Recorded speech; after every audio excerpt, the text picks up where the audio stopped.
Dead-End Girl, Violet Darger, Volume 1. Written by L.T. Vargus, Tim McBain.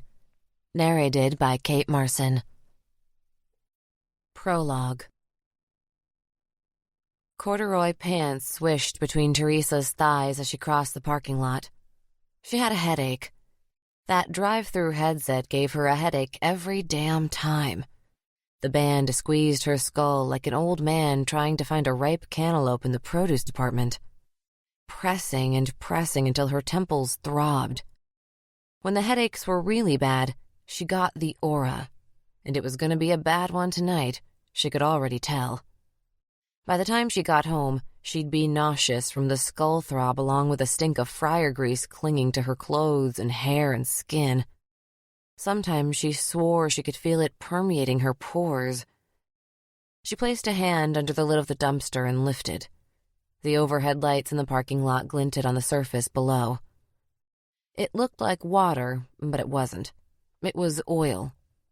Every night they emptied the fryers, dumping the used oil into this dumpster. It was a disgusting task, worse than taking out the trash on a 90-degree summer day, when the flies got real thick and the meat went rancid almost as soon as they put it in the bin. It was dead out. No traffic, no noise at all but her fiddling with the dumpster and the bucket. Her skin crawled a little whenever she was out here this late, in the dark, in the quiet. A feeling settled into the flesh on her back and shoulders, a cold feeling. A feeling like after watching one of those scary movies when she was a teenager. It might have been a thrill while she was watching, but later on that night, she'd always get spooked. She'd tremble in bed, too terrified to walk down the hall to pee. The house never seemed so ominously still as it did on those nights. Anyhow, she couldn't stand to watch horror movies anymore. Her weak stomach couldn't handle the gore. Bending over the metal cart she'd wheeled along with her, Teresa scooped one of the buckets of used fryer oil and balanced it on the edge of the dumpster. She tipped the bucket and watched as the gallons of brown grease oozed into the dumpster, disrupting the smoothness. Settled at the bottom of the bucket, there were clumps and chunks, burned bits of fries and chicken tender crumbs. They splatted and splashed into the pool of liquid that looked black in the night. That's when Teresa saw it. Something rising out of the oil, disturbing the otherwise unblemished surface. Great. Some dumb shit threw 2 bags of trash in the grease dumpster. Not cool. Probably that Simmons kid. She knew he went out to his car on his breaks to smoke pot. Everyone knew. He always came back reeking of mouthwash and skunk weed. He even had a bumper sticker with those rainbow Grateful Dead bears. He wasn't fooling anybody. She'd wanted to institute random drug testing, but the store manager wouldn't allow it. Something about the Constitution. Whatever. She set the empty bucket down and let out the breath she'd been holding. The reek of old oil was heavy in the air. Standing on her tiptoes and holding her breath again, she leaned over the edge, her arms swinging into the dark space, but coming up empty.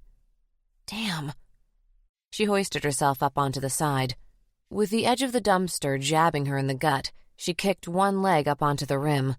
One of her hands slid in a greasy residue, and she lurched forward, her upper body dipping into the darkness inside.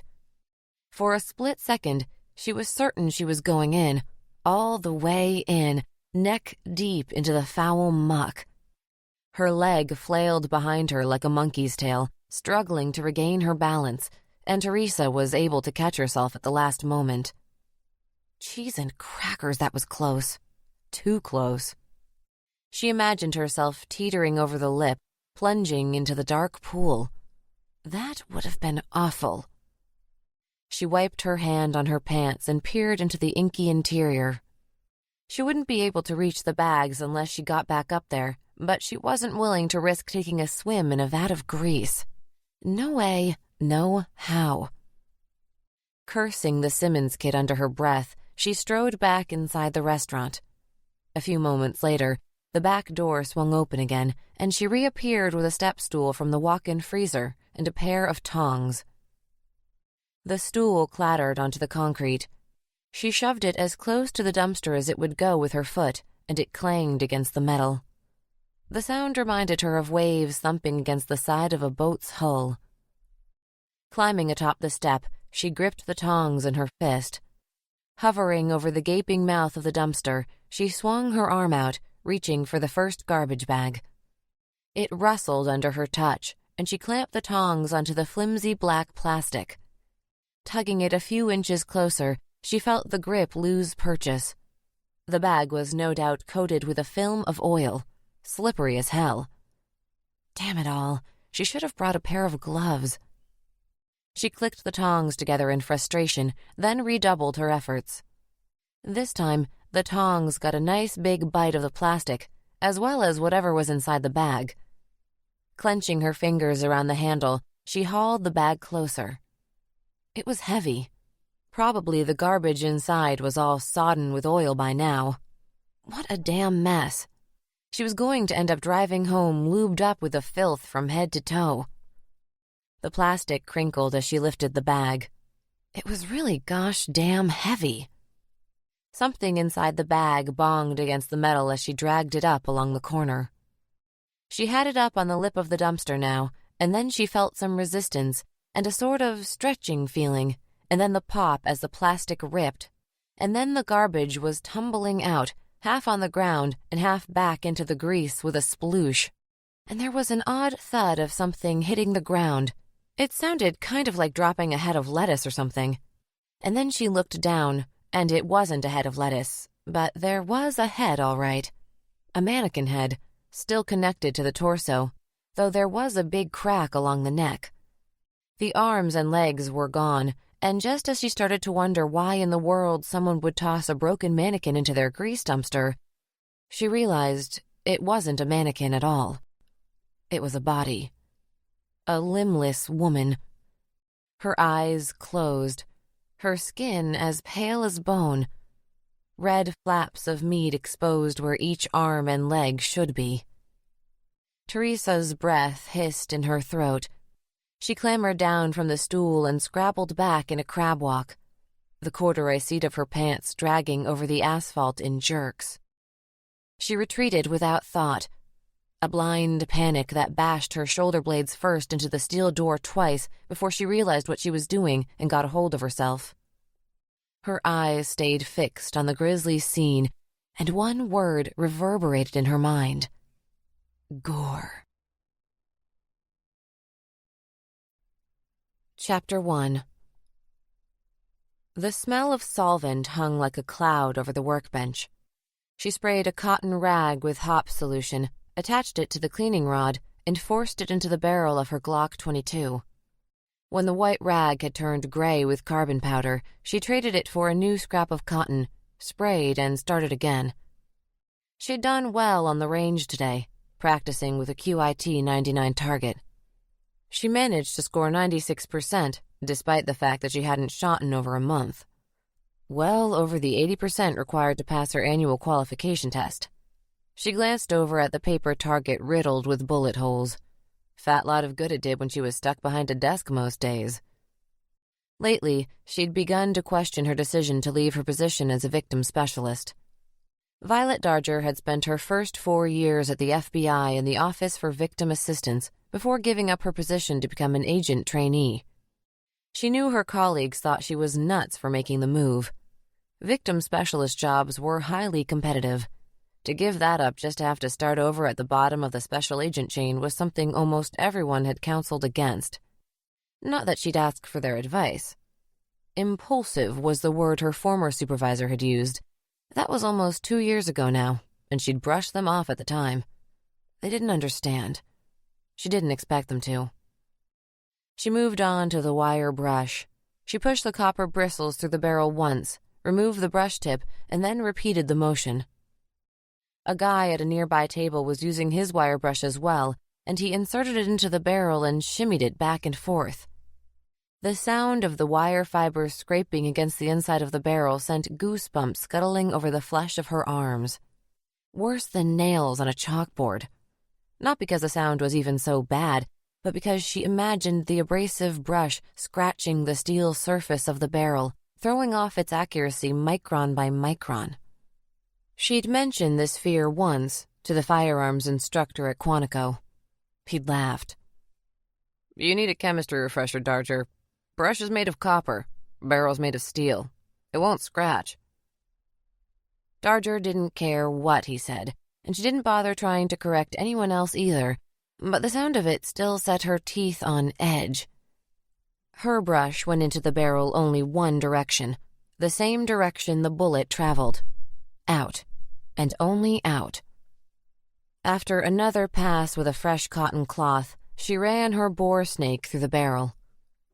Her attraction to the FBI was something she'd never really tried to explain to anyone, not in any kind of honest way. But deep down, she knew what pulled her in. She wanted to be part of the best. She wanted to spend her life fighting for something. On the simplest level, a battle of good and evil still existed in the world. People did unspeakable things to each other. Rape, murder, human trafficking. Mankind devoured itself the same way it always had, the same way it always would. The big ones ate the little ones. The monsters defiled the meek. And yet others existed who dedicated their lives to stopping the violence, to fighting the monsters. Violet Darger wanted with all her heart to be part of that. She wanted to stare into the abyss, to do her part to keep the darkness at bay. 20-some weeks at the training academy plus nearly 2 years in the crisis negotiation unit, and she found herself looking around her beige cubicle and wondering, is this what I signed up for? It was just another desk job most days, more bureaucratic than anything visceral. Hardly the change she'd been expecting when she transferred from OVA. She yearned to work the cases up close, but so far that hadn't happened yet. The FBI spent half of the training time telling them it's not like what they saw on TV and in the movies. In other words, the prospective agent shouldn't expect their days to be filled with car chases and explosions and shouting into walkie-talkies. More often, it was paperwork and court dates and an endless string of meetings with your superiors. And then in the next breath, the instructor would be telling them about all the crazy shit they've done, kidnappings, bank robberies, active shooters. Darger worked over the frame with a toothbrush, then wiped up the excess solvent with a dried-out baby wipe. Just as she twisted open the top of the bottle of gun oil, her phone rang. She removed one purple nitrile glove and tossed it on the workbench. She retrieved the phone from her pocket, saw that the caller was Cal, and swiped her thumb across the screen. "Hot Pocket Rice Camp, I presume," she said. She put the phone in speaker mode, set it in her lap, and slid her hand back into the glove. Cal's chuckle crackled out of the tinny speaker. "Funny, but I don't know if that's the best way to answer when the new Deputy Assistant Director of CIRG calls." "Holy shit." "Yeah." "You're serious?" "Yep." She stopped oiling the barrel and picked up the phone. "Congratulations, Cal. Or should I say, sir. You're a sir now, huh?" "I guess so." "So for future reference, how should I answer the phone when you call from now on?" Darger asked. "DAD Rice Camp would be fine." "Mr. Critical Incident Response Group. Hot damn." "I know. So, hey, I didn't just call to gloat." "Yeah, right." She dabbed oil into the creases in the slide, then used another rag to oil the recoil spring. "Okay, it was mostly to gloat." "I knew it." "Seriously, though, I have something for you." She set the phone down again and returned to her task, working oil into the nooks and crannies of the gun frame. "Is this like the time you set me up with that guy that thought that dinosaur fossils were a hoax?" "You're not ever gonna let me forget that one, are you?" "It's kind of unforgettable." "Yeah.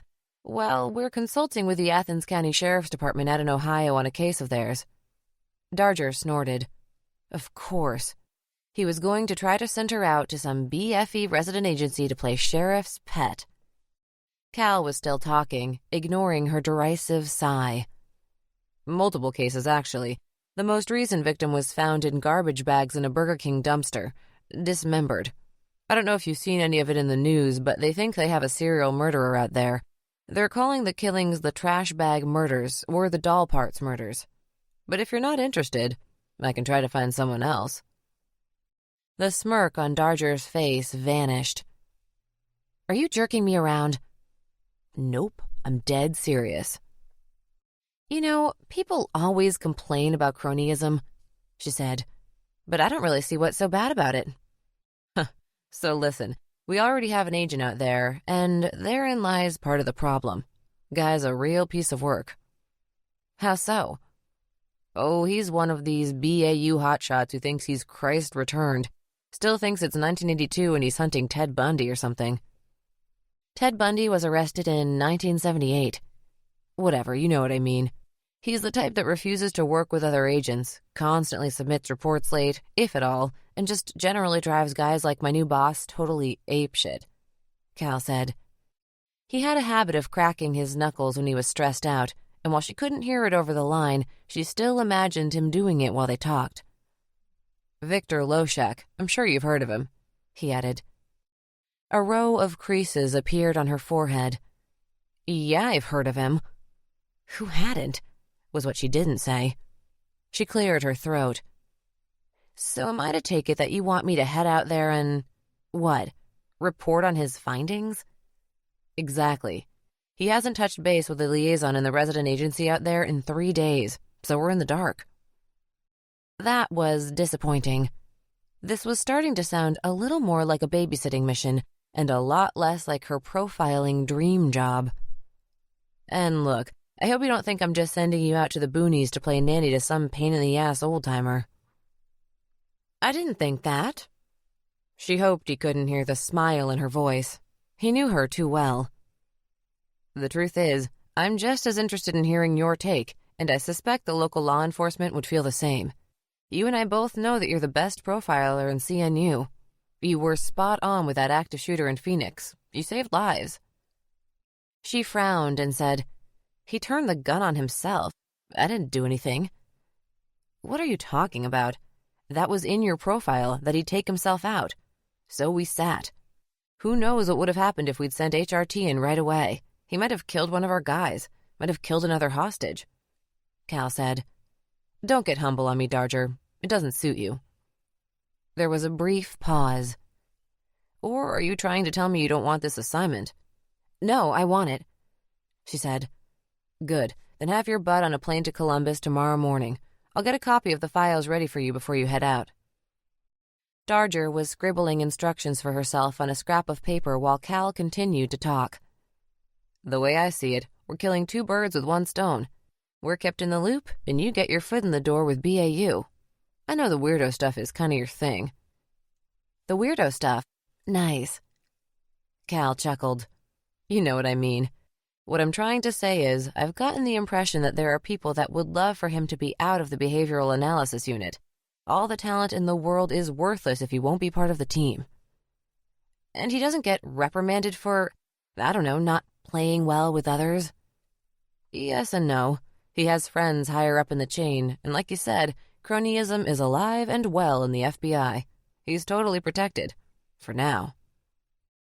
Personally, Darger wasn't interested in FBI politics.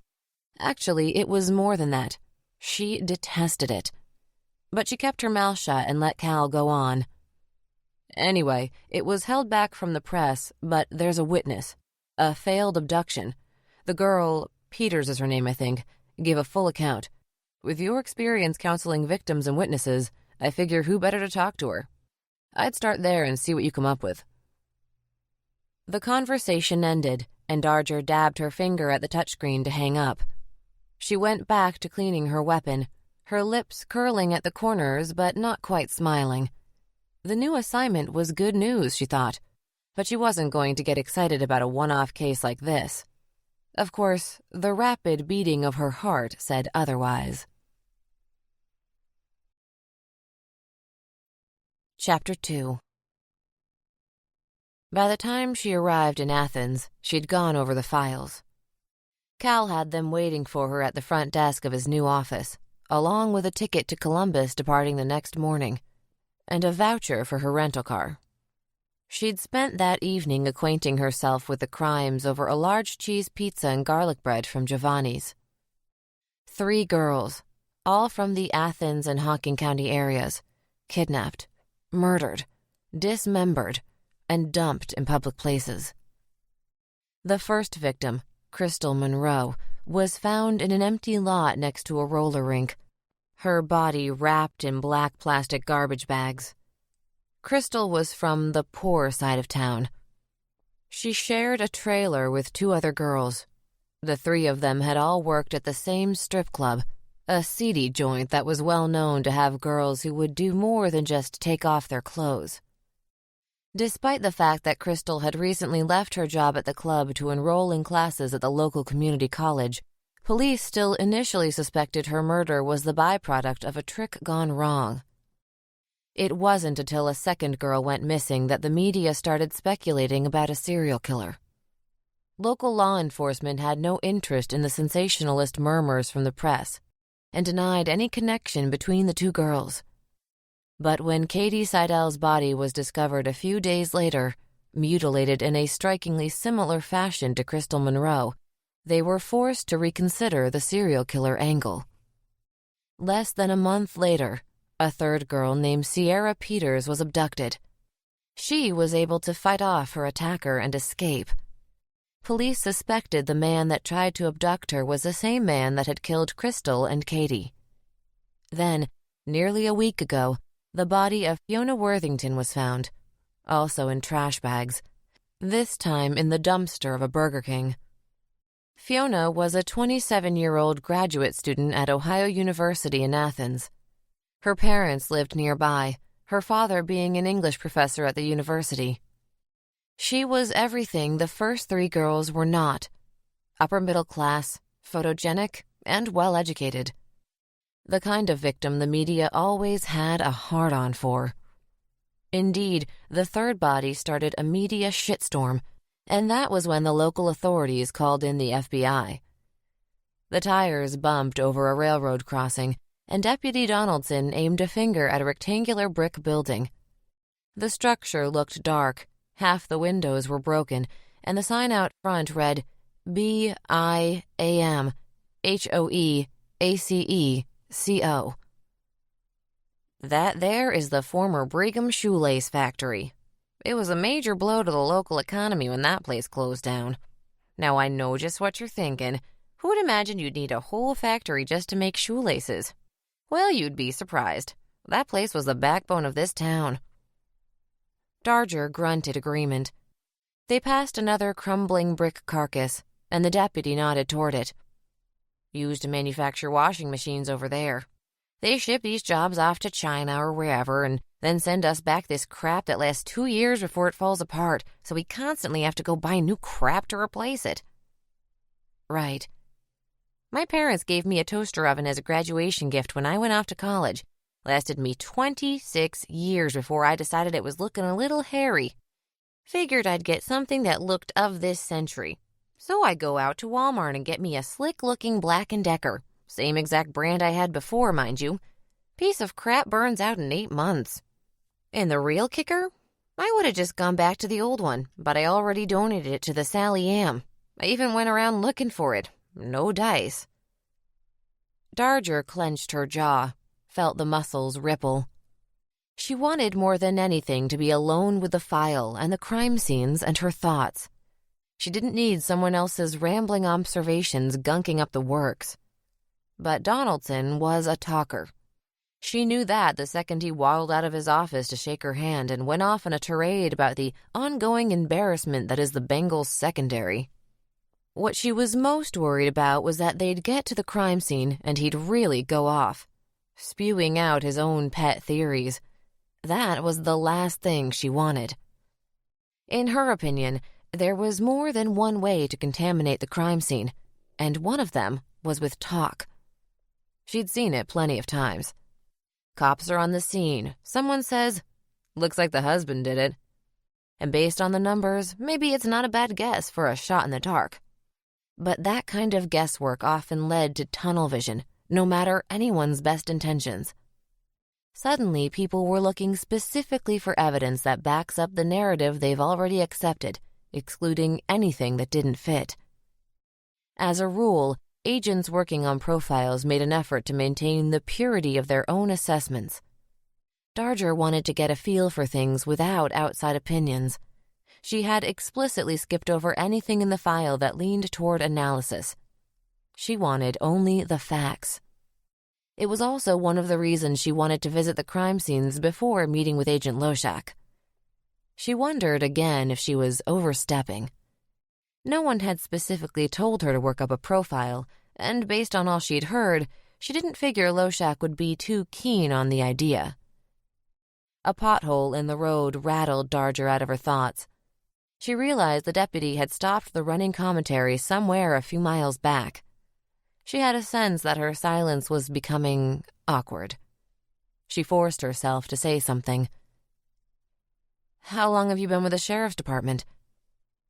"Coming up on a quarter-century next year.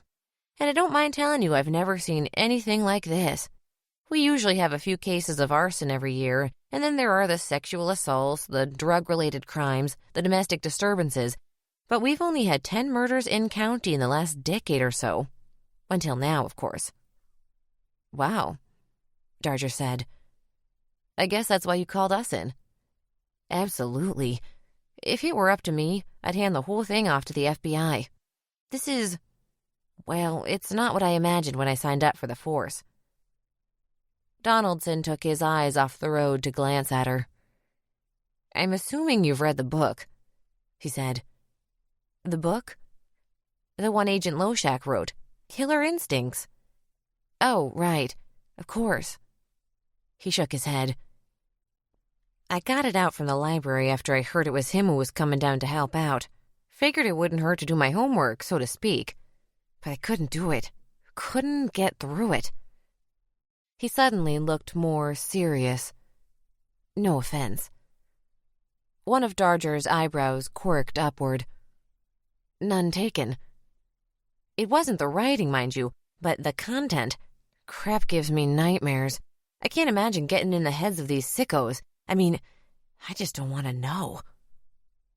Darger didn't know what to say to that. "What'd you think of it?" Donaldson said. "Of Loshak's book?" The deputy bobbed his head once. "He kind of wrote the textbooks for the field, so I've learned a lot from him even though we've never met." "Never met? How is that possible?" "We're in different units," she said. "And Agent Loshak mostly works alone from what I hear." "Oh, I must have been way off. I thought you two were related." "What gave you that idea?" "When I dropped off the files and photos at his motel room, I saw that he had a picture up on the nightstand. It was a girl who looked quite a bit like you. I thought so anyhow. Younger, of course, but I just thought—" Darger thought about it a second before she remembered hearing the news about Loshak's family. "He had a daughter who passed last year. Cancer." "I'm sorry to hear that. I mentioned the photograph even, and he didn't say anything. I didn't think much of it at the time. Me putting my foot in my mouth is nothing new, I guess." The turn signal ticked as they waited to make a left turn. Looking down the hill, Darger could see the circular Burger King sign rising above the roofs of the businesses below. The marquee sported a message offering buy one, get one original chickens. It wasn't until they wheeled into the parking lot that she realized Donaldson hadn't actually talked about the case at all.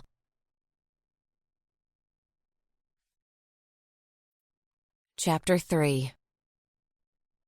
Deputy Donaldson slid the gear shift into park, but left the car idling. Darger moved to exit the vehicle, but she stopped when she noticed that Donaldson wasn't stirring. "You coming?" "I'll, sit this one out if you don't mind." "All right," she said, not minding at all. "To be completely honest with you, I have a tough time with all of the blood and all." He gave a sort of sheepish twitch of his shoulders. "I'm not proud." She didn't know what to say, so she just gave him a curt nod and climbed out of the cruiser. Rays of sunlight slanted down through the trees above.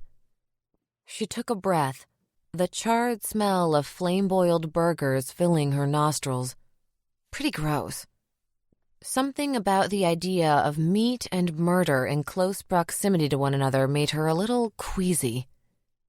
Approaching the dumpsters, she noted the yellow crime scene tape fluttering in the breeze. Something about the tape's flapping seemed serpentine to her.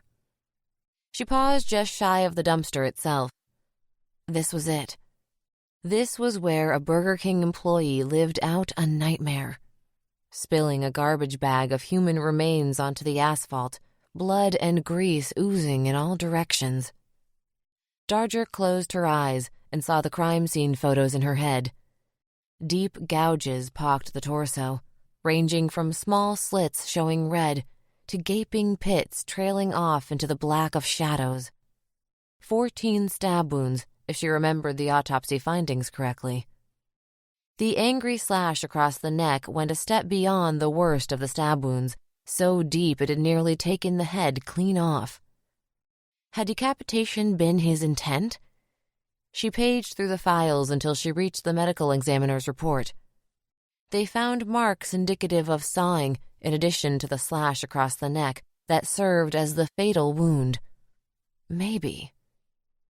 Darger skirted around the perimeter of the dump site, taking in the crime scene from different angles. Traffic whooshed by, an almost constant source of background noise. But it wasn't static. It undulated, like waves on a beach. Certainly not an isolated location. He picked it for a reason. The faux shutter sound blipped out of her phone as she snapped photos from various vantage points. It was somewhat unusual for profilers to actually visit the crime scenes in person. Usually, they study the case file, spit out a profile, and move on. But she knew Loshak did it this way, and she wanted to do the same. There were things you could miss in police photographs. The atmosphere of a place. That was the reason Darger also took her own set of pictures. She wanted visual reminders to bring back the feeling of actually being there. Personal documents. She wanted to be able to remember how busy the street was, what other businesses were in view, where the killer might have stopped or parked his car during the dump. The dumpster of a fast food joint. The grease dumpster, she reminded herself. Might have been intentional. He might have thought the oil would further complicate things forensically. Or it could have been an accident. If he were in a rush, he may have mistaken it for a regular trash dumpster. He would have heard the splash of the first bag, but by that time, he'd already committed. She moved closer to the dumpster now, imagining the course he would have taken driving into the lot. Parking, getting out of the car, opening the trunk. There were dark oil spots on the concrete, and when she flipped open the file to the photos taken when the scene was fresh, she confirmed that these were indeed the places where the bags had rested upon being removed from the dumpster. Emanating from the dark splotches were streams and smears. They were dry now, of course, but still unmistakably blood. In the photos, the stains were wet, glistening against the pavement. Pools of it, drying sticky and gelatinous, gummy. As quickly as the shutter on a camera snapping open and shut, a different image of blood on concrete flashed in her mind. And then the metallic scent of it, almost more a feeling in her nose than a true smell. Her breath caught in her throat. The world blurred for a moment, pulse throbbing in her ears.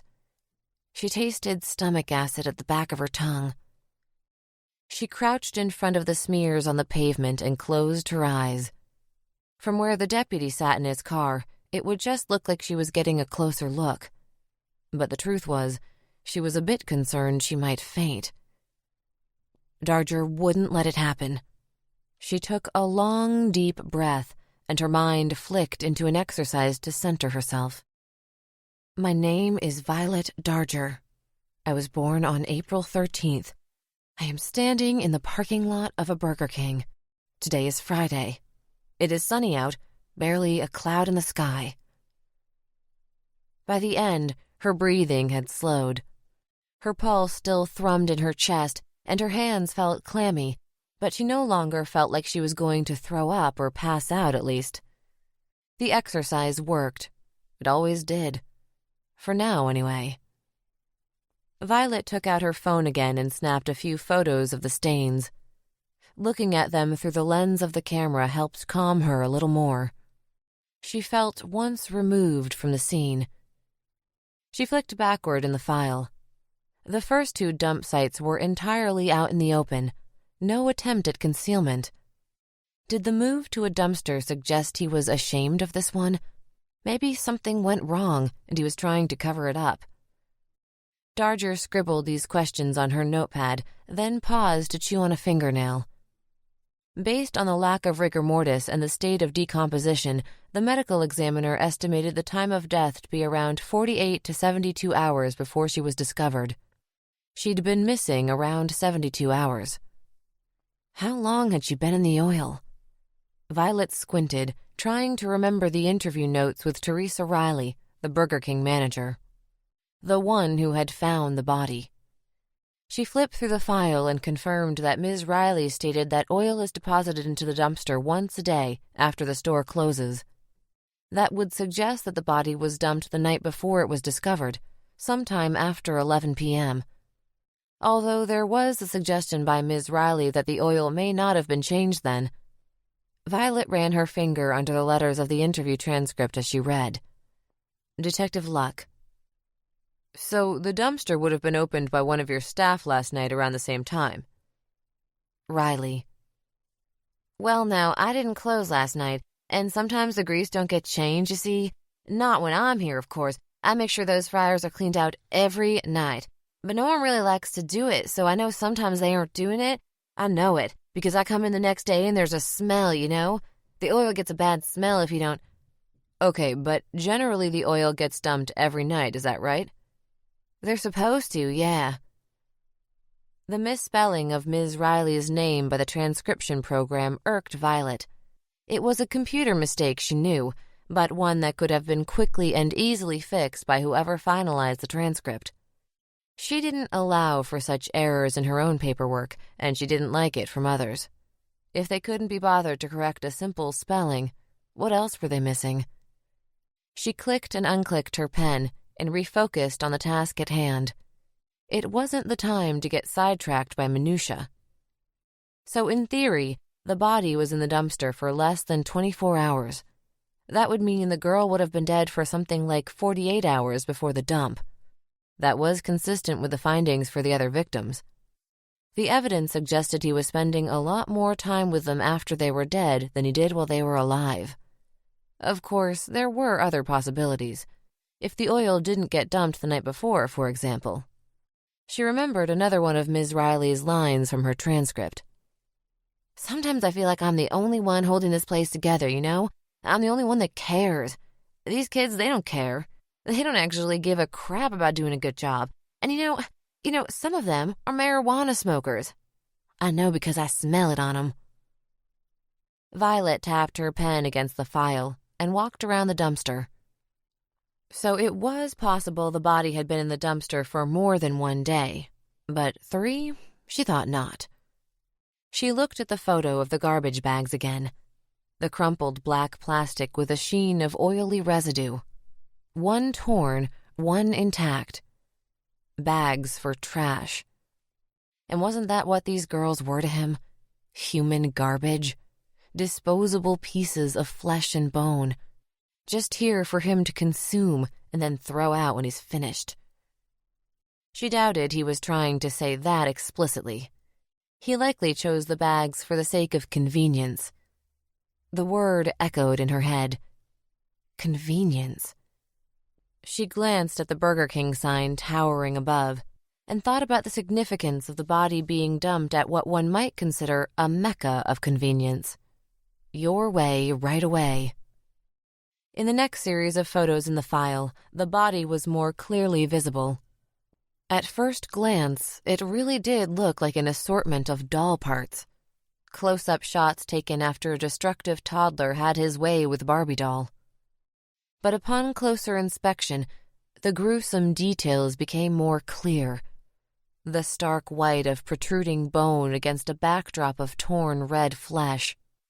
The pallor of the skin a mottled mixture of purple and gray, strangely opaque. Darger frowned at a picture focusing on a neck wound. There it was again. That awful, jagged slash. Was he really going for decapitation? A new part of his ritual? Or had he cut further into the neck by accident this time and figured he might as well go all the way, only to find he lacked the proper tools, or the time, or perhaps the stomach? Her eyes ran over the carnage again. No, she thought. He certainly didn't lack the stomach for it. On the ride to the next dump site, Deputy Donaldson heaved a long sigh and broke his silence. I'll be glad when this is all over. Haven't had a good night of sleep since it started. Darger couldn't remember having many restful nights in the past 3 years, but she said nothing. Wish I could stop thinking about it, that's all. Soon, hopefully, Violet finally said. It was bullshit, of course. These grisly details, the images of these dismembered girls wrapped in plastic, would stick with him forever. Same for all of the cops who worked their piece of the investigation. Same, too, for most all of the people who lived in this little swath of the Midwest and had become familiar with the crimes. Hardly a day would go by without these nightmares opening in all of their heads. She didn't have the heart to tell him. A case like this would never be over. Chapter 4. Darger repeated her ritual at each scene, taking photos, jotting notes, comparing what she'd read in the files with what she saw with her own eyes. When she was finished, she glanced at her watch, surprised to see that it was already early evening. She hadn't meant to take so long. By the time she climbed back into the deputy's car for the last time, the sun had begun to set. Deputy Donaldson maintained a thoughtful silence as Violet consulted the file and scribbled in her notebook. Before we head back to the station, can you take me to the spot where the Peters girl was abducted? Donaldson wore a smirk beneath his sandy mustache. Sure, if you can tell me which one. I don't follow. I suppose you don't have the updated file. The Hocking County guys had her in 2 days ago for another interview, and she kind of canceled her prior testimony out. Darger flipped through the file until she found the witness statement for Sierra Peters. She scanned it again, refreshing her memory. She recanted? Not exactly, but a lot of the details, which were fuzzy at best to begin with, mind you, changed. Maybe she just started to remember things more clearly. I mean, what about her story changed? The beginning, middle, and end, mostly. I expect it's hard to keep the details straight when it never happened. Listen, when I drop you off, I'll radio inside and have Marcy make you a copy of the most recent statement. You can go in and grab it before you leave. But you think she made it up? The girl has a history. On and off drugs, meth, and painkillers depending on her mood. She calls our department a lot, filing noise complaints, reporting suspicious activity in the neighborhood, calling in ex-boyfriends for things and refusing to press charges 2 hours later, crap like that. You take enough of these calls and you start to take what she says with more than a few grains of salt. Add to that the fact that her supposed abduction happened the day after the press started up with all the serial killer hullabaloo. He shook his head as he finished his thought. A little too coincidental for my tastes. Damn it all. If she'd made up the story, that wouldn't just scratch up her profile. It would mar the entire investigation. What doors had been closed because of her statements? What assumptions had already been made and hardened into fact in the minds of the investigators? Donaldson was still rambling about the girl's history as a troublemaker. She went away to a real rehab out in Arizona a while back. 40 days of peace and quiet around town without her calling something in every few days. It was heavenly. Rehab didn't take, though. 2 days after she gets back, she gets in a heated altercation at a convenience store and gets busted for possession. There was a pause, and she could hear the suctioning sound of him sucking his teeth before he continued. She's a dead-end girl, that one. Darger had been almost convinced to drop it until that last remark. Her history didn't preclude her from being a victim. Besides, she'd met witnesses who had second thoughts before. It was scary to get mixed up in a murder investigation. Scary for a reason. Sometimes the risk involved was very real. This thought triggered memories. Bad ones. Darger ground her teeth and blocked the worst of the lot before it had a chance to fill her head with images best forgotten. There would not be a replay of the spell she'd suffered in the Burger King parking lot. She wouldn't allow it. That's the thing about the boy who cried wolf, Deputy, Darger said, returning her focus to Sierra Peters. That last time, he really had seen a wolf. I'd like to talk to the girl, see what I think. Deputy Donaldson scoffed. Be my guest. If you're in the mood for a goose chase, that's no skin off my nose. I don't pretend to be an expert in homicide investigations. Barely seen one up close myself before all of this. I know people, though. About 80% of them are good. Maybe not quite that many, but close to that. The other 20% can't connect to anyone else. Some of them lie and cheat and steal. Some of them kill. I suppose some do all of the above. Our girl isn't the worst of the bunch, but I think you're wasting your time if you go talk to her. Like I say, though, maybe I'm out of my element. This is a rural county, a different way of life than what you'll find a lot of places. But I've been patrolling these streets for 25 years. I've observed the human ape in his natural habitat. He fell quiet for a beat. The car thudded over black stripes of tar where the road had been patched. I guess they say people can change. I'll let you know about that if I ever see it for myself. At the station, Donaldson stopped the cruiser near the front walk. Darger thanked him for accompanying her before she closed the car door behind her. Over the sound of her feet slapping against the sidewalk came the electric whir of a car window. Donaldson called out through the open window. Oh, an agent? Yes. If you do go talk to the Peters girl, I'd suggest you keep a running inventory of anything that isn't nailed down. Darger had stopped walking. She stood there on the pavement, squinting back at him. How's that? Our star witness is a bit of a klepto, liable to steal whatever she can get her hands on, pawn it for drug money and whatnot. He chuckled like it was a joke of some kind. Before she could say anything in response, the cruiser propelled forward, coasting to the edge of the lot. Darger watched it wait there, turn signal blinking on and off like a lightning bug, until it merged into traffic and traveled out of sight. Chapter 5. The manila envelope was ready for Darger at the front desk, just as Donaldson said it'd be. She thought about waiting until she got back to the motel to go over the newest witness statement, but her curiosity got the better of her. As soon as she was in her rental car, she pinched the metal tab securing the top flap and poured the papers and burned DVD into her lap. She drummed her fingers impatiently on the center console while her laptop booted. The desktop background appeared, and she jammed the DVD into the drive, clicking a file named 11932 S. Peters int 1.avi. The first interview took place the night of the alleged abduction, and the girl's appearance certainly backed up her story. In the video, Sierra's hair was wet and disheveled. Smudges of black makeup ringed her eyes. She wore blue hospital scrubs, her own clothes certainly taken as evidence. Darger knew that the trace evidence found on her clothes had given them nothing useful. Detective Jansen. Okay, Sierra, why don't you start from the beginning? Where were you when he picked you up? Ms. Peters.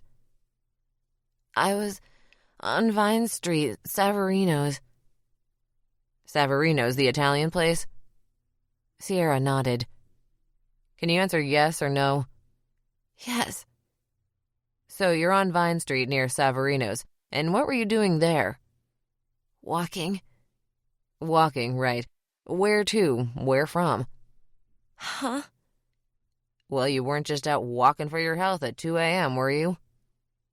No, I was at Jimmy's. Jimmy. Does Jimmy have a last name? Sierra sobbed. Oh, God. It was gonna kill me. Jimmy was gonna kill you. No, the guy that took me, he was gonna kill me. Okay, so what happened at Jimmy's? Sierra abruptly stopped crying then. Nothing. I just went there to see if he was home, but he wasn't, so I left. And what had you walking over to this Jimmy guy's house at 2 a.m.? Your boyfriend? What? No, I don't... Forget Jimmy, okay? He wasn't there. He wasn't a part of it. Darger throttled the pen in her hand. What the hell was this? She'd had the same feeling reading the interview the first time. The video was even worse. This Detective Jansen seemed like he was interrogating her more than taking a witness statement. She let her gaze fall back down to the screen. Okay, so you go over to this Jimmy's house for God knows what reason, and he's not home. So then what? So we started to walk back home, and that's when this guy pulls up. Can you describe him? What about his car? He had dark hair. It was wet, like he just took a shower or maybe he had some mousse or something in it. And glasses, big glasses. And what about the vehicle? Car, truck, van? Car. Do you remember what color? Sierra folded her arms over her chest and hugged herself like she might be cold.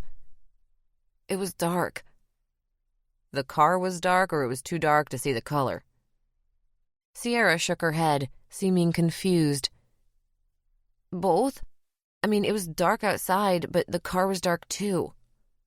Okay, big or small? Big. I don't know about cars, really. It didn't seem super old. Jansen's mustache quivered while he pondered this revelation. So you think it was a newer car? Not brand new, but newish. Darkish, biggish, and newish, got it. And how did he get you in the car? He call you over, then grab you, hit you or something? Uh-huh. Uh-huh. Does that mean, yes, he grabbed you, yes, he hit you? Uh-huh, yes. He hit me. I got in the car and he punched the side of my head and put something that smelled like rotten fruit up to my face. Sierra gestured to nose and mouth. Did he say anything to you before that? She brought a knuckle to her cheek and rubbed at it. He asked me if I wanted a ride. Is that a question or a statement? What? You just didn't sound sure. He asked me if I wanted a ride. Okay, and do you normally accept rides from strangers? I didn't accept a ride from him. You didn't, because you just said he asked if you wanted a ride, you got in the car, and then he hit you. No, that's not what happened. Sierra's chest started to jerk a little, like a child that's just stopped crying but is thinking about starting up again. I didn't get in the car. He made me get in the car. Okay, so you're in the car. Does he say anything when you're in the car? Well, I wouldn't know, would I? I was passed out. And when did you wake up? On the floor. Not where, when. Sierra spoke slowly and deliberately. When he put me on the floor. How am I supposed to know when? He took my phone. It wasn't like there was a clock in there. In where? In the room. What was it, like a house, an apartment? No, the floor was hard and cold. Cement. Like a basement or a garage? Garage, I think. I think it had one of them doors that go up. Sierra pantomimed a garage door opening. And he didn't have you tied up or anything? My hands were tied, yeah. Not your legs, though. Sierra started to cry again, rocking back and forth. I don't know. Maybe. Oh, my God. I should be dead. He was gonna kill me just like those other girls. But he didn't. Right, Sierra? Sierra. Sierra wiped her nose and looked up at the detective. He didn't get you. Just stay with me for a few more minutes and then we can take a break. Okay. What could you see outside the door? I don't know. I don't remember. Just think about it for a minute. Were there houses, other buildings, a parking lot? Sierra shook her head. The lights were too bright to see anything. What lights? The headlights on the car. So you were on the floor, tied up, and then what? I could hear rain on the roof. It sounded like metal. I thought I was in my apartment, but the rain didn't sound right. And I opened my eyes and I was on the floor, and when I tried to touch where my head hurt, my hands were tied. And then I could feel that my feet were tied. So your feet were tied. Darger wished for a time machine so she could travel back just to jump in at this point in the interview and tell Detective Jansen to shut the fuck up and let the girl talk. Sierra had been on a roll there, the most lucid she'd seemed in the entire interview, and he had to go and interrupt. Yeah. It's just that before you didn't seem to remember. Well, now I do. They were tied. Go on. I woke up and I didn't see the man, so I ran. I thought your feet were tied. They were. I got him loose, obviously. What were you tied with? Rope, duct tape? Rope. Or more like twine, I guess. What did you see when you got outside? Nothing really. It was dark, and the headlights made it so I couldn't see nothing. So you couldn't tell where you were at all once you got outside? No, just that it was raining, and then I ran through some woods, and I was sure he was right behind me. I was so scared he was gonna get me. Did he see you get away? Did you hear him or see him? I don't think so, but I just knew he was gonna kill me. I wasn't supposed to get away. How long did you run through the woods for, do you know? 5 or 10 minutes, maybe. I don't know, it was dark, and I thought he was coming after me. I don't know. And did you find the payphone right away, or did you have to walk for a while? I don't remember. I just remember seeing lights ahead through the trees, and I thought, just a little farther. And the whole time I was sure he was right behind me, and he was going to grab me at the last second and kill me just like he meant to in the first place. Detective Jansen tilted his head to glance at the clock on the wall. Okay, Sierra, I think we'll take a little break now. You want something to drink? Diet Coke. I'll be back. The tape cut out and began again some time later. An open can of Diet Coke rested on the table in front of Sierra, and she spun it around idly, tapping her finger against the aluminum. Let's talk a little off the record for a minute. And be honest, Sierra. You were partying tonight, weren't you? No, I was not. Come on, Sierra. Not even a few drinks? Maybe smoking a little something? No, sir. I've been clean 2 weeks. Okay, all right. It's just that your speech is a little slurred, you know? I told you, he hit me in the head and then he gave me that chloroform. Chloroform? How do you know it was chloroform? Well, whatever. Isn't that what they usually use on a rag? Isn't that what who usually uses? In the movies. And what about this woman you saw? Woman? What woman? There was no woman. Says here you said you saw a woman jogging by. A witness, I guess. No, there wasn't a woman. It was just the one guy. Darger cringed at that last bit about the chloroform. It sounded fanciful. A detail thrown in for maximum drama. Darger could see how that, coupled with her history, might make someone look at Sierra's testimony from the beginning and start to doubt it. She double-clicked the next file. As the second video played, Darger followed along with a written transcript. Sierra's demeanor and appearance were much changed in the 2 weeks since her first interview. Her hair was dry, her makeup unsmudged. Her eyes were no longer wide and blinking with fear. If anything, she looked a little bored as she took a seat in one of the plastic chairs across from Detective Jansen. We just wanted to go over a few things, if that's all right. Fine. Let's start with where you were when he first got you in the car. Sierra was combing her fingers through her hair as the detective spoke, and she stopped abruptly, hands floating back into her lap. I was by McHappy's. There was a long pause as Jansen stared at the file in front of him. McHappy's, the bakery? Sierra studied her fingernails and nods. Now, hold on a minute.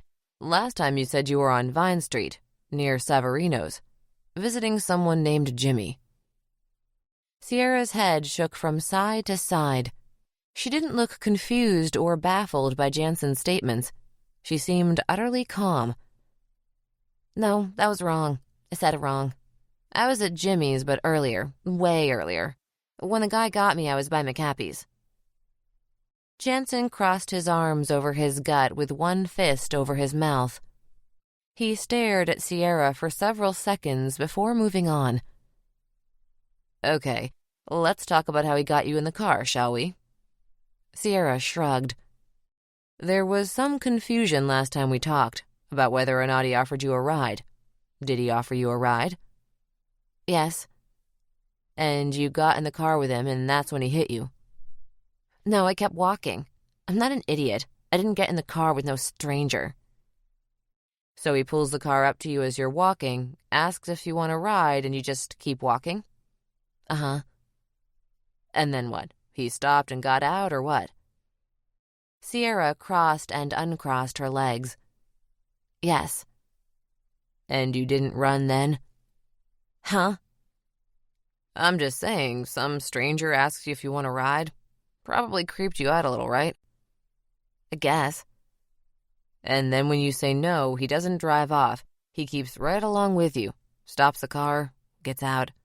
Seems like you'd know then that something was off.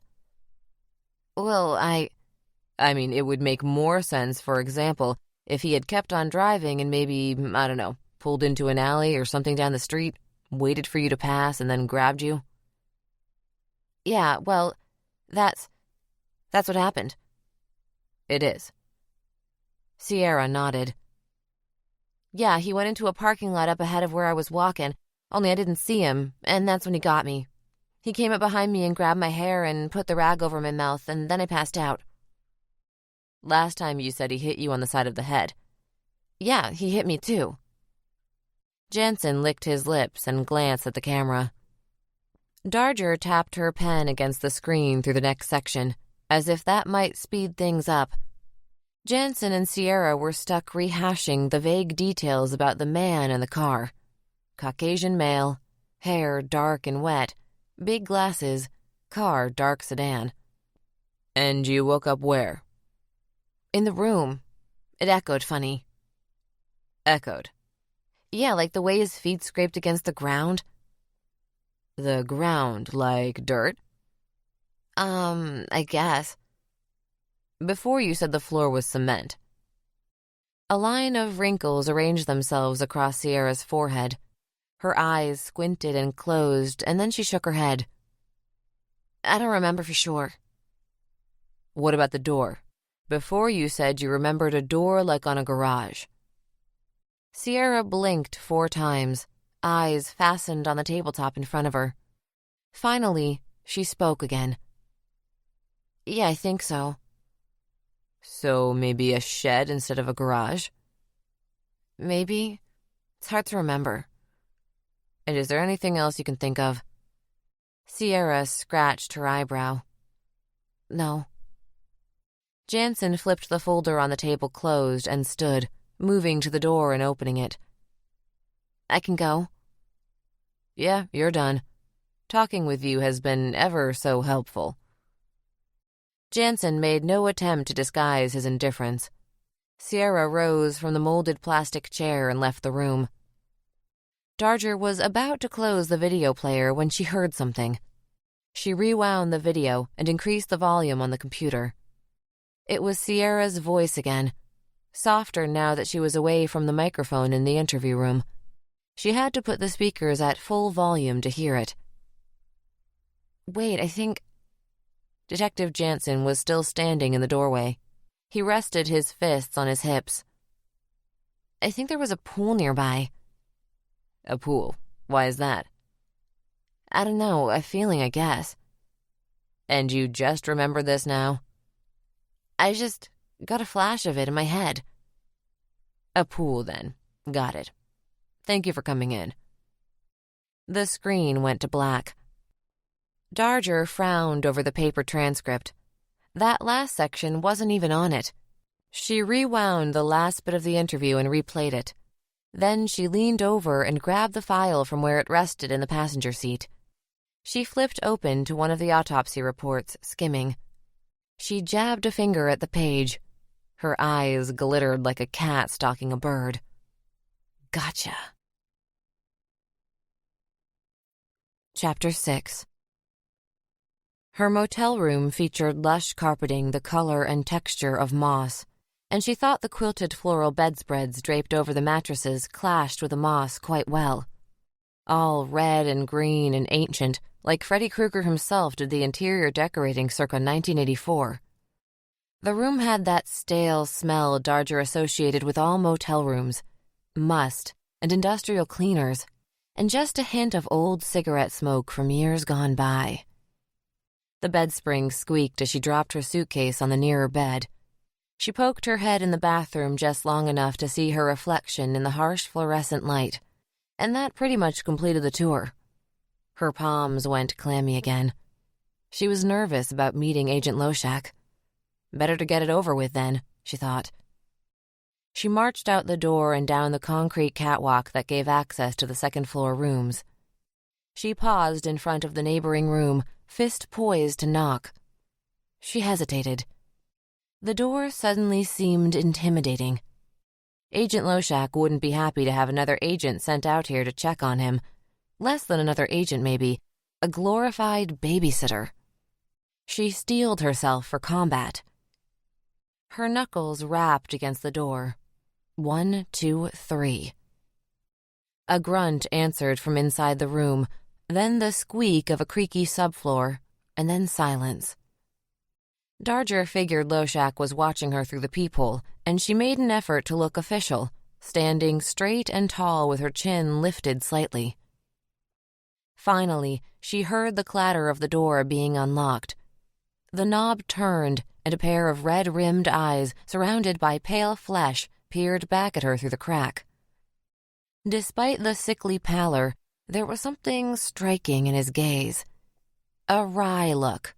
Clever. "Special Agent Loshak?" Darger said. He just kept staring, so she continued. "I'm Special Agent Darger." She held out her hand, but Loshak made no move to take it or to open the door further. "Your ID." "Pardon?" "Let me see your badge." He made a gesture with his hand that indicated she should get on with it. "All right," Darger said. She pulled it from her pocket and stepped forward to hand it to him. Something about this exchange made her feel as if she were a dog in a pack being challenged by the alpha. She wondered if it was on purpose. On second thought, it was definitely on purpose. Loshak took the badge, rubbing a paw over several days' worth of stubble on his chin as he studied it. When he handed it back, they locked eyes. This time, Darger wasn't going to let him dominate. She held his gaze, unblinking, and it was Loshak who looked away first. He opened the door a little wider, but he didn't quite move to let her in. "You know, you could have called ahead." Darger noted that he was changing the subject. Defensive. Another sign of weakness. Odd. This wasn't what she'd been expecting. "I did, both your cell and the room number. You didn't answer." She glanced over his shoulder and took in the room quickly. "Your phone is off the hook." "Well, yeah, I find it rings less that way." Loshak's face pulled into a grimace, and he held up a finger. "Excuse me for a moment." He turned, walking quickly to the bathroom at the back of the room. The bathroom door banged shut behind him. He left the front door open with Darger standing in it. She heard a gagging sound, and then the slap of liquid on liquid. He was vomiting. Delightful. She looked both ways down the second-story balcony, feeling awkward standing outside of the open door. Screw it. She took a step inside and pulled the door closed. After about a minute, the toilet rumbled and flushed. Water ran in the sink, and then Loshak reappeared. She blinked a few times, debating whether to address the puking elephant in the room or try to ignore it. "Are you okay?" Loshak waved her concern away as if it were a fly circling the potato salad at a 4th of July picnic. "Just a little under the weather. Want some advice? Stay away from Savarinos in town. Bad scallops, I think." "Duly noted," she said. Loshak sat on the bed, tilting his head to look at her with a clever look about his eyes. "I assume you've seen the file," he said. "Yep, and I visited the crime scenes in person." "Thorough?" Loshak fell back into the bed with a groan. "Well?" he asked. She raised an eyebrow at him, not sure what he wanted. "Your thoughts?" "Oh," she said. She hadn't expected him to want to hear her take. After all the talk about him being difficult, he seemed neither surprised nor particularly bothered by her presence. Maybe a little curious. She'd come prepared for a fight. In the absence of conflict, she felt a little shy. She moistened her lips with the tip of her tongue and began. "Based on the race and age of the victims, white male between the ages of 25 and 35. "Uh-huh. What else you got?" "All right," she said, swallowing. "The fact that there are extensive stab wounds present lends itself to an anger retaliatory profile. These crimes are first and foremost expressions of rage, a fetishization of power that finds its voice in excessive displays of force. In this case, stabbing a corpse 14 times and just about cutting off the head." "So he's not a sadist." Darger felt her shoulders jerk, some involuntary twitch of the muscles there. "No." She realized how visceral her reaction had been and made an effort to loosen up. Did he think the killer was a sadist? Or was he testing her? She started to worry she'd missed something. "Why not?" he asked. "Because aside from the fatal wound, the medical reports suggest almost everything else is post-mortem. If he were a sadist, he'd keep them alive for that. Looking at the probable timelines we have, he probably kills or incapacitates them quickly after the abduction. He displays no particular interest in making them suffer." "Agreed. Go on." So he was testing her. Darger bit her lip a little and continued. "I found it interesting that the most recent victim had her head almost sawed off. It makes me wonder if he was interrupted." "Or gave up," he commented. "Why do you think that's significant?" He's taking the dismemberment further. Wants it to last longer, wants to be more elaborate, with the time he spends defiling the corpses. For a moment, it was a little too real, this monster they were hunting. She tried to imagine the type of person who would find enjoyment in butchering a human body. She almost missed what Loshak said next. "And so far, nothing's missing, if you know what I mean. But I doubt that'll last." Darger flashed back to the motel room. "You think he'll keep a body part as a souvenir?" "Yep." It would make sense, she realized. Like so many other serial killers, Bundy, Dahmer, Kemper, Gein, Kearney, much of the obsession was focused on the dead body itself. The product the killing rendered, rather than the process of the killing itself. Many of these types wound up keeping body parts, maybe even most of them. "What else?" Loshak asked. "He's not stupid. The precautionary measures, choosing dump sites that ensure evidence contamination, the bleach to degrade DNA, those suggest at least average intelligence." Suddenly, Loshak held up a hand, and Darger worried she'd made an error. "Wait."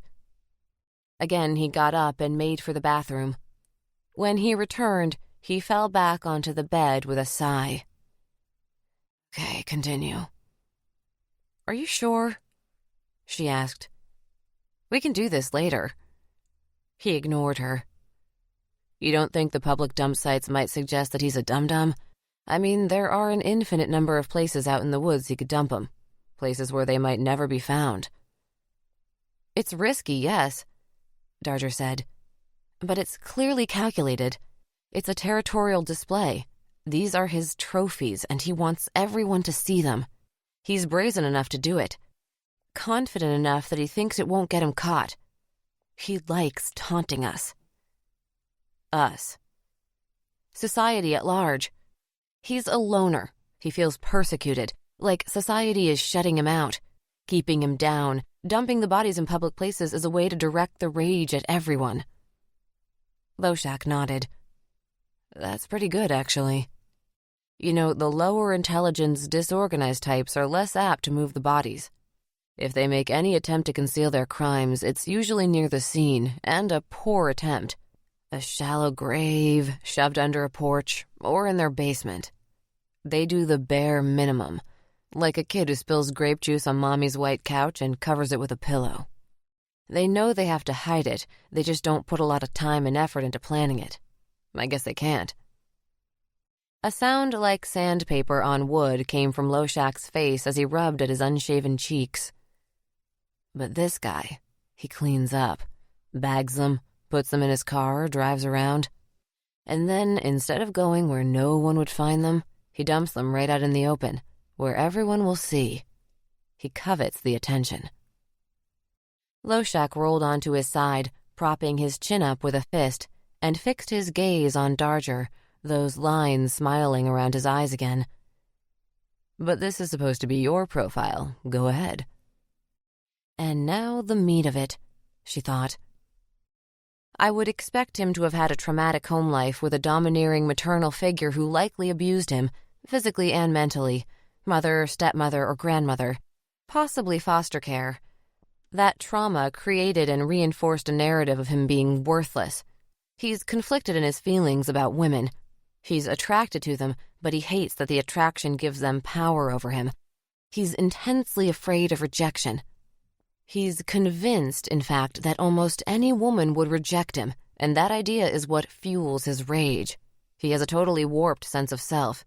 He thinks of himself as an outsider, someone somehow apart from the rest of the human race, unlovable. Darger was staring at a painting of a lighthouse hung next to the bed, not really seeing it, but looking through it. As I said before, he is not a sadist. He kills them quickly because a dead girl can't laugh or cry or recoil in horror. A dead girl is his completely to do with as he pleases. They can't reject him. They can't talk back or spit in his face. He has total control. That is his fantasy. He made a face, squinting at her. "What's your background? Academically, I mean." Violet looked up from her notes. "I have a master's in forensic psychology." Had she made a mistake? She frowned down at her notes. No, her profile was sound. It was based upon the facts of the case. No profile was ever 100% accurate, but she was certain hers wasn't straying far from the standard. "And at the Bureau?" "I started in victim assistance, sex crimes and human trafficking mostly." "You left OVA to become an agent?" She shrugged, affecting an air of coolness. Inside, she was anything but. She hated that this always came up, anytime someone asked what she'd done before becoming an agent. "I liked the job, but I got tired of sitting behind a desk. I wanted something more proactive," she said. Not totally a lie. "Less talk, more hunt down the bad guys. Maybe I was jealous of you agents getting all the limelight." He studied her for a moment, and then gave a nod. "You can go on." "I'd expect him to be socially awkward, even with men. Not necessarily a recluse, but no close friends. Maybe a few acquaintances he socializes with on occasion. Drinking buddies. Hunting trips or a bowling league. But all of his relationships are superficial. No one really knows him, though anyone that has spent any amount of time with him probably would have witnessed at least a few incidents of impulsiveness.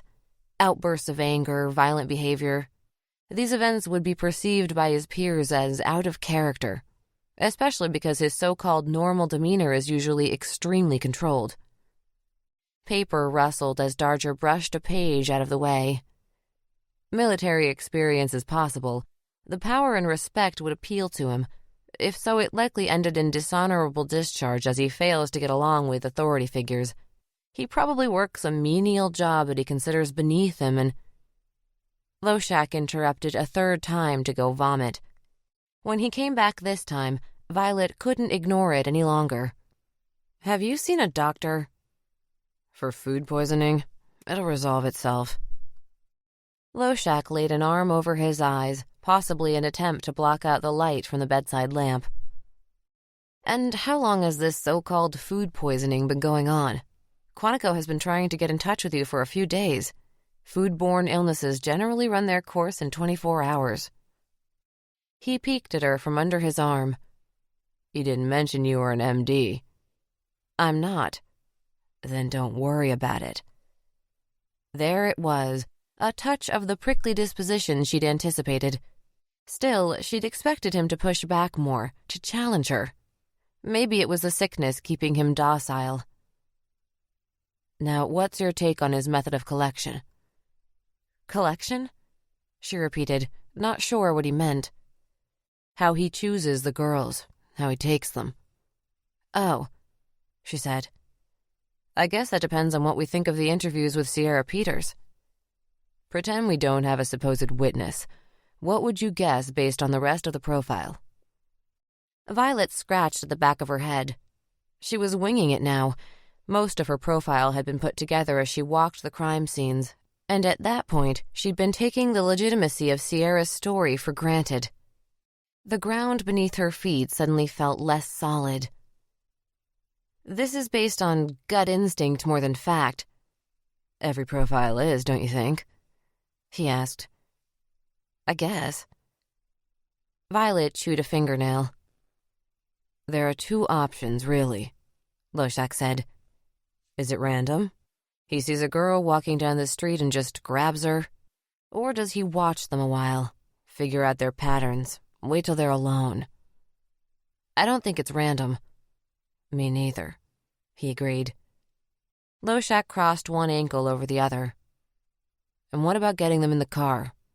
Ambush or finesse?" Darger thought for a second. If he talks them into the car, that suggests some sophistication. He's confident in his ability to get what he wants with words.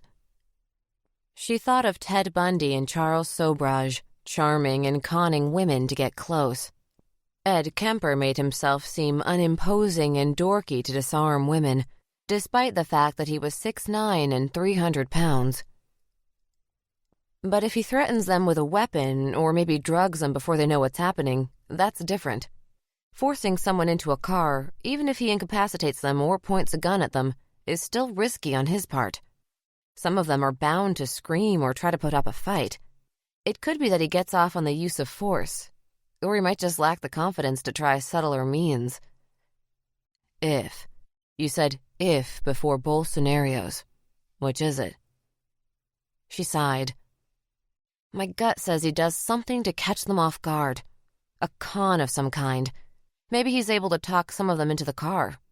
I could buy that with Crystal and Sierra. Maybe Katie. But not Fiona."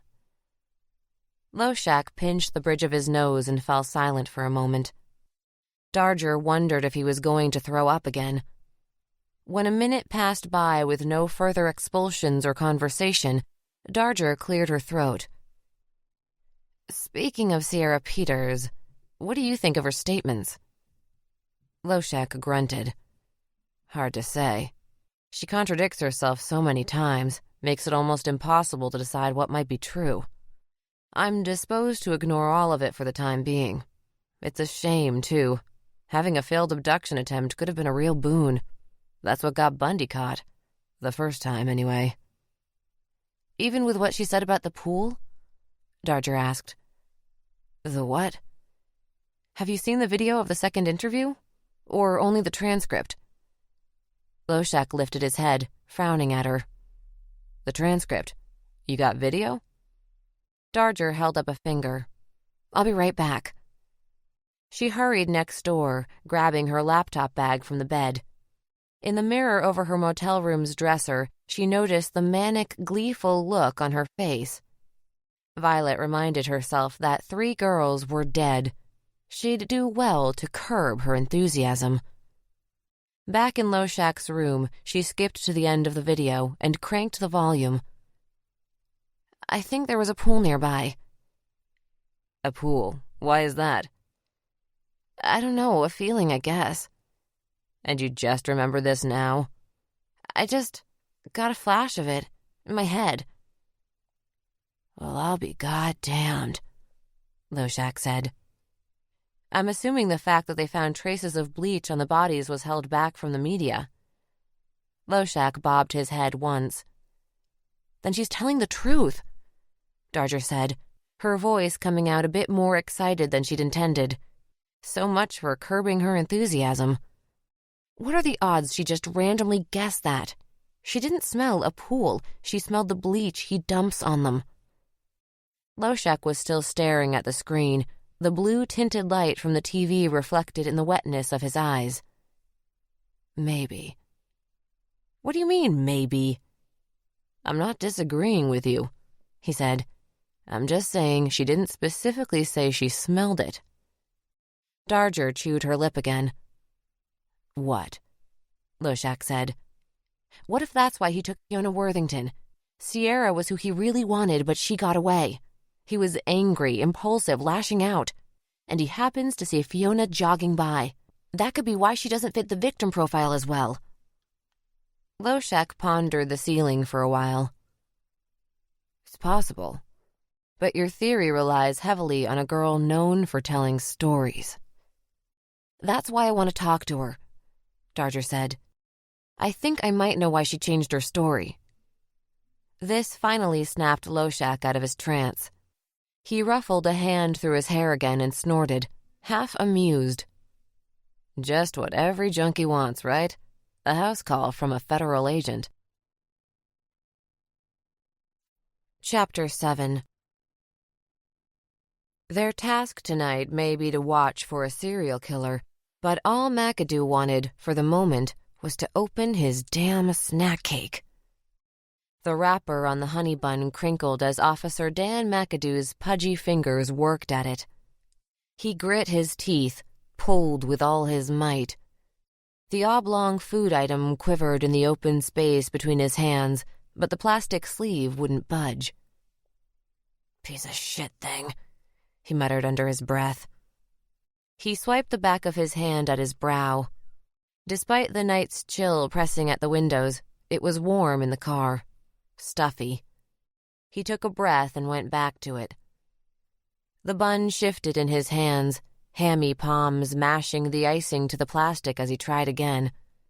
With the amount of force he was applying, he couldn't help but picture the wrapper shredding apart all at once, the honey bun somersaulting out and belly-smacking the floor mat. Instead, the stupid thing just shook like mad and rasped out that cellophane sound. His partner, Officer Chuck Novotny, was just his opposite physically. Tall and bony with a long face that was almost 50% nose. He watched the portly cop from the driver's seat, jabbing his gums with a toothpick, something between a grimace and a smile pulling on the corners of his mouth. His face couldn't seem to decide if it was amused or disgusted by what he was seeing. A grown man fighting like hell with a snack cake, and somehow losing. "Give it," Novotny said finally. "Huh?" The crinkle of the plastic ceased. McAdoo turned to look at his partner as the man spoke, breaking eye contact after a moment to watch as the toothpick bobbed with every syllable. "Give me the damn thing." Novotny put his hand out, and McAdoo's eyes drifted from the toothpick to the outstretched palm, hesitated there a beat, and flicked to the honey bun pinched in his fingers. He stared at the oval of cake for a long time before he handed it over. "Something's wrong with this piece of shit thing." Novotny had snatched it and popped the top of the package open before McAdoo had even finished his sentence. He shook the opened honey bun, the rich aroma of artificial flavors filling the vehicle, and McAdoo plucked it from his hand, lips twittering as though mumbling something to himself without sound. "You're welcome," Novotny said. They fell quiet again as McAdoo peeled away the plastic and bit the snack cake. The pudgy cop tried to think of something, anything to say as he chewed. He hated the quiet. It made the time go slower, he thought. He came up empty, though. Maybe they'd talked themselves out over the past several nights. Novotny spoke up just then, though, mercifully shattering the silence.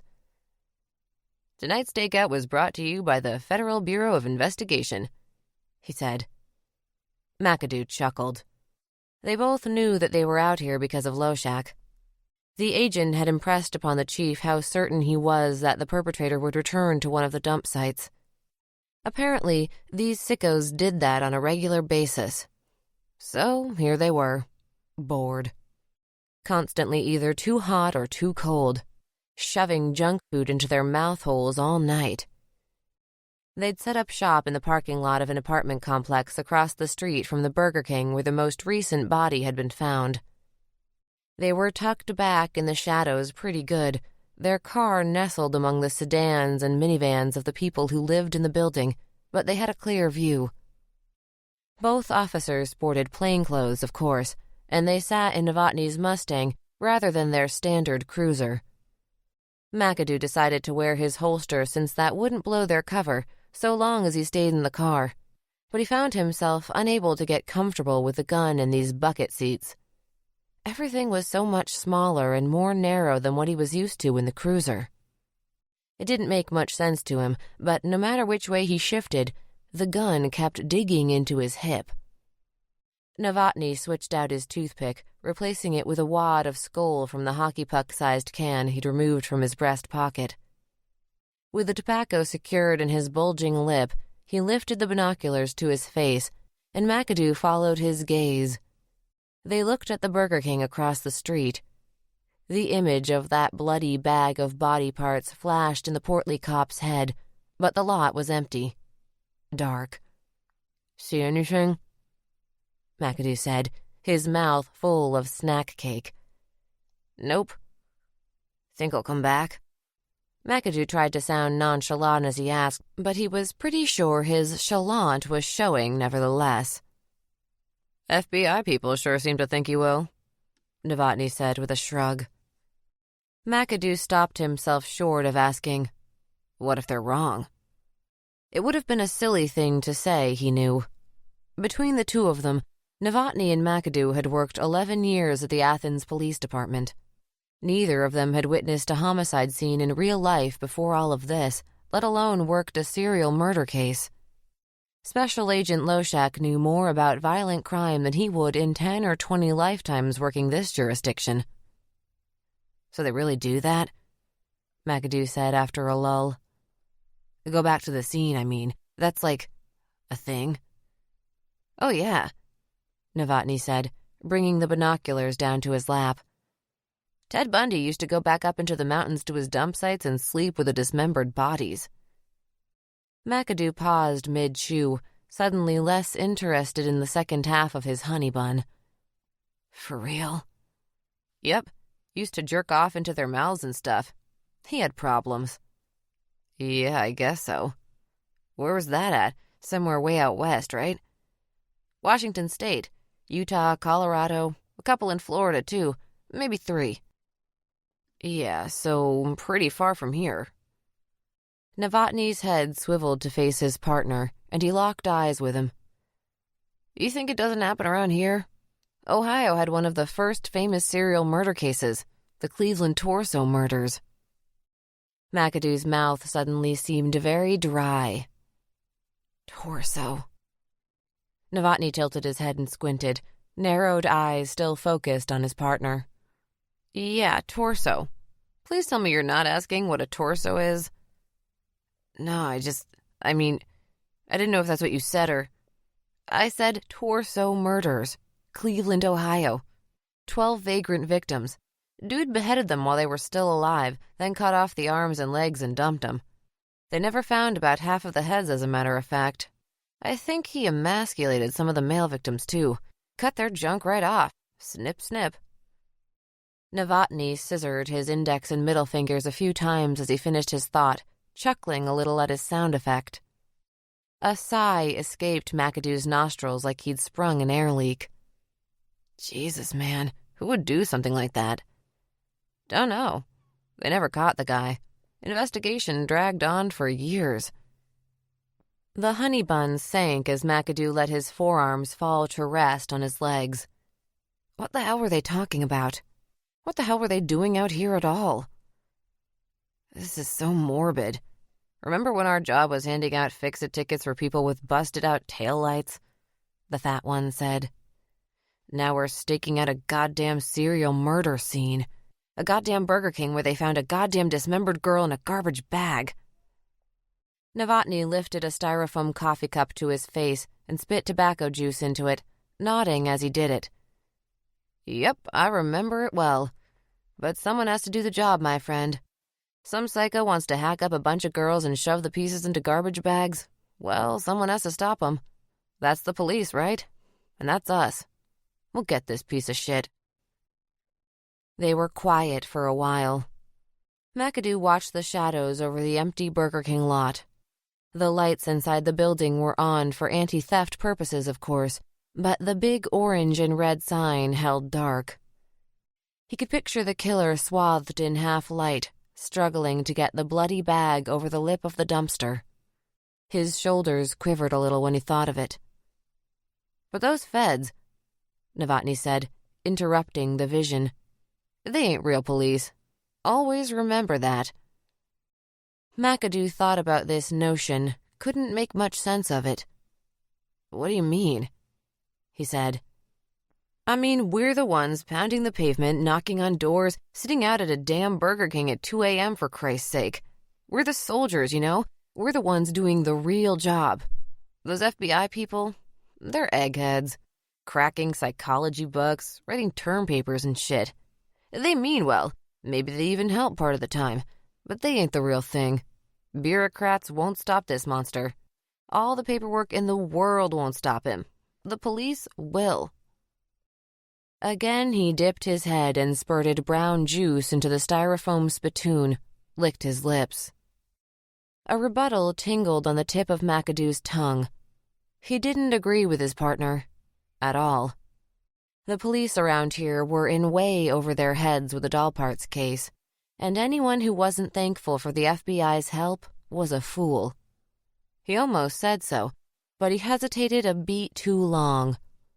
The quiet encroached, filled the emptiness. The moment seemed to have passed, and he said nothing. He finished the honey bun and crammed the plastic wrapper into the ashtray. I can't wait until I'm away from all of this, he said finally. Once I get my boat, I'll just be drinking and fishing, drinking and fishing, drinking and fishing. Not worrying about speeding tickets or serial killers or any of this shit. Novotny sighed. Yep, you and your dream boat. They sat in the quiet as the night dragged on, staring into the gloom of the parking lot across the way. The killer didn't show.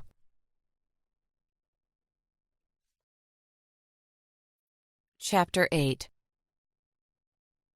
The building at 2926 Susanna Lane was an ugly, squat little duplex. Like most of the homes and apartments in this neighborhood, it was painted in industrial blue. Darger figured it must have been the cheapest paint money could buy at some point, and the slumlords went wild. A fat man stood on the lawn, overseeing two boys in their late teens or early 20s hauling boxes out of the house and piling them at the curb. His hands rested on his hips, his swollen belly showing his t-shirt absolutely no mercy. It almost looked like he was trying to smuggle a watermelon in there. A girl with her hair pulled back in a messy bun fluttered next to the pile, hopping toward the man like an angry sparrow. He'll be waiting to hear from my attorney, she said through clenched teeth. Expect the lawsuit come Monday morning. The girl plucked something from one of the boxes and added it to a separate pile accumulating next to the mailbox. "Oh, I'm sure that'll happen," the man said, folding his arms over his chest and smirking. Violet parked the car on the street and got out. "Miss Peters?" The girl kept screaming. "This is how you treat people? Toss their stuff in the street like garbage? I have rights!" The large man had moved up onto the porch, and he hung over the iron railing to taunt the girl. "You want to talk to me about rights? Try paying your rent once in a while. You were notified of the eviction proceedings by verified letter, each and every step of the way. Well, you've had a whole week to collect your belongings." "Sierra Peters?" Violet said, her voice getting lost in the din. The girl's finger stabbed the air. "I have friends, you know. I have friends I can call." Violet got within a few steps of her and said more firmly, "Excuse me, are you Sierra Peters?" The girl whirled around, and for a beat, Violet thought of a cobra rearing back, poised to strike. She almost stepped away, almost flinched, but stood her ground. Sierra lifted her chin, clinging to her defiance, but the slightest waver in her voice betrayed her. "Who are you?" Violet held out her badge to the girl and handed her a card with her name and phone number on it. "My name is Violet Darger. Could we talk for a moment?" From the stoop, the landlord called out. "You're the cops? Good, I was just about to call you. My tenant here, former tenant, is harassing me, issuing physical threats against my person and my property." Sierra spun around to face him again, voice reaching a new shrill pitch. "Threats? I did not threaten—" She turned back to Darger, her voice flipping back to a more reasonable tone. "He's lying, officer. He's making shit up. I did not." Violet put her hands out. "Miss Peters, Sierra, if you can just calm down a minute, I'm sure we can get this sorted out." Now that she was closer, she noted that Sierra's chest huffed in and out like she'd just run the Yellow Brick Road training course at Quantico. Beads of water collected in the corners of eyes ringed with black liner. Violet wondered if she had asthma. "She got a record, you know, drugs and thieving mostly," the landlord said. Sierra whirled back around to face the man and hissed, "You shut up!" "Sir," Darger said, leaning around Sierra to try to catch his eye. "In fact, I'd wager you'd find an awful lot of stolen items in them boxes." He had one hand rested on the fullness of his belly, rubbing in circles and drumming his fingertips. It reminded Darger of a mannerism a pregnant woman might adopt. "You're a liar!" Sierra's breath almost whistled in her throat. Tears were streaming down her face. "Sir, please go inside." Darger advanced, hand raised. "I didn't realize it was against the law to stand on my own front lawn." Darger felt her fingernails digging into the palm of her hand as she struggled to compose herself. What was this guy's problem? "If this situation continues to escalate, you might find both you and the girl arrested. Now please go inside. I'll be in to talk to you in a moment." It was a bluff, but Darger saw a flash of fear in the man's eyes, which he covered quickly. Pursing his lips, he nodded to himself. "Within my rights, 100%, he muttered. Finally, he went in, the screen door banging closed behind him. When Darger turned back to Sierra, the girl was busy trying to pick through the belongings piled at the curb. Mascara-tinted tears ran down her cheeks, and her breath was still a rasp. She coughed out a sob as she tipped a box full of coffee mugs into the grass. With the box empty, she began packing up a few things she'd pulled from the jumble: a photo album, a large cosmetics bag, and a stuffed animal in the shape of a giraffe. "Sierra." Violet put a hand on her arm, and the girl wrenched away. "No, I didn't do nothing. It's not fair that he just throws all my shit out, but I'm the one that gets in trouble." Her voice trembled again, and fresh tears fell from her eyes. She swiped a hand at her cheek, leaving a black smudge of makeup behind. Sierra, I'm not arresting you, okay? I'm not even a police officer. I'm from the FBI. You're not in trouble. Eyelashes thick with clumped mascara blinked together rapid fire. Her shoulders convulsed with each breath. I'm not. No, honey, I just want to talk to you.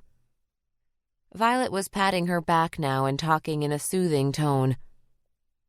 Sierra, it seems like you're having trouble breathing. Do you have asthma? Sierra's head bobbed furiously. Do you have an inhaler? Again, the nodding. Her hand flailed in the air, gesturing at the house. You think it's still inside? Can you tell me where? Medicine cabinet, Sierra wheezed. Violet could see beads of sweat forming on her upper lip and at her temples. The wisps of hair at the base of her neck were sodden. Okay, Sierra, I'm gonna go inside to see if I can find it. In the meantime, why don't you sit in my car? I'll turn the AC on for you, and I want you to focus on calming down, okay? Violet guided her to the passenger side and opened the door, then went around to the driver's side to turn the key and crank the air on. Do you know any centering exercises? By the look on her face, Violet might as well have asked her to recite the Pythagorean theorem from memory. That's okay. It's easy. I want you to choose 5 things, 5 facts about yourself. Sierra looked dubious. For example, I would say, my name is Violet Darger. My favorite color is blue. Violet pointed at Sierra, indicating it was her turn. The girl swallowed, still appearing unsure. My name is Sierra Peters, she croaked. My favorite color is orange. Violet gestured at her, urging her to continue, but Sierra shook her head, still too rattled to come up with her own. My birthday is April 13th and my star sign is Aries, Violet said. My birthday is January 4th and I'm a Capricorn. Got the hang of it? Violet asked, and Sierra bobbed her head, yes. You keep going and I'm going to go see if I can find your inhaler. Darger paused after opening her door, her foot hovering over the ground. She remembered Deputy Donaldson's warning about Sierra having sticky fingers. For a brief moment, she considered the wisdom of leaving Sierra in a rental car with the keys in the ignition, but she pushed the thought away. The girl was in the midst of an asthma attack. She wasn't going to steal the car. Violet knocked on the door, then stepped to the side as the boys hauled a dresser through. She held the door for them, and then the man welcomed her inside. All right, sir, I'm going to take her in before things go any further, Darger said, making no attempt to clarify what that meant. Good. She's been nothing but a pain in my sack for 2 years. Noise violations, domestic incidences, not to mention the drugs. Shouldn't be a problem for you any longer. Darger interrupted. Before I go, could you show me the bathroom? She flipped open the mirrored door on the medicine cabinet and began rifling through the makeup and toothpaste and pill bottles. Hey, what are you... She found the inhaler tucked into one corner and wrapped her fingers around it. When she turned to leave, the landlord was blocking the door, hands on his hips. He puffed out his chest. Technically, that belongs to me now, he said, pressing his lips together. Everything here does. Darger glared at him, the dead look in her eyes speaking loud and clear. The man's posture loosened, shoulders twitching and drooping a little. But you can take it. Just make sure that girl don't come back here. Back in the car, Violet handed the inhaler to Sierra. Her breathing sounded a little less labored now. The inhaler let out a hiss as Sierra depressed the button and took the medication into her lungs. Violet looked at the clock. 9:21 a.m. She was just going to go out on a limb and guess that with all the excitement going on for Sierra this morning, she probably hadn't eaten. Hungry? Darger asked. Sierra nodded without hesitation, her bottom lip still quivering like a powerless child's. Chapter 9. Darger put the windows in the Camry down, and the wind whipped their hair around as they made the drive across town to the State Street diner. The cool air, coupled with the asthma medication doled out by the inhaler, calmed Sierra enough that her breathing had returned to normal by the time Darger slid into a parking space. A good thing, too. It was always easier to talk to a witness when they were breathing. Inside, Darger chose a corner booth toward the back, hoping for at least the illusion of privacy. The decor had an Art Deco feel. Red leather seats, black and white tile floors. "This is about the killer, huh?" Sierra said. Darger nodded. She was glad Sierra had broached the subject first. It hopefully meant she'd be willing to talk about it. "I know everyone thinks I'm a liar." A wispy lock of hair had come loose over her ear, and Sierra reached up to tuck it back in place. As she lifted her arm, her sleeve fell down, revealing a crosshatch pattern of white lines from wrist to elbow. Scars. A lot of them. Violet winced and looked away. "Who's everyone?" "That detective, Jansen. All the cops, really. I seen how they looked at each other. Little secret looks like they think I'm too stupid to figure out they think I'm trash." "Well, I don't think that." Sierra shrugged, looking unconvinced. "I don't," Darger repeated. Damn that Detective Jansen. She was going to have to tread lightly with this one. "We don't have to rehash all of it again. I'm sure you're sick of talking about it. I know I would be." The waitress arrived with menus and a carafe of coffee. "Coffee for you ladies? I got decaf, too." "Regular is fine," Darger said, righting the upside-down cup on the table so the waitress could fill it with a steaming black brew. Sierra followed suit. Darger drank hers black, but she watched Sierra add 4 of the small creamer cups and approximately 8 teaspoons of sugar to hers. Darger smiled to herself. "I like your porcupine," the girl said. Darger's confusion must have registered, because Sierra lifted a finger and aimed it at Darger's lapel. "Your pin." Violet tucked her chin to glance at the little gold brooch. "Oh, it's a hedgehog, actually. And thanks." The teaspoon in Sierra's hand tinkled against the ceramic of her mug as she stirred her coffee. "Is it old? Like a family heirloom or whatever?" Darger fingered the tiny gold spikes on the hedgehog's back. "It's supposed to be vintage. 1950s, I think. But I haven't had it long. It belonged to—" Her voice trembled ever so slightly, and she cleared her throat to cover it. "A friend."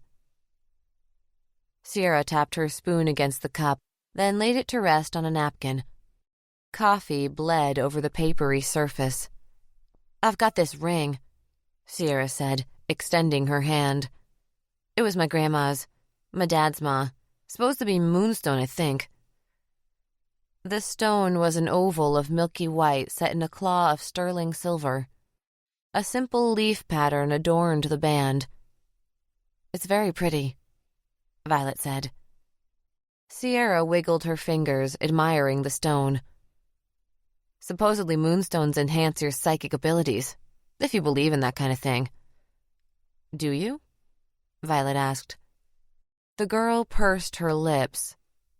"Sometimes." "Well, then maybe you've already guessed." Sierra looked up at her. "There is one thing I wanted to ask you." Well, she hadn't run off yet. Darger took that as a sign to continue. "I was wondering," Darger said, then looked down to her coffee. "It's silly, but I thought we might try it anyway." "What?" Sierra's head tilted to the side. Her expression reminded Darger of a cat whose curiosity has been piqued. "Well, you have to close your eyes." The girl's chin jutted out. I told you it was silly. It's just, sometimes if you close your eyes and picture being somewhere, you can remember things you thought you'd forgotten. She waved her hand, indicating they should forget it. But we don't have to. I'll do it, Sierra said. You will? The coffee was hot enough that it scalded her mouth a little as she took another slug, just how she liked it. The girl indicated she would with a nod. Darger leaned forward slightly so she could speak softly and still be heard. Okay, close your eyes. The girl's eyelids fluttered closed. Darger could still see her eyes moving back and forth behind the thin layer of skin. Breathe in slowly, counting up to 3, and clear your mind. Sierra inhaled, nostrils flaring slightly as she did so. Now hold that breath, and then let it out of your mouth all at once. Feel the tension leaving your shoulders and your chest and your neck. Darger watched as Sierra's torso deflated. Your mind is a blank canvas, endlessly black. Sierra's head bobbed almost imperceptibly. You mentioned something about a pool, near where you escaped. Again, the girl nodded. Did you see it? Maybe the lights people sometimes have in them at night. Sierra shook her head. What then? How do you know about the pool? There was a pause, and Darger thought she might not answer. I smelled it. I smelled the chlorine. A tingle of excitement spread through Darger's chest. Now they were getting somewhere.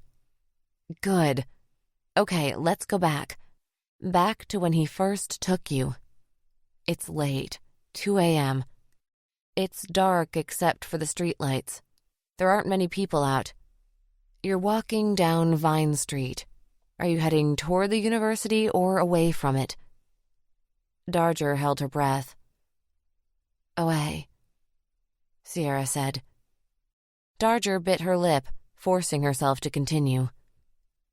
When do you notice the car? Do you see the lights first?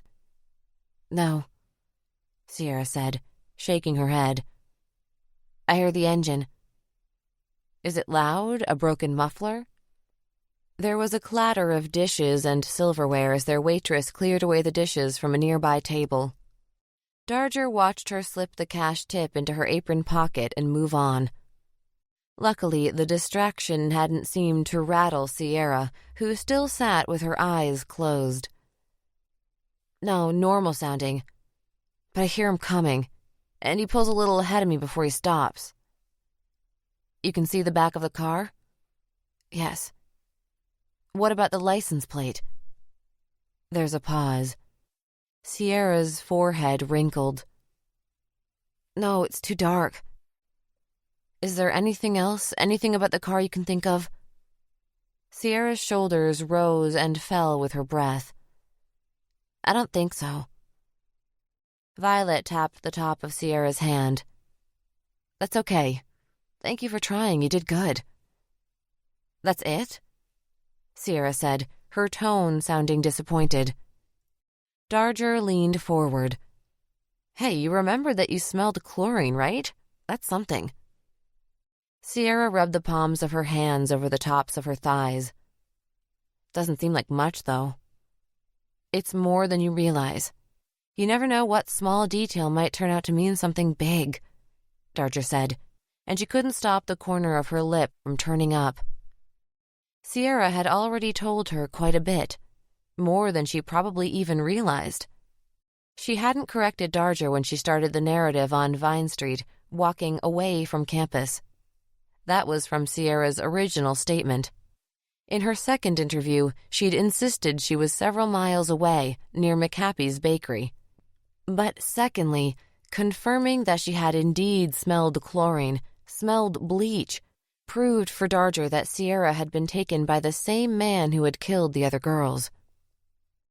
When they'd finished eating, Darger paid the bill at the front register, then returned to the table to leave a tip. I'm just going to hit the bathroom before we go. she told Sierra. The girl started to scoot out from the booth. I need a smoke. I'll be outside.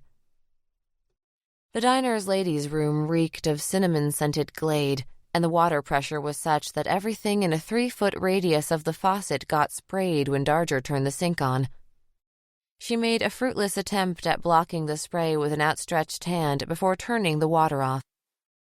She dabbed at the front of her shirt with a wad of paper towels and scowled at her reflection in the mirror. Should she keep playing it slow with Sierra, or push her a little? Time was ticking.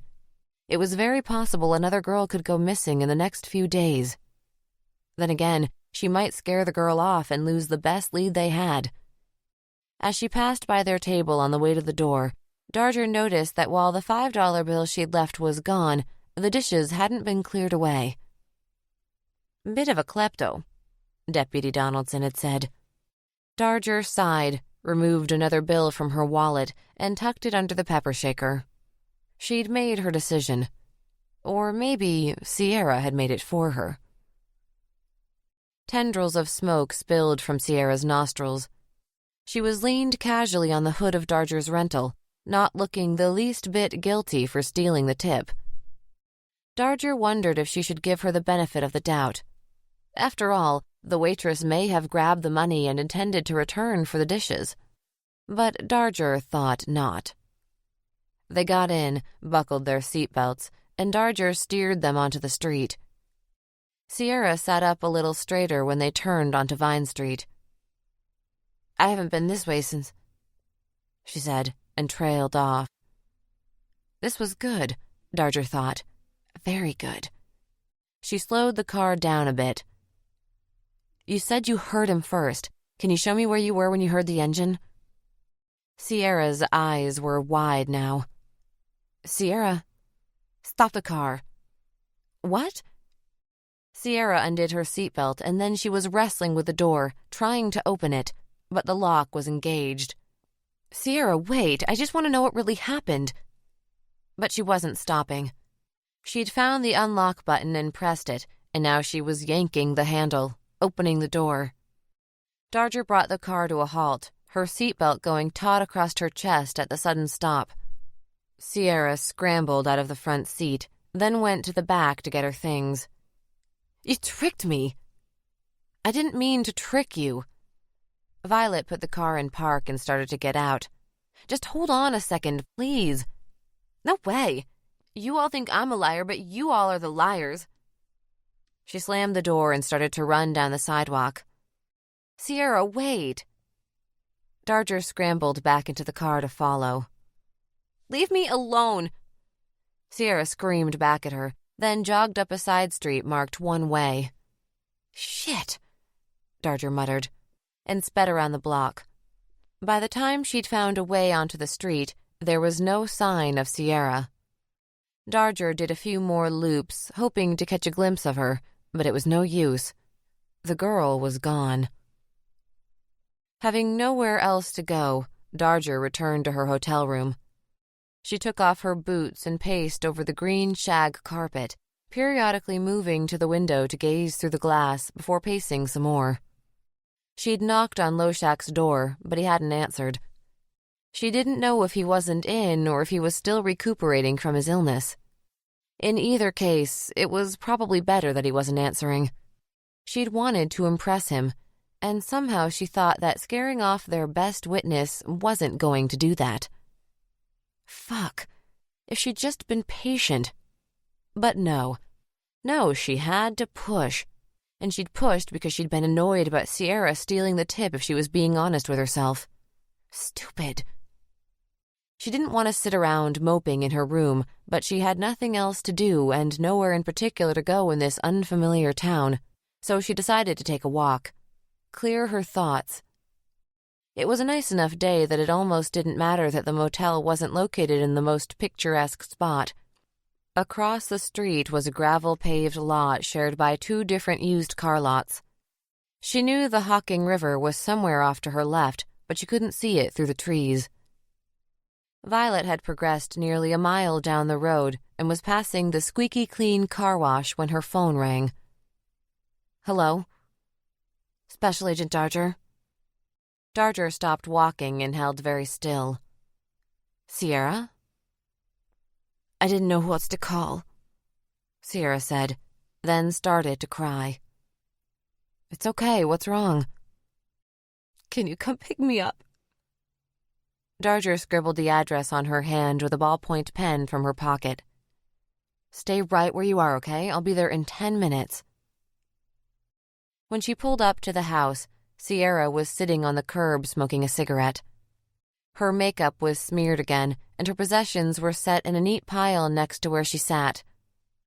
Darger unlocked the door, and Sierra climbed in after stowing her box of rescued things in the back seat.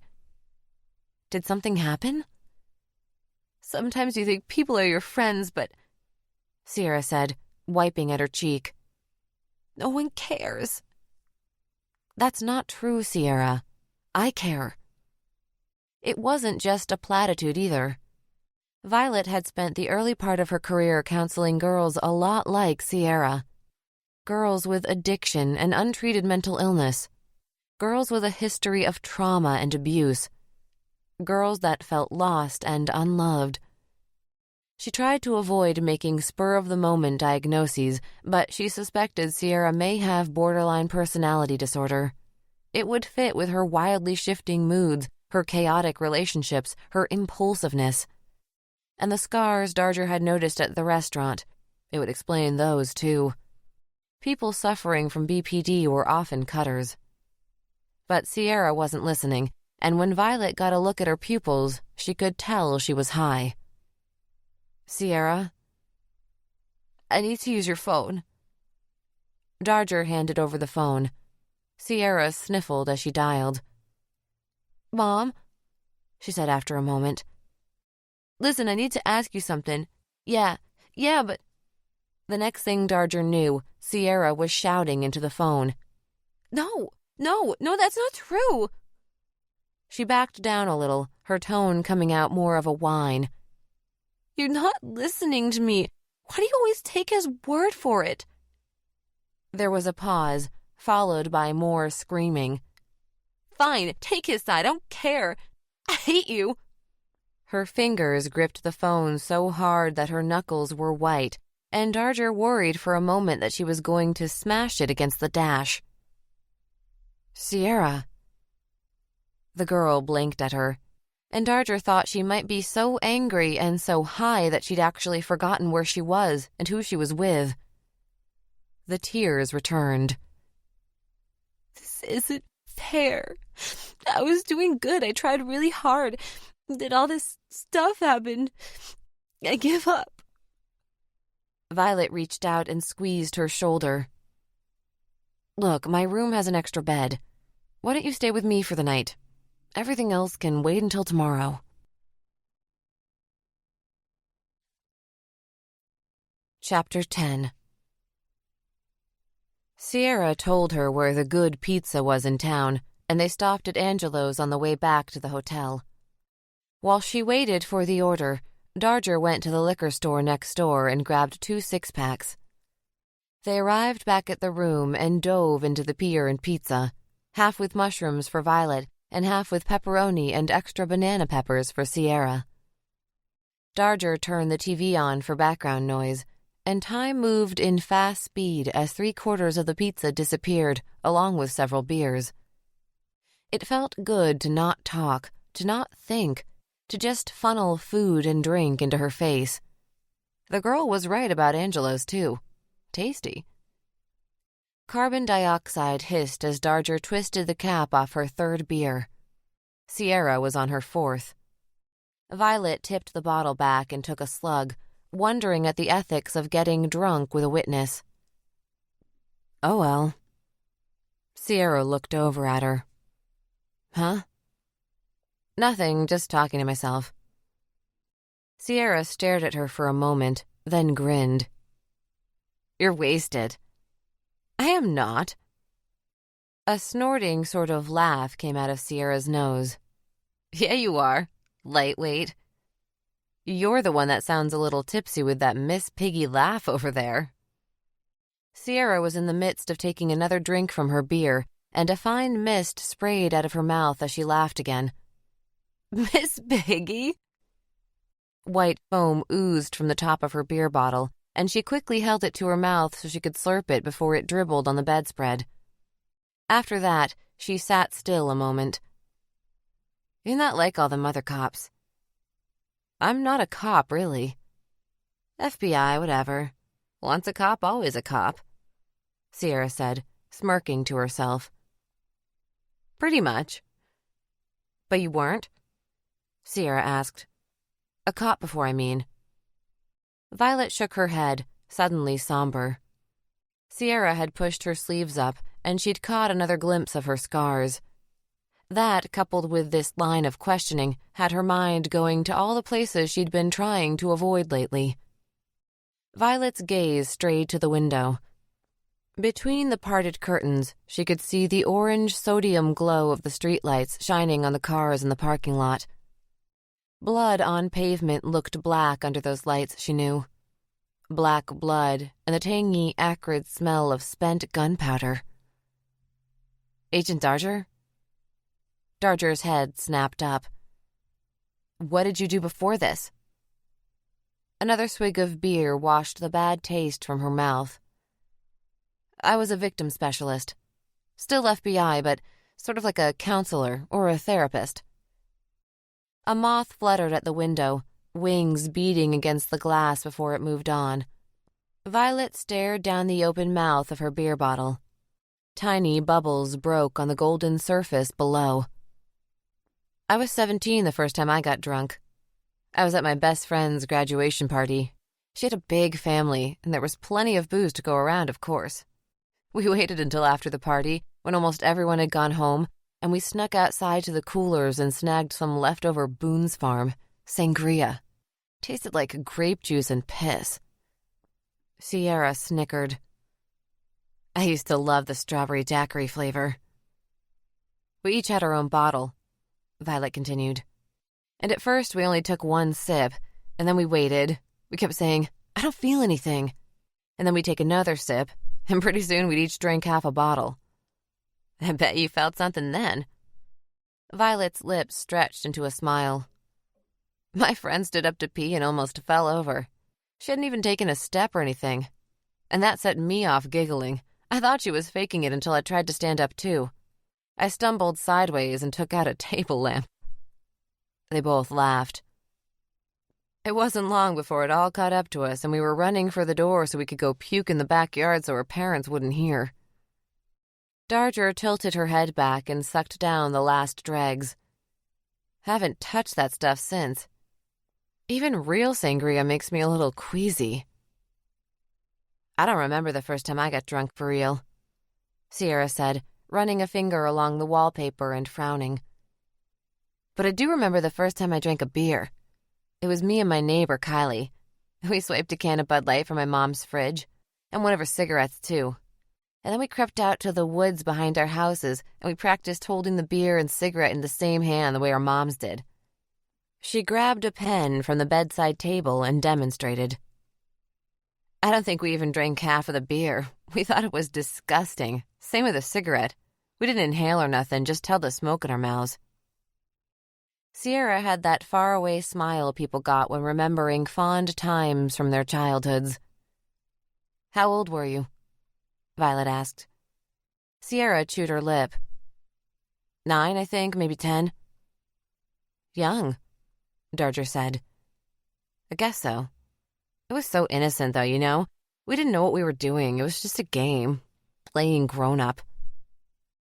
Darger tapped her fingernails against the beer bottle in her hand. "When I was 10, I wanted to be a paleontologist." "Which one is that?" "Dinosaur bones. Or at least that's what I was interested in." "In other words, you were a huge nerd." "Hey!" Darger protested, then laughed. "Well, yeah, pretty nerdy." "I'll try to hide my shock and surprise," Sierra said, and Darger threw a pillow at her. She was feeling a little giddy from the beer. "Didn't you have dreams when you were a kid? Something you wanted to be when you grew up?" "Not really." "None at all?" she thought, tilting her face toward the ceiling as she did. A dancer. Violet slid off the bed so she could sit on the floor with her back leaned against the mattress. No judgments, but are we talking ballet dancing or G-string dancing? Sierra tipped her head back and laughed. Not that kind. Like you said, ballet. And tap and jazz, too. I used to take classes. Why'd you stop? She shrugged non-committally, and a cloud seemed to descend over her face. Come on, there had to be a reason. I just grew out of it, I guess. I don't know. It's kid stuff, isn't it? You can't be a dancer for a living. Not that kind, anyway, Sierra said, and a trace of a wicked smile returned. Well, maybe not everyone can be a professional ballerina, but you could be an instructor, teach kids. Sierra was shaking her head. Nah, I don't think I'd have the patience for that. They were quiet for a while. The only sound was canned laughter from the sitcom on TV that neither of them was watching. The laugh track was the perfect counterpoint to the exaggerated beer sadness Violet felt. The girl gave up so young. I did these cosmetology courses in high school, Sierra said, and her eyes suddenly brightened. I could see myself doing that. Yeah? Darger said. Then you should. Sierra shrugged again, looking a little embarrassed, like admitting she wanted something in life made her feel sheepish. I don't know. What did you like about it? With one thumbnail, Sierra picked at the label on the beer bottle.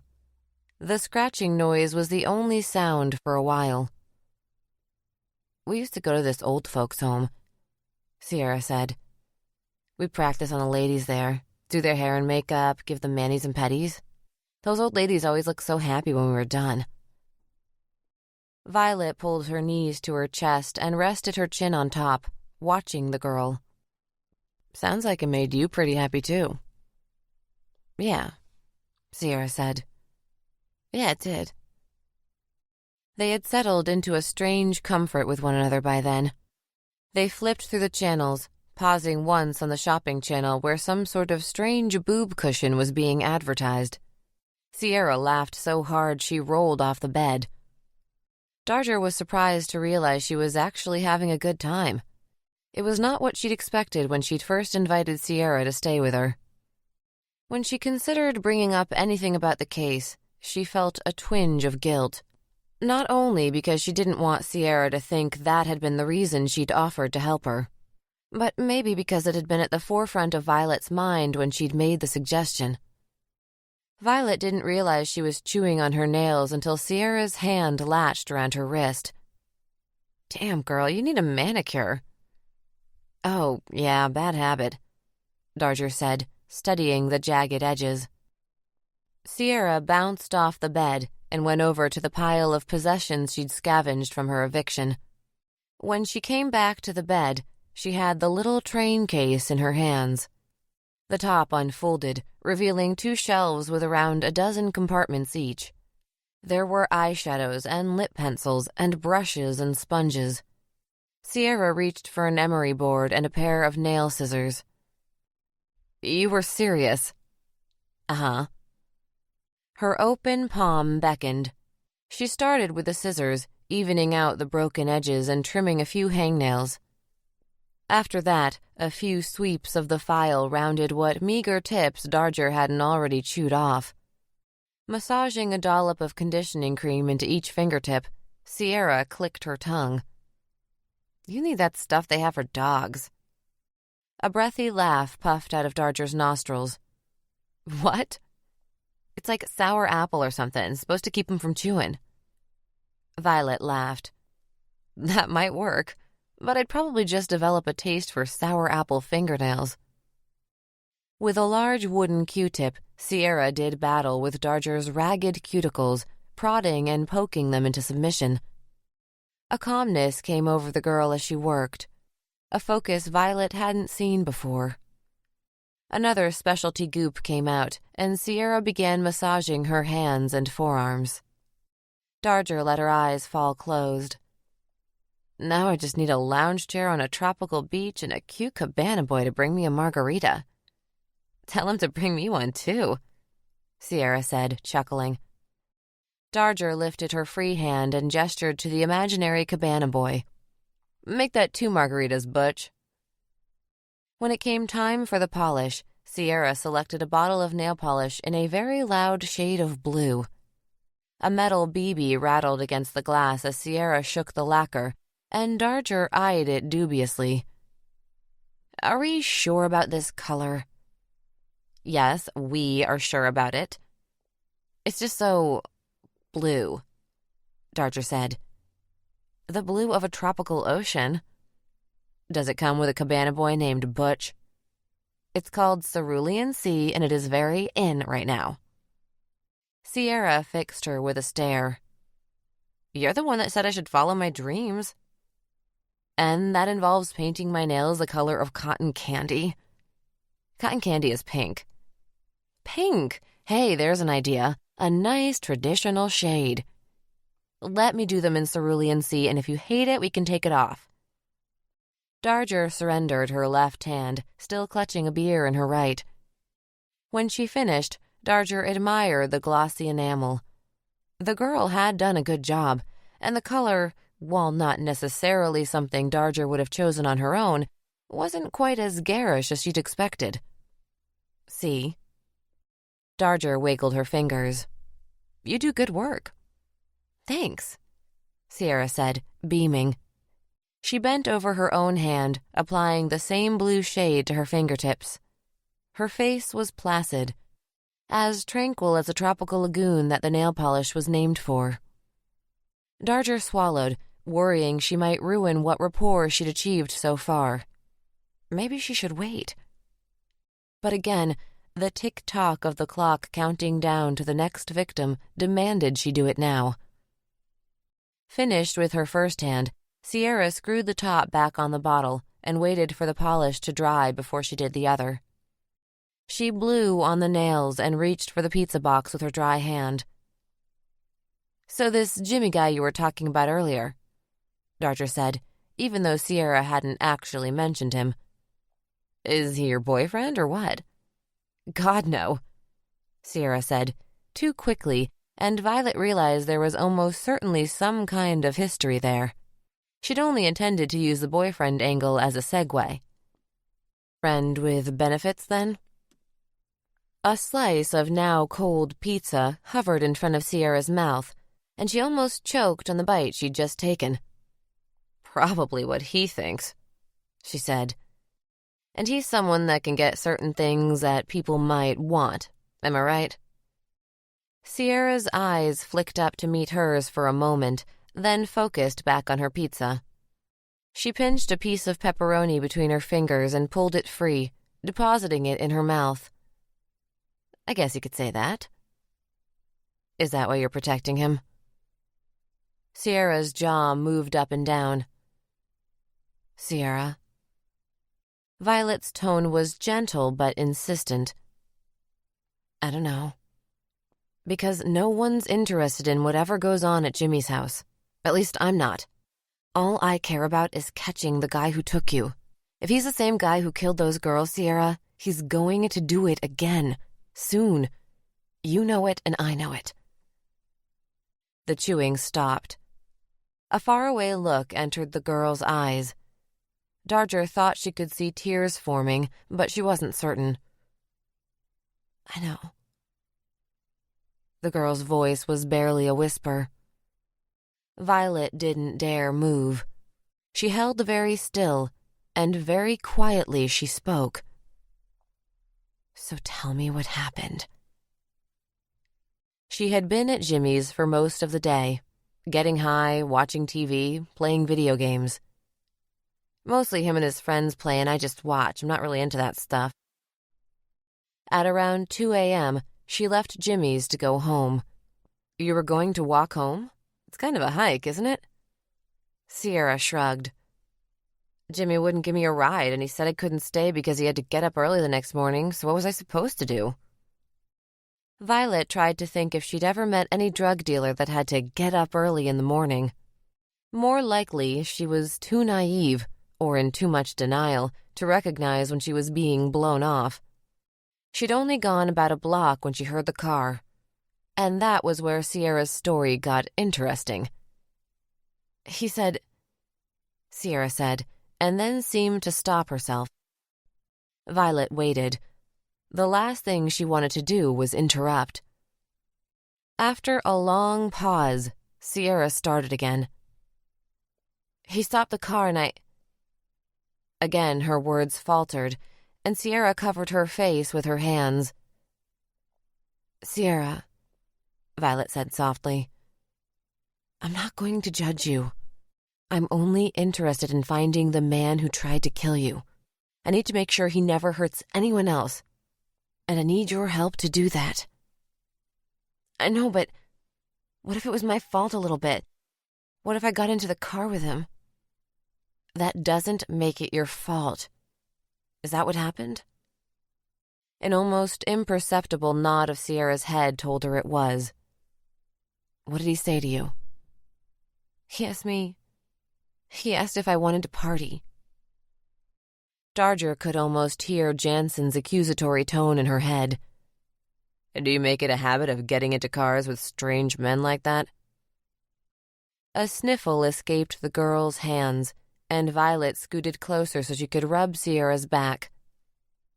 I know this is hard, and I'm sorry you have to keep going over it again and again, but I promise you, it will help us find him.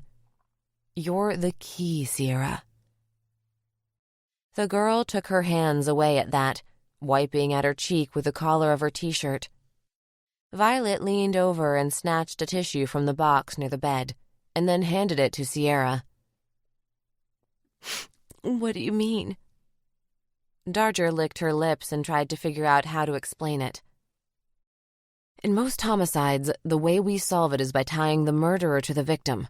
It was someone they knew, a family member, a coworker, a spouse, a rival gang member.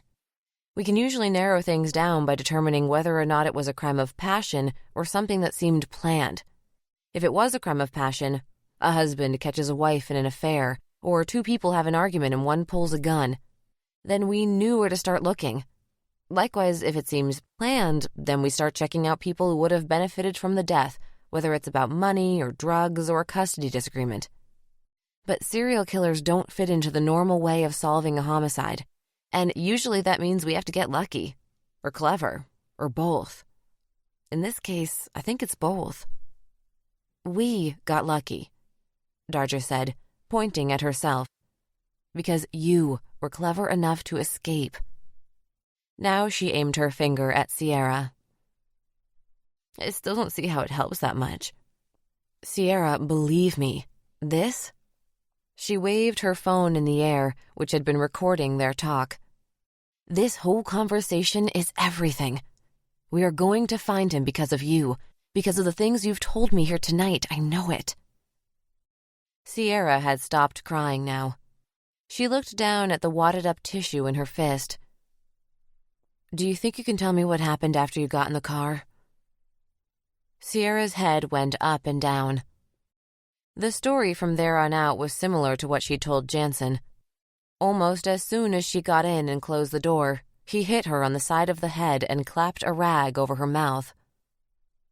It smelled kinda sweet, but also like alcohol, like really rotten bananas.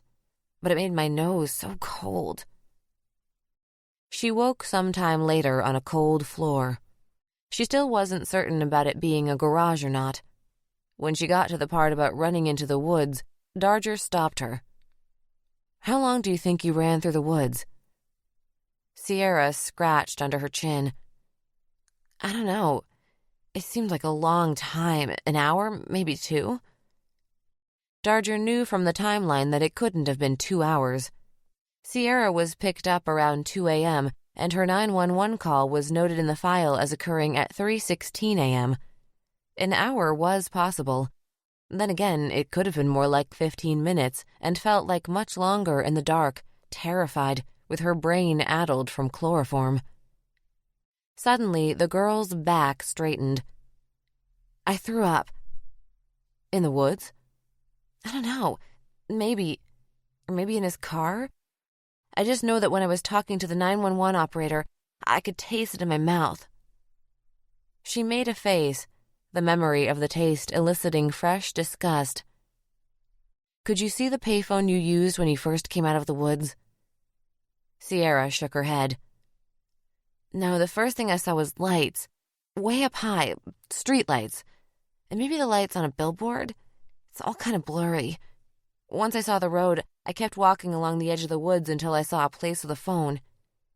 I was afraid that if I went to the road and tried to get someone to stop, that it would be him, like in scary movies. Violet exhaled when they were through, pleased with herself, pleased with the girl. Turning off the recording app on her phone, she looked Sierra in the eye. Thank you, Sierra. Really. Sierra nodded once. Even if the girl didn't believe it, Darger could feel its presence, the little glimmer of light shining on this case, even if they didn't fully understand it just yet. Their beer buzzes had faded out to exhaustion, so they prepared for bed after that. Teeth were brushed, the taste of the beer washed away with Aquafresh and Scope. Darger rinsed her face, the cold of the water somehow dull against her cheeks, which felt almost bloated with heat. Sierra already looked unconscious by the time Violet closed the curtains and reached for the switch. When the lights went out, the darkness once more surrounded them. Chapter 11. McAdoo shambled into the Shell Station restroom, his gut gurgling like a washing machine. He'd known the gas station microwave burritos would be a mistake, and Novotny had tried to caution him on top of that, but these warnings failed to stop him from slathering the damn things in the hottest salsa he could find and inhaling them, chewing sparingly and washing them down with 20 fluid ounces of Dr. Pepper. He stumbled into the stall, fingers scrabbling at his belt. Mentally, he focused on nothing, instinctively falling into some attempt at a state of zen that he hoped may prevent a pants-shitting nightmare right here on the cusp of relief. He thought about his boat, the one he'd buy someday, the one he'd been dreaming of owning since he was a kid. He didn't picture himself on it physically, but he imagined what it'd feel like to finally have it. It seemed to help a little. After much flubbing about with his hands, his pants came undone, the weight of the gun dragging them straight to the tile floor with a clank. It wasn't where he expected to be at 2:32 a.m., but here he was. McAdoo's middle flexed and cramped and shuddered as he vacated the vile mixture of beans and peppers. Beads of sweat stood out on his forehead, visible in his reflection on the chrome toilet paper dispenser. If the salsa had been hot upon entry, it was liquid fire on the way out. A form of torture that was surely a major human rights violation. He gripped the bar meant for handicap assistance to help brace himself, wished like hell he had something to bite down on. The door into the men's room swished open, and his squirming atop the toilet seat cut out all at once. He listened. Footsteps. Coming closer.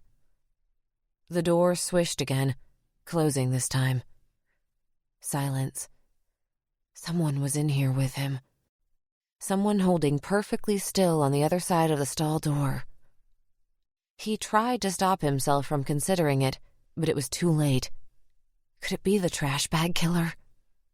He was, supposedly, likely to revisit the Burger King a half a block down after all.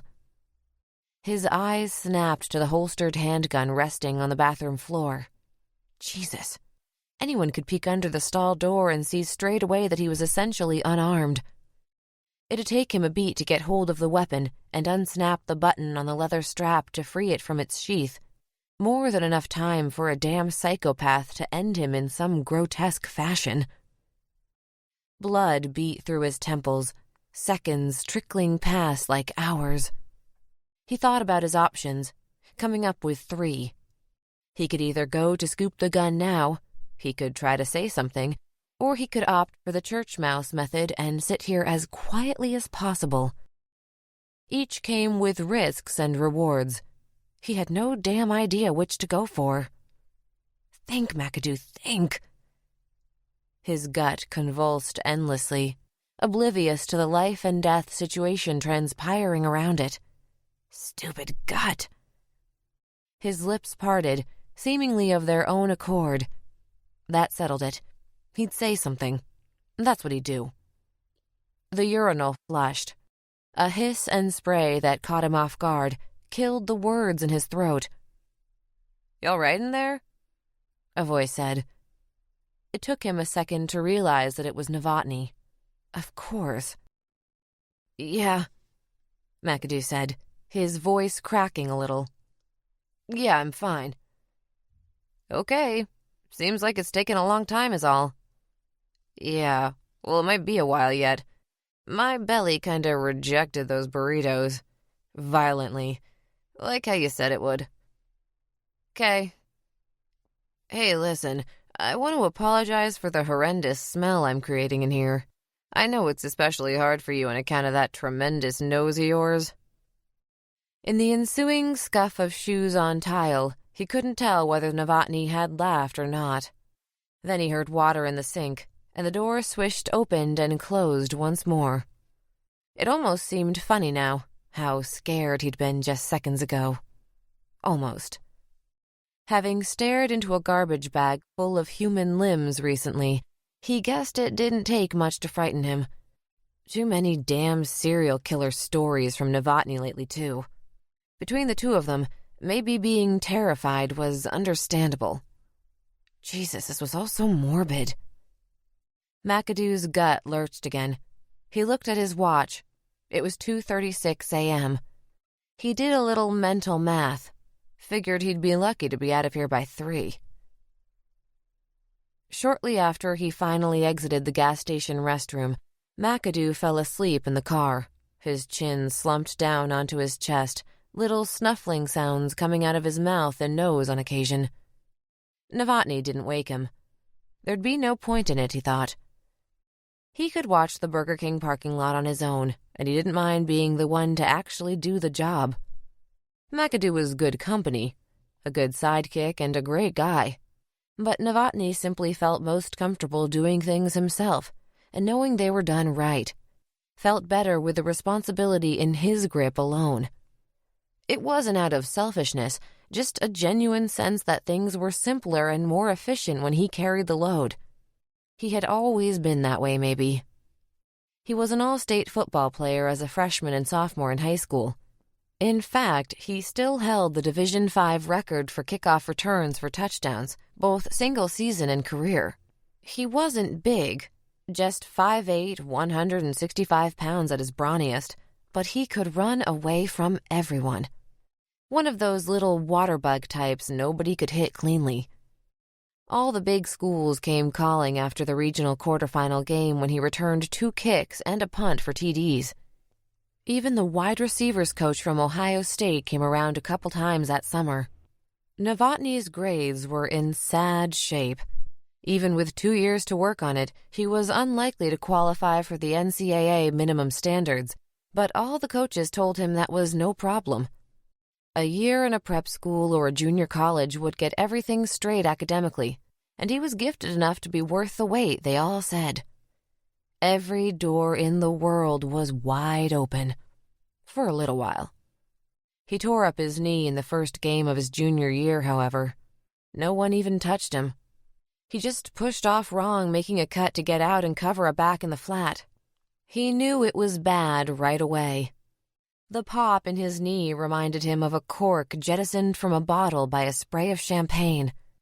He felt the bones shift, and the pain was incredible for a split second. Then the endorphins kicked in, and he felt almost nothing at all from his mid-thigh down. ACL, MCL, meniscus. He shredded all of it. The doctors in Columbus said the bone bruising was the worst they'd ever seen. When he made it back onto the field in his senior year, he lost a step, maybe a step and a half. He still had a decent season, rushed for 1,457 yards, and took 3 more kicks back for scores. But a lot of it was grit and effort now, rather than sheer quickness and speed. He'd been reduced from greatness to merely very good by small school standards. Not scholarship material. Not even close. One Division II school in Indiana wanted him to walk on. They sent him recruiting letters right up until they got a look at his transcripts, and then that door closed as well. But he'd gotten his glimpse. He'd seen the open doors, and he knew what was possible. Football was over for him, but he knew some guys on the police force. He knew he could make detective in time. Just a few years, maybe, if everything went well. He juggled night classes at the Rio Grande Community College in Pomeroy for his first 3 years in law enforcement, got a 2-year degree in criminal justice, and now it was a matter of time before he worked his way up the chain. He'd make detective soon enough. Maybe not in the APD, but somewhere local. Maybe even within the next year, he thought. He lifted a styrofoam coffee cup to his lips and spit tobacco juice into it, looked across the street where the shadows encroached on the home of the Whopper. Nothing over there moved. Chapter 12. Thanks to the beer, Violet fell asleep easier than usual. She did not dream, or if she did, she retained no memories. It was just as well, really. More often than not, her dreams turned dark these days. If they weren't outright nightmares and flashbacks, then they were filled with sadness or a sense of dread. She longed for the anxiety dreams of her youth, when her angst could be boiled down to a perpetually forgotten locker combination, or realizing she had a test in a class she'd never been to. It was still fairly early when she woke, just after 7 a.m. according to the bedside clock. Sierra snored from the next bed, and a thin band of golden morning light spilled through the gap between the blackout curtains. The bathroom door rattled as Violet pulled it closed behind her, and she squinted through pinched eyelids when the overhead lights flickered to life. She spread a glob of toothpaste on the end of her toothbrush and set about whisking away the stale taste of morning breath. In the reflection of the mirror, Darger noted the towel hanging over the shower. Right, she'd need to go get some fresh towels from the front desk before she jumped in. Back in the room, Darger slipped her blazer over the thin cotton t-shirt she'd slept in. Sierra had rolled over, no longer snoring. Gripping the keys in such a way to keep them from rattling together, Darger tiptoed across the room and out the door. There was a humid chill in the morning air, and it smelled of dew and cut grass. Darger inhaled deeply. It was going to be a good day. She'd talk to Loshak, tell him what she'd learned, and they'd put together a game plan. She wondered if they should alert the media, tell them that people should be wary of accepting rides from strangers in dark sedans. But first, she needed that shower. The front desk attendant reminded Darger not to forget about the free continental breakfast offerings as she handed over a fresh set of towels. Darger grabbed 2 juice boxes and 2 blueberry muffins on her way back to her room. She tried to be as quiet as possible re-entering the room. She set the food on the table just inside the door and lowered the key ring gently. A little smile played on her face when she thought of how she'd been worried to leave Sierra in the car with the keys the previous morning. And now that she'd spent some time with her, Violet didn't think Sierra had taken the tip from the diner table either. She'd prejudged her, jumped to conclusions just like everyone else. Shampoo lathered into a white froth atop Darger's head. She rinsed the suds and then applied conditioner. And to think that Deputy Donaldson just wanted to write Sierra off as a liar. What a mistake that would have been. This could be a big break for them, for the case. She wondered how many killers got away because of the short-sightedness and bias of the local law enforcement. A shame, really. The tub handle squeaked as she turned the water off. Darger pushed the shower curtains aside and steam billowed out into the open air of the rest of the bathroom. She wrapped a towel around her head and got dressed.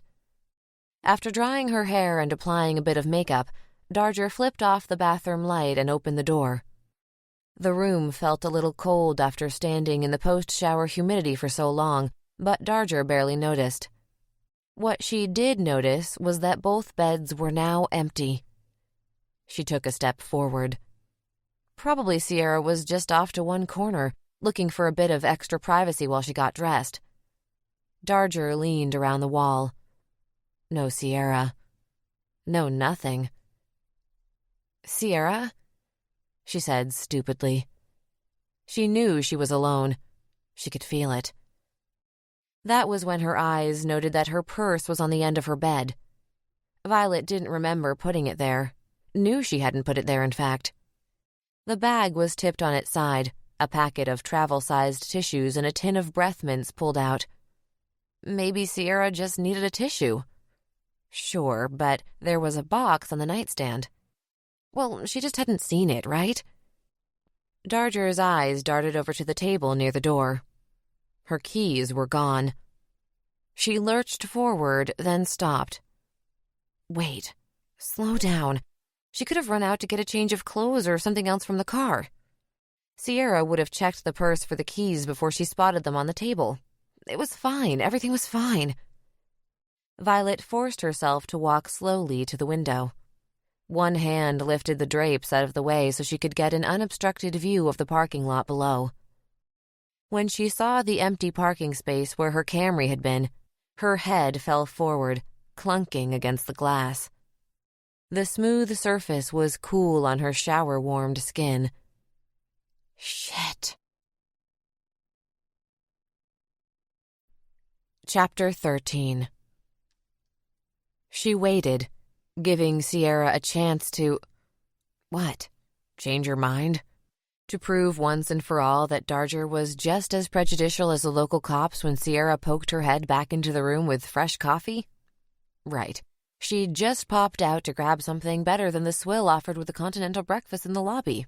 Maybe she'd grab them both Egg McMuffins, too. That would explain the missing cash. Sierra didn't have any money. They both knew that. She'd probably just figured they'd both go out and grab something to eat after Violet got out of the shower anyway. Might as well save a trip and have breakfast waiting. A small gesture of thanks. Except that she'd emptied all the cash from Violet's wallet, almost $200. That was a shitload of Egg McMuffins. Violet knew she was kidding herself, of course. Sierra wasn't coming back. Keys, car, and cash. Violet wondered what else was missing. She had a spare key for the room at least. She supposed that was standard for a double room, even though she'd specified one occupant when she checked in. Probably they'd charge her some kind of lost key fee if she didn't turn both in at checkout. Part of the whole scam. How many people lost a key during their stay, forgetting there had even been two in the first place? In any case, at least it was one thing she didn't have to worry about. A sudden panic overtook her, and her hands fluttered into her pockets and over her person. When she felt the prickle at her chest, she exhaled. For a moment, she'd worried Sierra had stolen the hedgehog brooch. Violet just held her hand over the small pin for a while, taking comfort in its presence. Eventually, she could put it off no longer. She walked down the catwalk and knocked on Loshak's door. There was no answer. She knocked again, louder this time. "Loshak, it's Darger." Leaning over the railing, she double-checked that Loshak's car was still in the lot. It was. After a third fruitless attempt at knocking, she went down to the office. The motel employee jammed the key into the slot, turned the lock, and opened the door. The privacy chain hadn't been engaged, so when she turned the knob, the door swung all the way open, a wedge of sunlight piercing the gloom. "Loshak?" Expecting further unresponsiveness, both women started a bit when he shook himself awake and sat upright in the bed. "What the fuck?" Darger let out a breath. "So you are alive. That's good at least." She turned to the girl from the motel lobby. "I'll take it from here. Thank you." The girl headed back for the front office, leaving Darger alone on the threshold. Loshak swiped a paw at his eyes. He looked even worse than he had 2 days ago. Face puffy, eyes bloodshot, with dark rings underneath. "How'd you get in here?" "I knocked about a dozen times. You didn't answer, and all things considered, I thought I should make sure you weren't dead." He grumbled something unintelligible. "Did you even leave your room yesterday?" Instead of answering, he squinted at the clock. "What day is it?" "Christ, when was the last time you ate something?" Loshak ran a hand through his disheveled hair. "I don't remember." "Hold on a minute." She ducked outside and left Loshak sitting in bed, rubbing at his face and likely still wondering what the hell was going on. Darger returned a few moments later with one of the juice boxes and muffins she'd grabbed from the breakfast spread earlier. "Here," she said, setting the food on the night table. "You never answered my question. How the hell did you get in here?" Violet paced back and forth in the narrow path between the beds and the dresser. "The girl in the front office let me in." "Oh, lovely. So anyone can just waltz in and get access to my room with a please and thank you. That's cute. Real nice privacy policy they got here." She rolled her eyes. "Don't worry, she said no at first, but I flashed my badge and told them it was official FBI business." He picked up the muffin, started to unwrap it, then set it back down. Instead, he lifted the box of apple juice and stabbed the straw through the top. "You pull that kind of crap often enough, and word'll get back to the higher-ups. Believe me, they love nothing more than writing people up for the little things." "Jesus, it was for your benefit, not mine.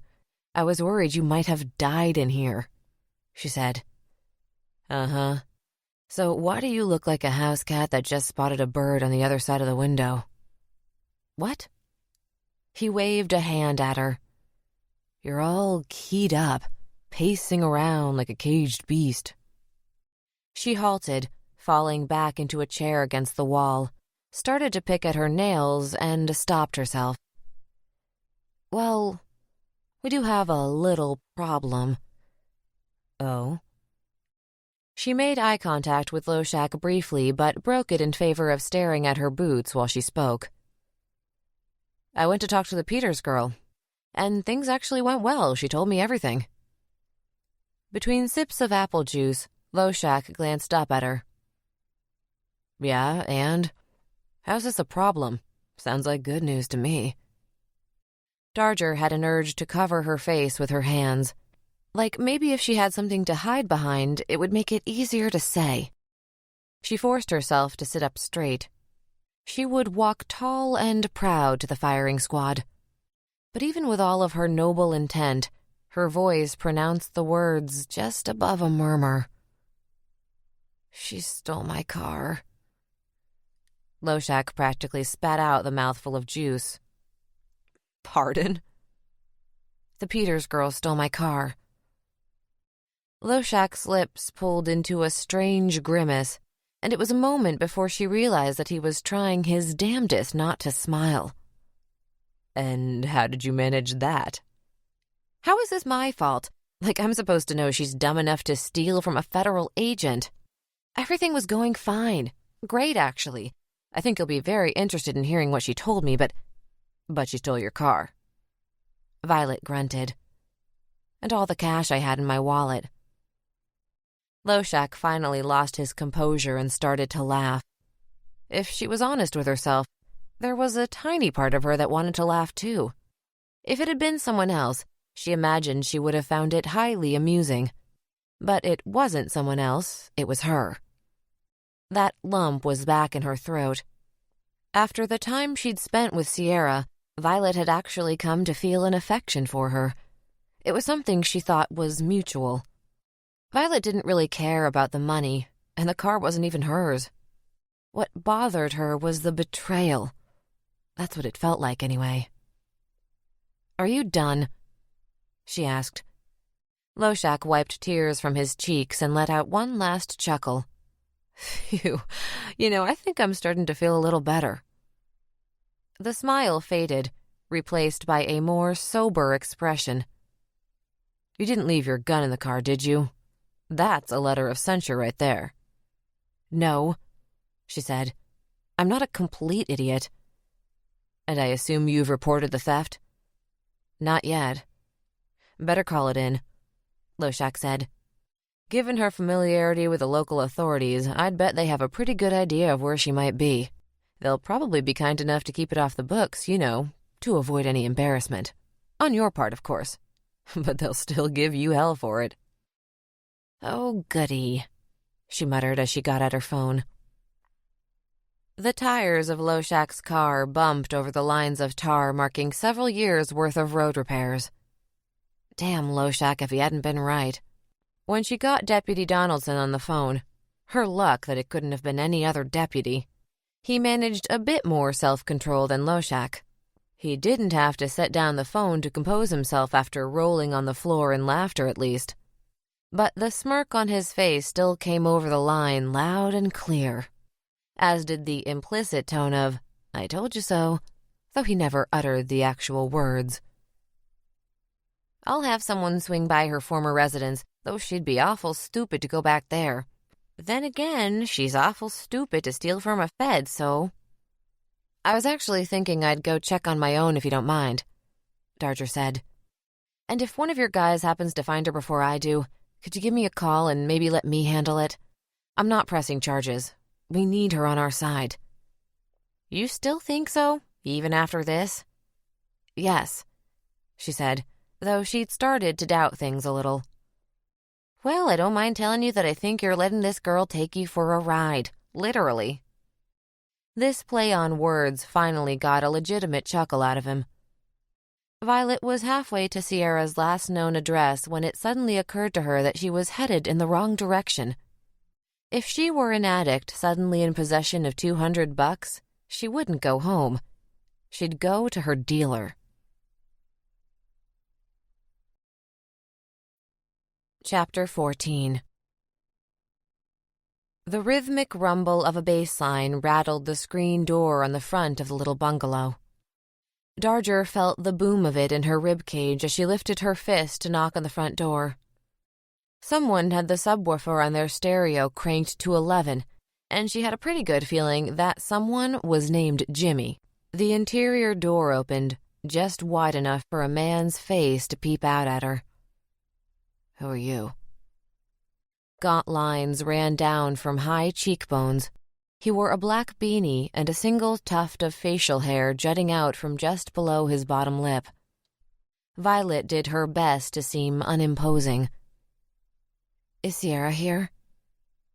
Cold eyes the color of hammered steel looked her up and down. Nope, he said, and started to close the door on her. She pushed back on the door with the palm of her hand. Wait. He paused with the door open just a crack, peering through at her with flared nostrils. Please, I'm her sister, Violet said. I'm really worried about her. A slow smirk spread over his face. It did not touch his eyes. He cupped his hand to his mouth and whistled. It was so jarring that her hand flicked under her jacket, her palm resting on the butt of her Glock in its holster, ready to draw. Nothing happened for a beat, and then, from a window about 3 feet from where Violet stood, she heard a toilet flush. She understood at once. Sierra don't have a sister. Stepsister, she said, barely bothering to sound convincing at this point. What does it matter? Will you just please have her come to the door? I already told you, she ain't here. Violet sighed. She pointed at the Camry parked on the street. You see that car? He gave a nod, careful to look bored as he did so. That's my car.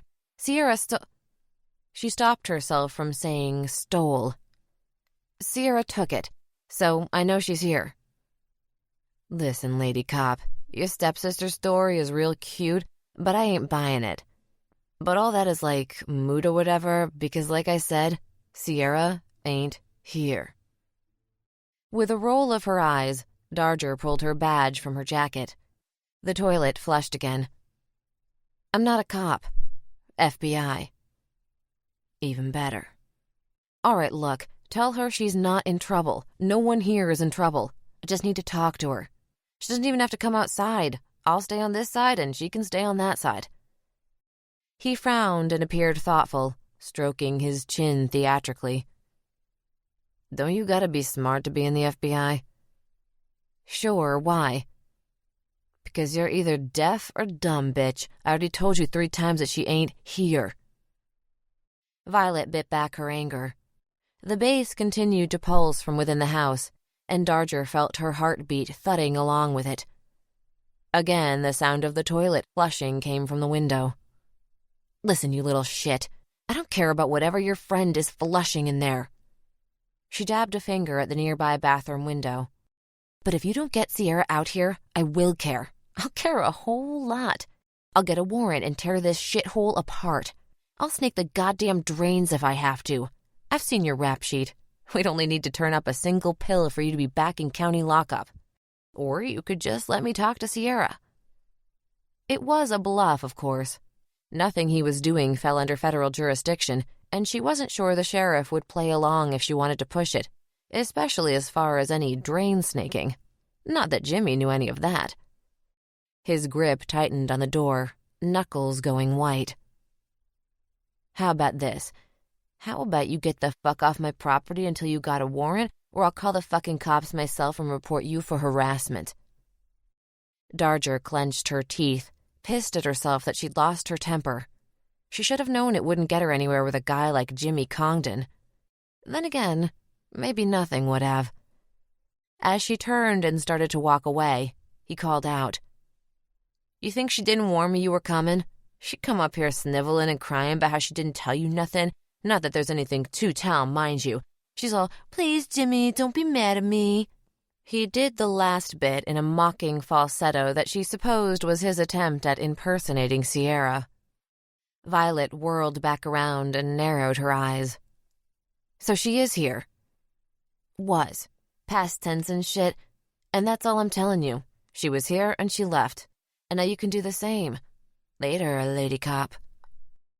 He shot her a wink before the door thumped shut, and the metallic click of the deadbolt followed. Darger stomped back down to where Loshak's car was parked. She got in and summoned all of her angst left over from adolescence in order to slam the door as loudly as possible. The engine thrummed on, and she drove away from the house, taking a left onto Vine Street. At the next cross street, she hung another left and did a loop back, coasting onto one of the side streets that gave her a view of Jimmy's house. She turned the key, killing the engine. 20 minutes. Maybe less. That was how long Darger guessed it would be before she watched Sierra Peter slink out of Jimmy's front door and down to the borrowed car parked out front. 20 minutes passed, and then 40, and then an hour. Darger settled in. Probably getting high with whatever they hadn't flushed. Or already high. Could be a while in that case. If she snorted enough oxy, Sierra could be in there for hours, zoned out and just staring at the wall. Violet tried to remember exactly how much cash she'd had in her wallet. More than enough to get high and stay that way for a while. She flipped around on the car radio now and then, a wide array of terrible music and worse talk shows at her fingertips. She couldn't stand any of it for more than 10 minutes at a time. As the afternoon waned into evening, doubt finally began to creep in. What if Jimmy had been telling the truth? What if Sierra was there that morning but had ducked out before Violet showed up? But no, that didn't make sense. The car was still here. Unless the killer had come back for her. Oh, Christ Jesus. Chapter 15. Jeff Grady shook himself awake at the sound of the engine outside, the low growl idling at the end of the block. He blinked a few times in the dark, a sandy grit assaulting his eyes, and then he glanced at the alarm clock on the nightstand. Red numbers glowed there, revealing the time to be 5:36 a.m. Christ, the sun wouldn't be up for another 90 minutes or so, and this was his day off. He wanted nothing more than to go back to sleep, but he had to know. It could be the dumpers out there. Over the past 6 months, someone had been dumping bags of trash in the woods at the end of the street. Being on a dead end made them a target for that kind of crap, he thought. He grit his teeth when he thought about it. Someone dumping leaky bags of diapers and orange juice cartons and those disgusting bloody styrofoam trays that held chicken breast or hamburger in them. Black plastic bags so full they're bulging like ticks stuck in a dog's neck, ready to pop. Then the coons and possums came along and tore the shit open. The used coffee filters and wads of soggy paper towel and plastic rinds from bologna winding up strewn about the woods, looking like hell. And of course, the city wouldn't do nothing about it, would they? Not unless someone caught the bastards in the act. But then again, maybe it wasn't the dumpers. The car had been sitting there a long time already, it seemed like. Did lingering like that make any sense for someone dumping trash? He thought not. He lay back, but he kept his eyes open. There was a chance it was just a neighbor. Sometimes that Jenkins guy from the end of the block seemed to head out in the pre-dawn hours like this. What was his first name again? Something like Dale or Daryl. He was always out tinkering in his garage at all hours, and almost never wearing a shirt. Weird guy. Anyway, Grady would feel pretty stupid if he crawled out of bed this early over nothing. The engine's rumble held steady for a long while, the droning note eventually relaxing him, coaxing his eyelids closed. He drifted a little, his consciousness fading down to just the sound of the car idling outside. The metallic slam jolted him awake again, the trunk of a car banging shut, and somehow he knew it wasn't the Jenkins guy. No, this was the work of dumpers as sure as he was alive. Goddamn dumpers. The droning engine note changed pitch as he went into motion. He threw the blanket back, untangled his legs from the sheet, and rose from the bed. The wood floor transmitted a chill into his feet, and his legs felt a little unsteady beneath him, his muscles still half asleep. His hands patted along the top of the dresser for his hooded sweatshirt, and he pulled it on. And then he froze, listening. The car outside was speeding away, engine shrieking out high notes after so long singing bass. He ran to the window and looked out, a deep breath exiting his nostrils and steaming a cloud onto the glass before him. His eyes traced the asphalt to one end of the street and then the other. Shit! It was gone. He could hear the engine trailing away in the distance, but he was too late to get a glimpse. God damn it. Why had he been messing around with a sweatshirt? Like he could run out there and stop it from happening or something?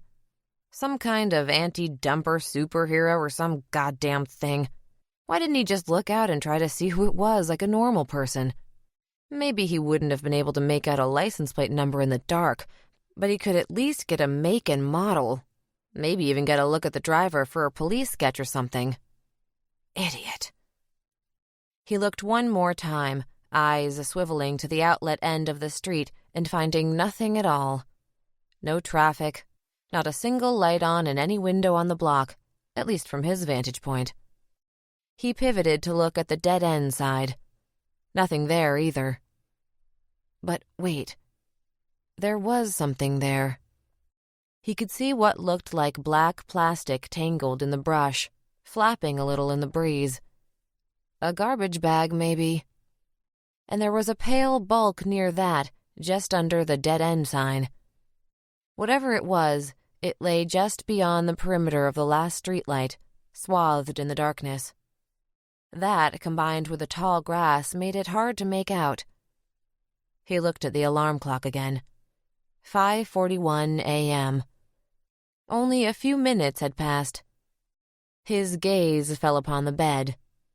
The blanket was peeled back like an open door inviting him to return, and he could imagine that warmth surrounding his body again, pulling him down into a peaceful dream for as long as he wished to stay. But no, of course not. He had to know. He pulled on a pair of jeans, the denim so cold against his legs that it almost felt damp.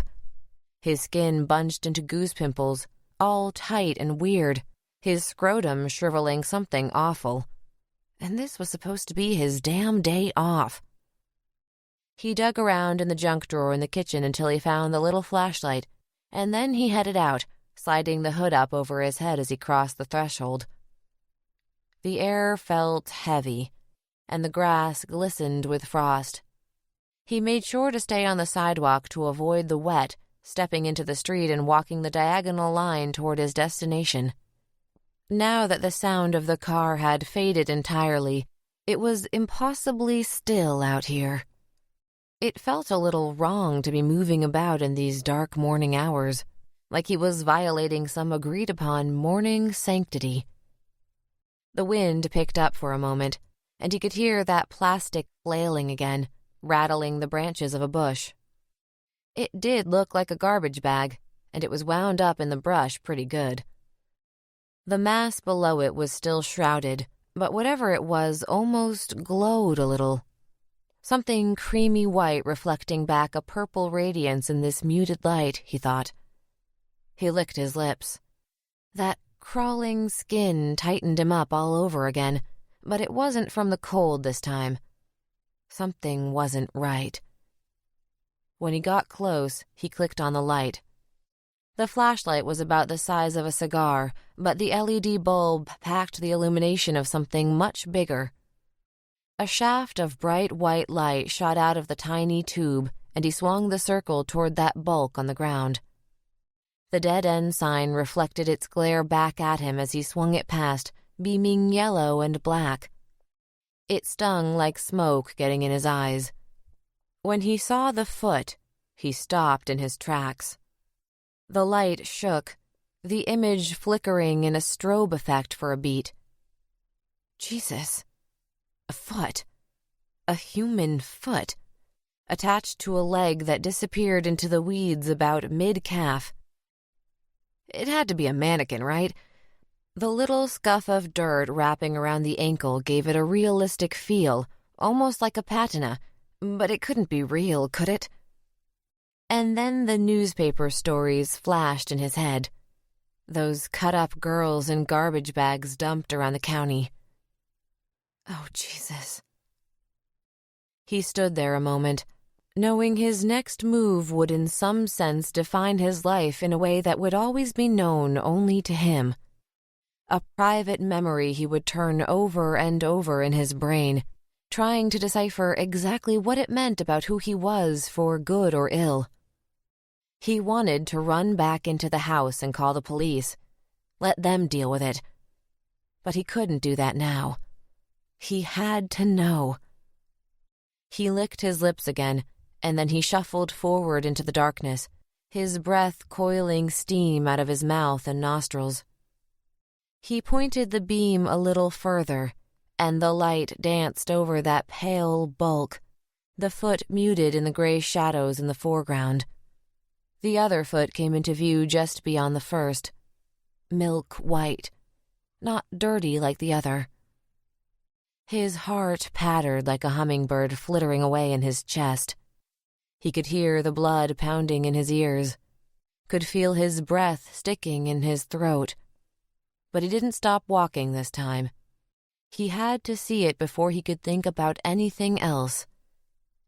The naked girl lay face down in the dirt, leafless twigs poking out of the ground all around her like miniature spikes. Her head seemed to be concealed in that black plastic tangled up in the bushes, but he could still tell her gender by the curve of her hips and waist. the somehow feminine way her legs tapered from thigh to knee to ankle. The circle of light paused on the small of her back, and her pale skin shimmered under it, a bloodless tone of tissue that he found upsetting, disturbing, like the milky flesh of some segmented worm that squirmed so deep in the earth that it would never be touched by the sun. She sprawled with her arms down at her sides, prone, defenseless, the vulnerability accentuated by her pose. Those arms were in no position for her to catch herself when she was dumped here. He shuddered, and he swung the light down to his side. The body seemed to turn purple again now that the light was ambient instead of direct, but she glowed just the same, a glimmering dead thing all stretched out. Yes, she was real, and she was dead. He was sure of both things now. And it turned out that knowing didn't help him at all. It brought him no satisfaction, no sense of peace. Failed to still the fluttering dread inside of him. How could he live in a world where such a profane image could be real, where such a cruelty could be actual? She was dumped in the open with only this last hour and a half of dark to conceal her. By the time the sun came up, the whole neighborhood would be able to see the corpse plainly from their windows. And someone must have wanted it that way. They risked much to ensure it. The wind picked up again, cold on his cheeks. It rattled through the foliage, swirling through the scene to move all of the pieces. The black plastic flapped up from the corpse, and he gasped. There was no head. The neck sheared off into nothing on a jagged slash, stringy red muscle tissue visible at the mouth of the wound. His eyes recorded this image, seared it into his skull for keeps. A naked woman flopped flat on the ground with her head cut off, dumped right out in the open.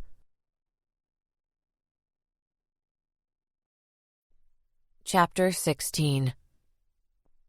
The wind rips against the windshield. It slaps at the car. Sounds solid. He feels the cold radiating off of the glass. It chills his knuckles where they grip the steering wheel. The land here is vacant, barren, empty. Snapped cornstalks bend to kiss the dirt. The fields of them are endless. The rows of broken plants sprawling toward the gray sky in the distance. In the car, he is alone. Always alone. His thoughts twist up, mangle themselves, spiral into nothing. The engine throbs, hums endlessly. Lights jam the dashboard. Needles twitch along with the car's movements. He pays them no mind. Stares down the road, long and dark. Never is the distance between him and the world more clear than in this car. The void, the gulf that grows between him and everything, between him and everyone. He tries to fight it. He searches inside and out for anything else, for any glimmer of hope. But he finds only the void, the abyss. The big nothing that exists just beneath the surface of all that we see. Black, empty, cavernous. His vision flicks to the duffel bag in the passenger seat. He watches it a second out of the corner of his eye, licks his lips, looks away. He brings a hand to his pants, smears his palm on the denim. Sweat slicks his skin despite the cold.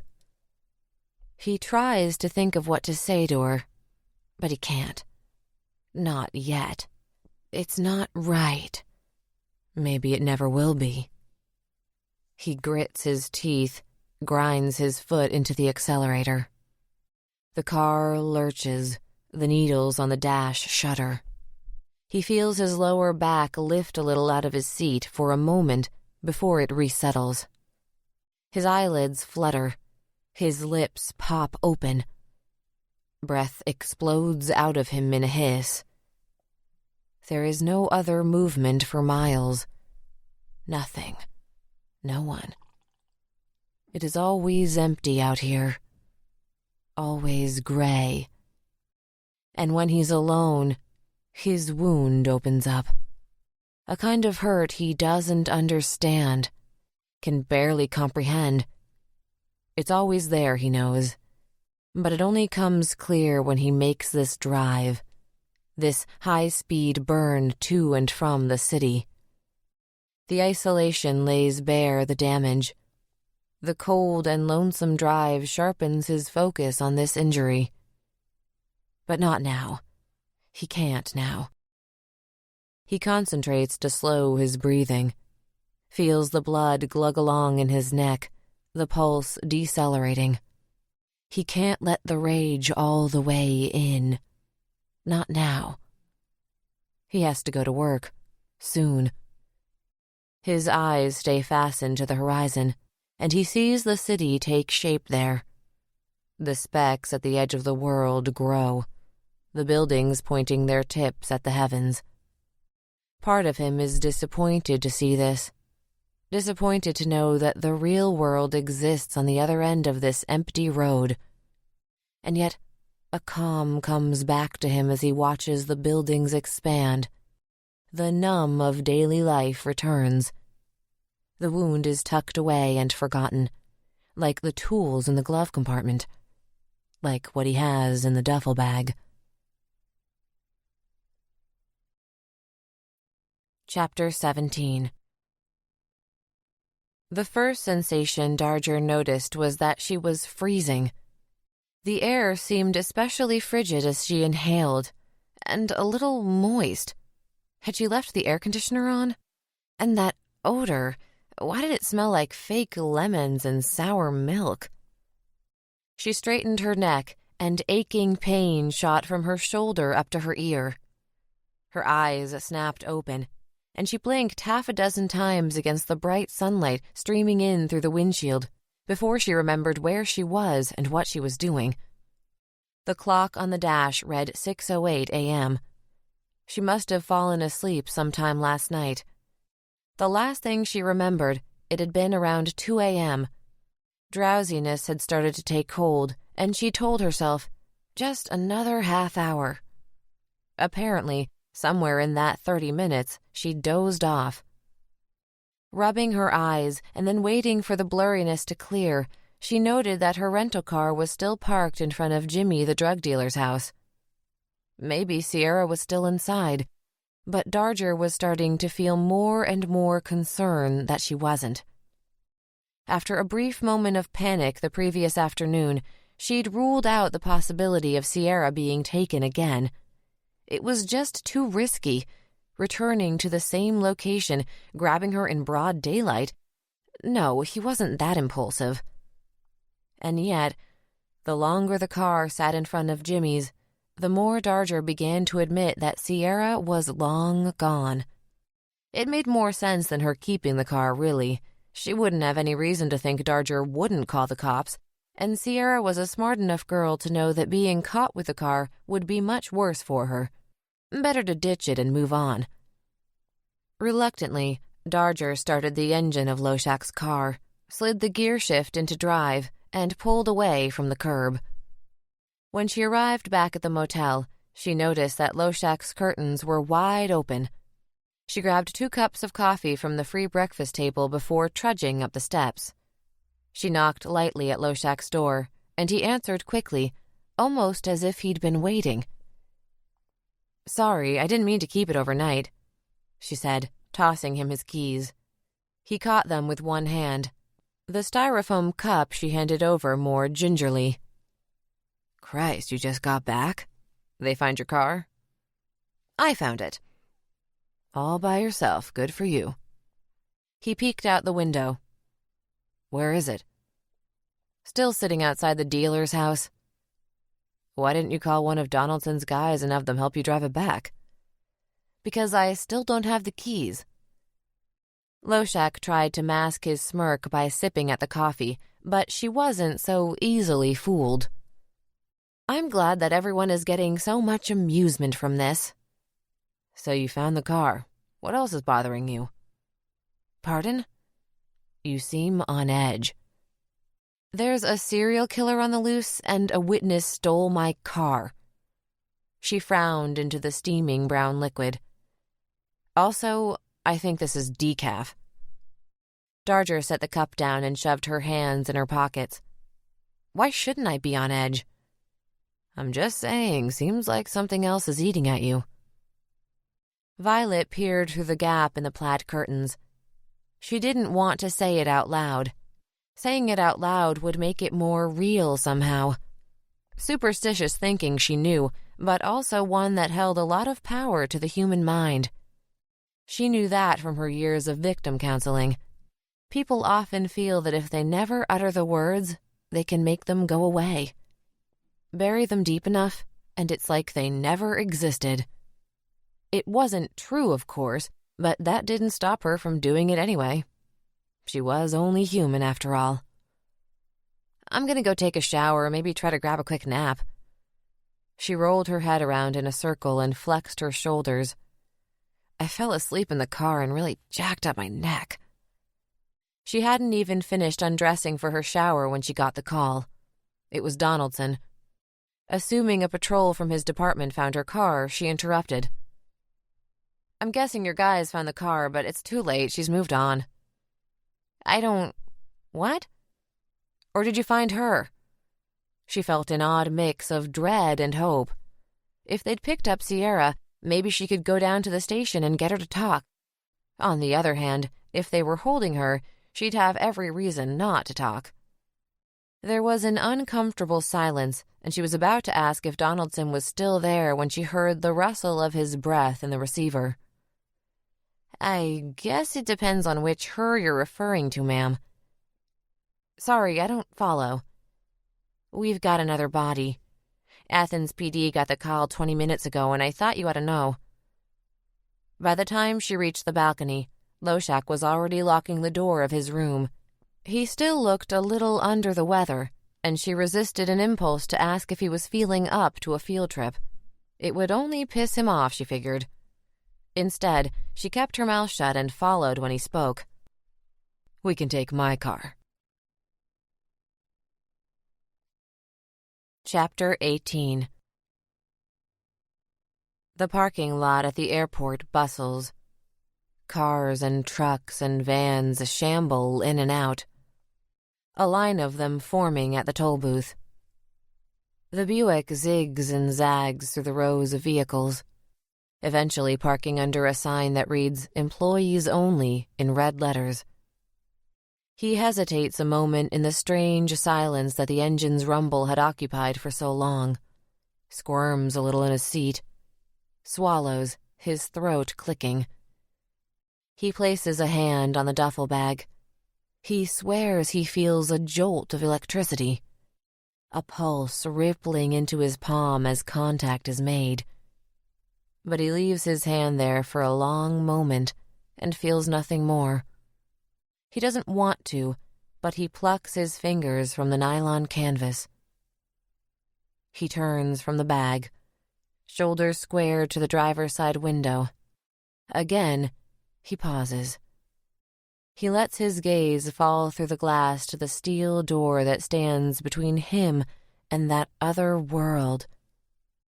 The hinges squawk and the door slams shut behind him a beat later. The chilly morning air swirls around him, touches the wet places.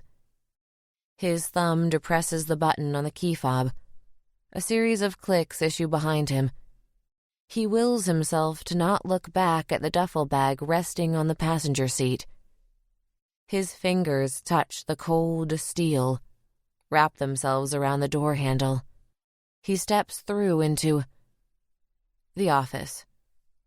He strode inside and warmth enveloped him at once.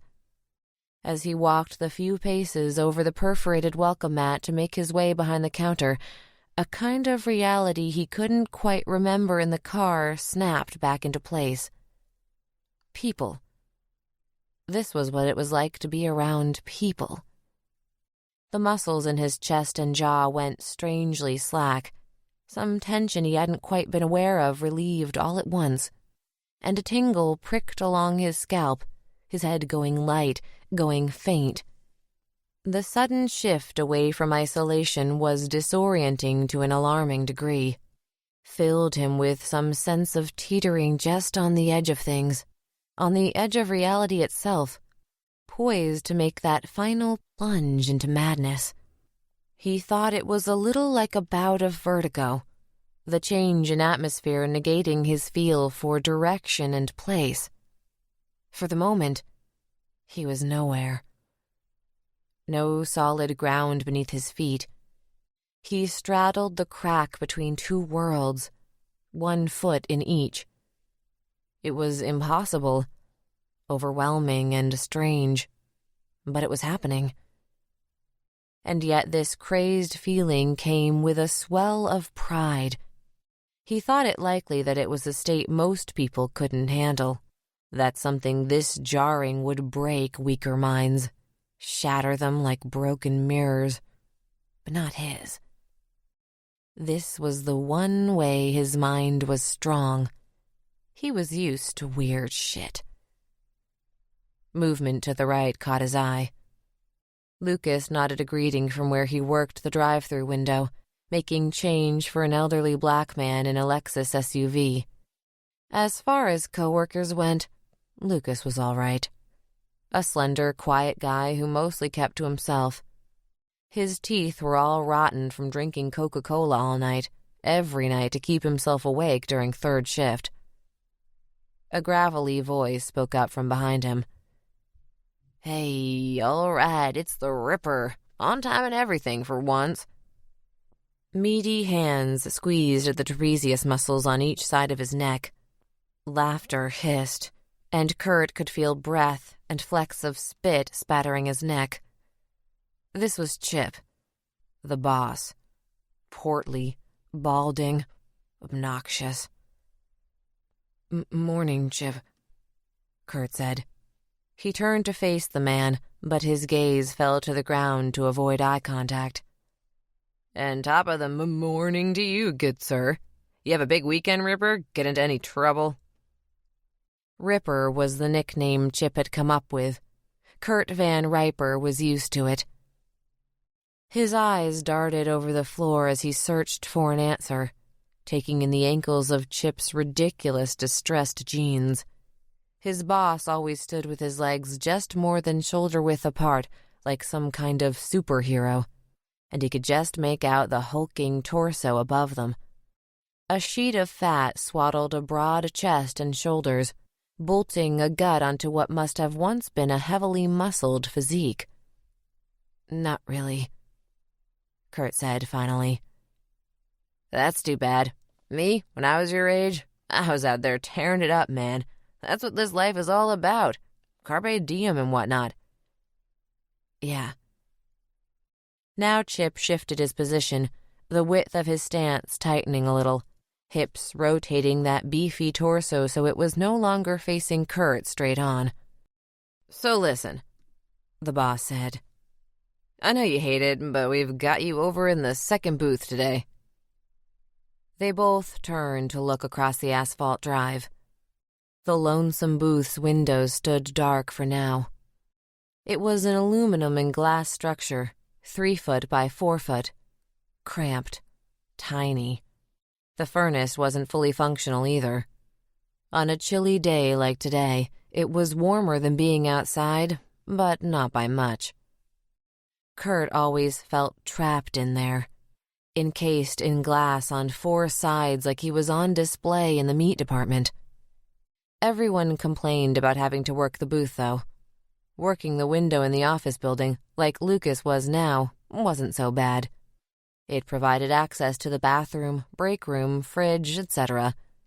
The second booth offered no such perks. "Nobody wants to do it," Chip said. "Nobody. It blows, I get that. but I know I can always count on old Van Ripper to fly solo over there, am I right?" Kurt spoke his reply to the denim-swaddled ankles. "Right." "Good man." Chip clapped him on the shoulder, and Kurt winced a little, which embarrassed him. His cheeks warmed right away. "Oh, and check the traps on the way over, too, would you?" Chip said. Kurt's head bobbed once. Chip pulled a large keyring from his pocket and pawed at it with his plump sausage fingers. He unlocked a cupboard under the counter with a snap of the wrist, and Kurt ducked to pull out a tray for the cash register. Nickels and dimes tinkled in the cupped spots. "Okay, well," Chip said, no longer looking Kurt in the face. "I'll get out of your hair." Again, Kurt's head moved up and down one time. Chip mirrored the gesture and retreated to his office. Kurt backed his way out the steel door to head outside, returning to the cold, the gray. The tray for the register balanced in his hands in front of him, little metal arms pressing down stacks of dollar bills. His eyes flicked to the car, to the spot where the duffel bag must be, though the glare on the windows blotted it out. And in the light of day, in the presence of Chip and Lucas, this all felt quite bewildering. What transpired in the car, what sat in the car even now, seemed unthinkable. A lump shifted in his throat, threatened to gag him. Jesus, what had he been thinking? He needed to ditch it.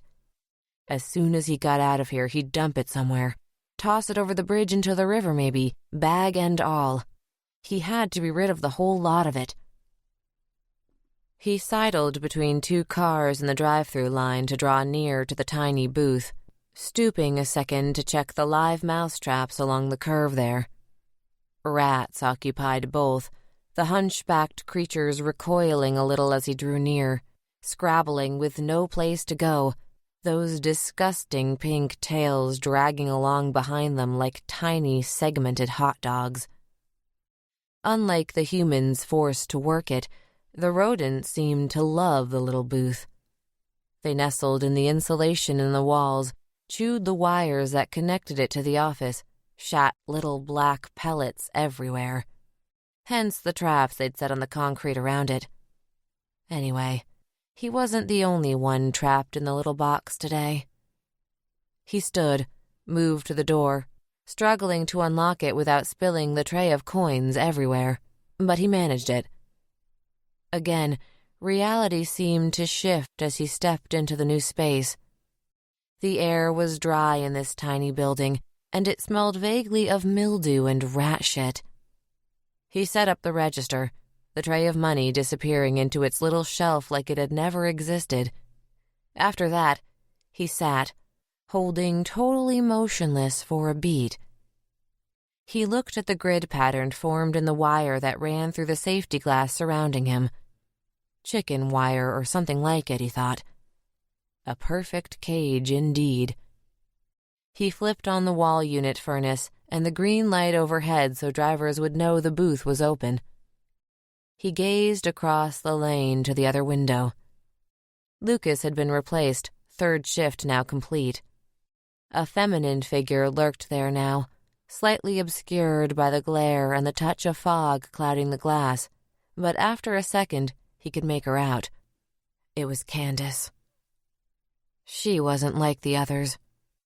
All of the other girls who worked here were stuck-up types. They loved sucking up to Chip, flirting with him and prattling on about nothing. They never shut their stupid traps, but not Candace. She was quiet and kind. She said hello and smiled at him whenever she saw him. A genuine smile, each and every one of them. She didn't have to be kind to Kurt like that, he knew, but she was. A feeling came over him like he was floating in those moments when she smiled at him. All of his weight lifting off of the ground as though pulled by a puppeteer's strings. And in those flashes, he thought maybe it could all work out. Maybe he could meet someone, date someone. Candace or someone else. Maybe it really was possible. Even now, seeing her as a dark smudge in a glass case in the distance, the feeling came over him. Maybe he could be part of it all. Maybe all of the voices in his head running him down all the time were wrong. Maybe it was just fear, insecurity, doubt. A mirage that would disappear if he got over the hump of getting to know someone. Maybe. And then he remembered the duffel bag in the passenger seat of the Buick, and the weightless feelings left him. His gaze drifted away from the office building across the way, coasting downward, falling. He lifted his hands, looking down at the soft flesh of the palms, at the lines and whorls etched there. He knew it could never be. Not with Candace or any other girl. Not with his crooked eye. Not with his chinless pig face. Not with the awkwardness he seemed to spread to all those around him like an infectious disease. Not with the general repulsion he created in women with both his physical presence and personality. Not with the things he'd done. A Ford Focus pulled up to the window then, dark gray. The booth's window swung open, and the wind snuffled at the opening, a whoosh of cold air blasting him in the eyes. An older woman grimaced at him from the driver's seat. He took her ticket, took her money, made change. This was how it went for him. The people came and went, the ticket and the money exchange accounting for the depth of their connections, fingers almost but never quite touching. He sat in his box, an endless line of people just outside. He seemed to be surrounded by them, and yet he remained alone. He looked across the lane of traffic again at Candace, at what he could see of her anyway. She was locked behind glass from him like all the rest. She was something precious, something important to be protected and kept in a special display case. Not him. He was one of the rats in the traps out by the curb, a loathsome creature, a wretched thing squirming in its own filth. All he needed was the hot dog tail to complete the picture. Another vehicle approached the window. A Mazda 3, he thought. Red. 4 college-age males gibbered away within, their conversation not pausing as the ticket and money exchange repeated itself. When it was done, the window swung closed, and all was quiet again. It occurred to him, not for the first time, that sitting in the booth was a lot like sitting in the car. When he closed the door, he closed himself off from people once more.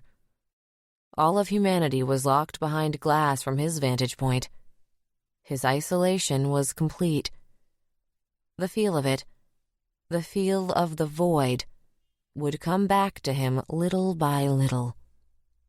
It had already started.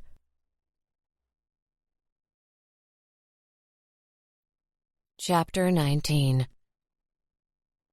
The dead-end street looked more like a street fair than a crime scene. 2 police cruisers were parked horizontally across the entrance of the block to bar any traffic from coming in. A traffic jam of law enforcement personnel, news vans, and civilian vehicles prevented them from parking anywhere near the actual street. Loshak eased the car up to the curb in front of a peach-colored Victorian house with a mansard roof. Behind them, Darger noticed an SUV pull up and park. The side was marked with a logo of the Columbus CBS affiliate. "It's only been a week since the last one," Darger said. "Yeah," was all Loshak said in response. She supposed he didn't need to say more. She knew they were both thinking it. If this was the work of their killer, the time between kills was getting shorter. Was it because the last one had been unsatisfying somehow? She sensed that Loshak wasn't in a chatty mood, though, and kept the rest of her thoughts to herself. The closer they got to the crime scene, the thicker the groups of neighborhood folk and other gawkers. They congregated on the sidewalks and in yards, a nervous chatter passing between them. "They think it's him and the doll parts killer from the news." "Bill said he heard it was a hit and run." "Oh my goodness gracious, I let my kids ride their skateboards up and down that cul-de-sac." "I tell you what, I got my daddy's old 12-gauge out when the killings first started. I keep it loaded and tucked under my bed just in case." The tension was palpable. A creeping, itchy feeling Darger felt along her spine and scalp. She glanced over at Loshak, wondering if he sensed the fear coming off the mob as well. His mouth pressed into a taut line, and his penny-colored eyes seemed to bore straight ahead. "Worse than a goddamn circus," he muttered to himself as they rounded the corner that led to the dead end.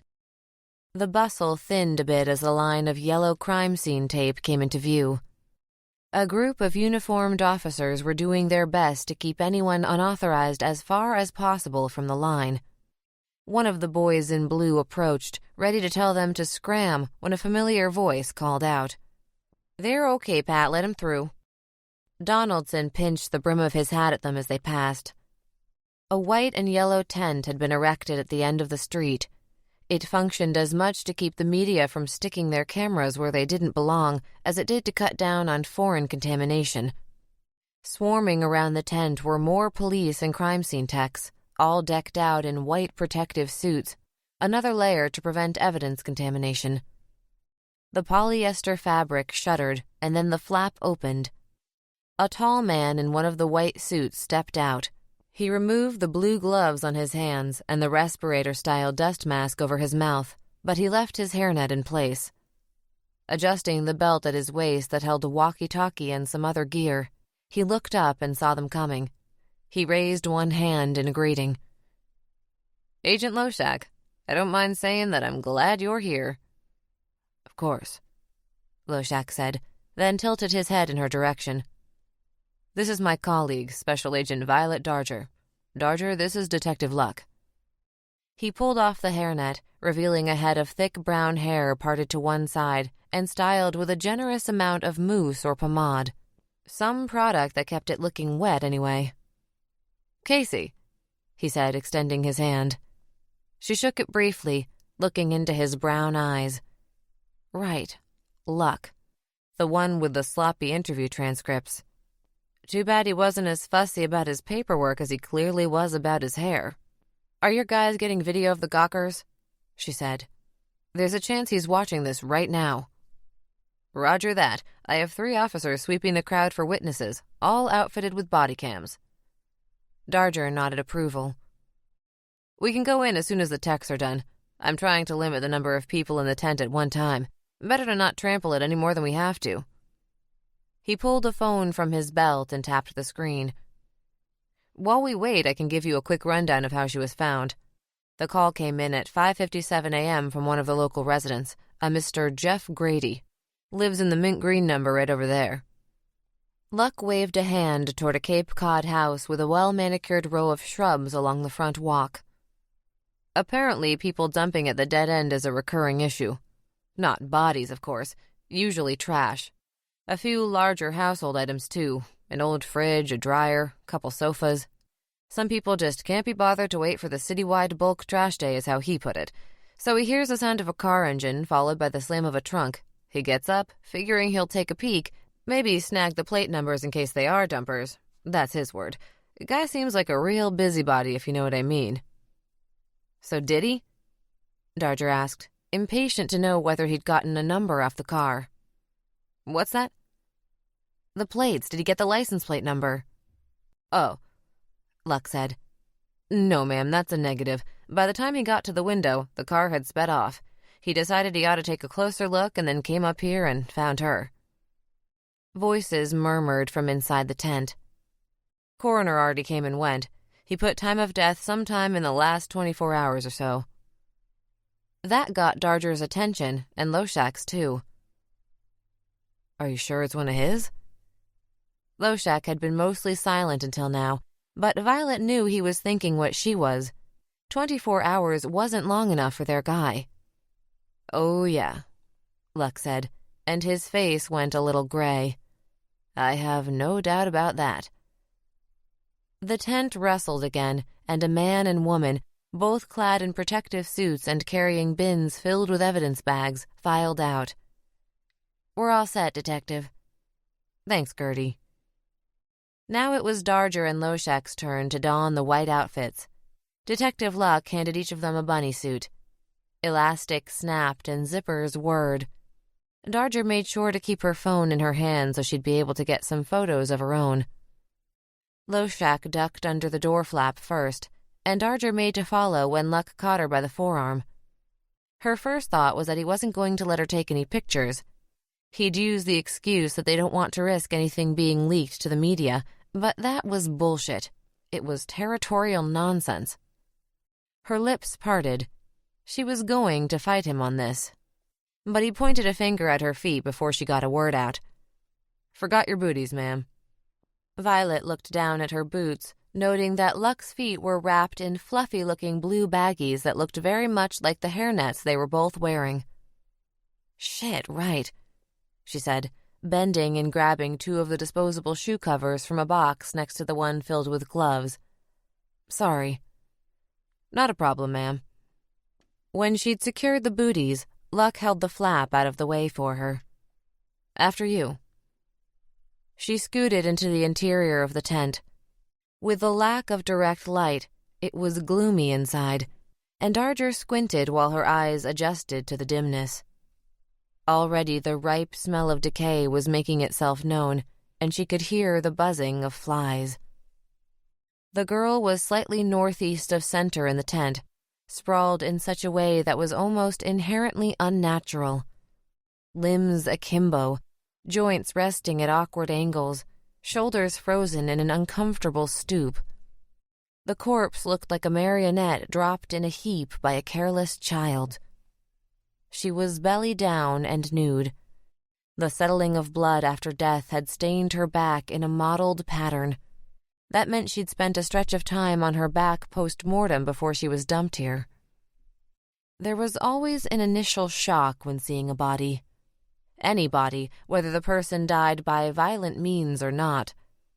Darger thought it was something about the human form, normally so full of movement and life, walking, laughing, chest perpetually expanding and contracting. Something about seeing it so still, rendered into nothing but motionless flesh and bone. It was once this shock had a chance to fade that she noticed a problem. This girl was dead, yes, and dumped naked quite openly where someone would find her, but her arms and legs were attached. "It's not him," she said, and Loshak turned toward her from where he squatted next to a bush up by the girl's shoulders. "What's that?" "Well, aside from the fact that she's only been dead 24 hours and he always keeps them for several days, she's not cut up," she explained.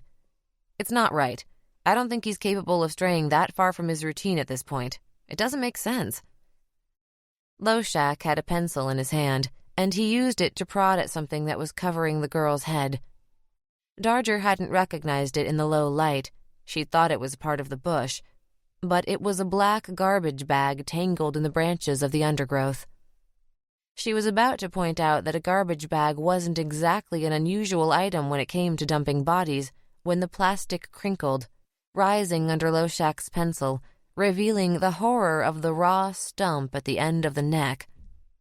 The bag wasn't covering the head after all. There was no head. "Oh," Darger said. Her gaze lingered there, at the flesh torn and bloodied, before drifting down to the other features. It was like, in seeing the mutilation for the first time, she was forced to reset. The body became as strange and terrible as it had been in those first moments. Violet followed the peaks and valleys of her vertebrae, the two shallow dimples above her buttocks, the slender arms in position to catch her final fall. Pale lines marred the skin there. Impressions from the grass? And the hands, looking like something carved in marble by an old grand master. The delicate fingers, long and white, softly folded in toward the palm. The curvature reminded her of the way a violinist might clutch their instrument, soft but firm. Upon closer inspection, Darger noticed that the pinky was crooked, probably broken. Also, several of the nails were broken roughly, despite having been recently manicured. This girl had put up a struggle. There was a strange flutter in her belly, a growing unease. What was it? 2 creases formed between her eyebrows as she molded over. And then it hit her. Recently manicured. Her eyes snapped back to the ends of the fingers, to the nails painted. No, it couldn't be. Nails the color of... Violet's hands flew to her face, a spinal reflex beyond her control. Air sucked into her lungs in a wheezing gasp, and she felt her knees buckle underneath her, but Detective Luck caught her before she went all the way down. "Whoa," he said, gripping her under the armpits. Darger tried to speak, to tell them she was okay, but all that came out was, "Oh God, oh God, oh God." Loshak pivoted from his crouched position next to the body to see Detective Luck guiding her out of the tent. The glare of the sun shone down on them as Luck lowered her to the curb. Violet tugged at the mask over her mouth, desperate for fresh air. A beat later, Loshak popped through the door after them. "Ah, shit, Darger," he said. "I'm sorry, I thought you'd seen one in person before." "No." And that was all she said for a moment while she sat there on the concrete with the morning light beaming into her eyes. It was too bright and too hot. God, she thought she might throw up. She rocked back and forth, squeezing her eyes closed against the brightness and the heat and the horror under the tent lying just a few feet away. She clawed at the gloves on her hands, peeling away the hot rubber and balling them into her fist. "My name is Violet Darger. I was born on April 13th. Detective Luck squatted next to her and put a hand on her elbow. "My fingernails are painted cerulean C." She stared at her hands, at the cotton candy blue adorning each fingernail. "Cerulean C." "Take a deep breath, that's it," Luck said and patted her arm. "Cerulean." She inhaled, chest expanding. "C." She let it out, forcing her lungs to empty themselves completely, feeling her rib cage squeeze in on itself. "It's nothing to be ashamed of, you know. I've seen my share of bodies, but these last few." He glanced at the tent flap and then away, down the street. He didn't try to finish the sentence. It's not the body," she said, shaking her head. "It's the girl." Violet inclined her head toward the white fabric that shivered in the breeze. "That's Sierra Peters." Chapter 20. All of the air went out of Darger and seemed to stay out. Her lungs stuck in that deflated state, in that seemingly permanent exhale, like the shock of this revelation had knocked the wind out of her. Shock. Yes, that's just what it was, she thought. A feeling so big it left her numb, left her empty while her brain tried to catch up. Sierra was dead. Her body defiled. Last night, they'd painted their nails together, feasted on pizza and beer, and now she was a corpse on display for all the world to see. A dead thing. A small thing. So small. How could this be real? How could life be so awful as this? To chew up a person and leave them on the side of the road. A real live human being with dreams and fears and hopes and flaws. All of it wiped away in a flash. Gone forever. Sierra Peters had flitted from place to place in her life, from problem to problem. The bulk of her possessions were probably still sitting on the curb on Savannah Lane. In the end, she didn't even have a home. Darger thought maybe she never did. Not really. She closed her eyes against the images of the naked body flashing in her mind. Dirty, scrawny, bled white. She'd wanted to be a dancer, and then she'd wanted to be a beautician. Instead, her whole life led to this. Belly down in the weeds, head hacked off. How could the world work that way? It didn't make sense. Darger gagged a little, her lungs quaking and clammy. She coughed, hacking out throaty noises like a barfing cat. It was the violence of the cough that brought the tears to her eyes at last. The wet spread down her cheeks. It seemed to bring her around some. The numb retreated a touch, and nausea took its place. Her skin went damp all over, lukewarm and dappled with beads of sweat, and an ache balled its fist in her gut. For a second, she thought she might throw up, but she took a breath instead, the wind cool in her throat.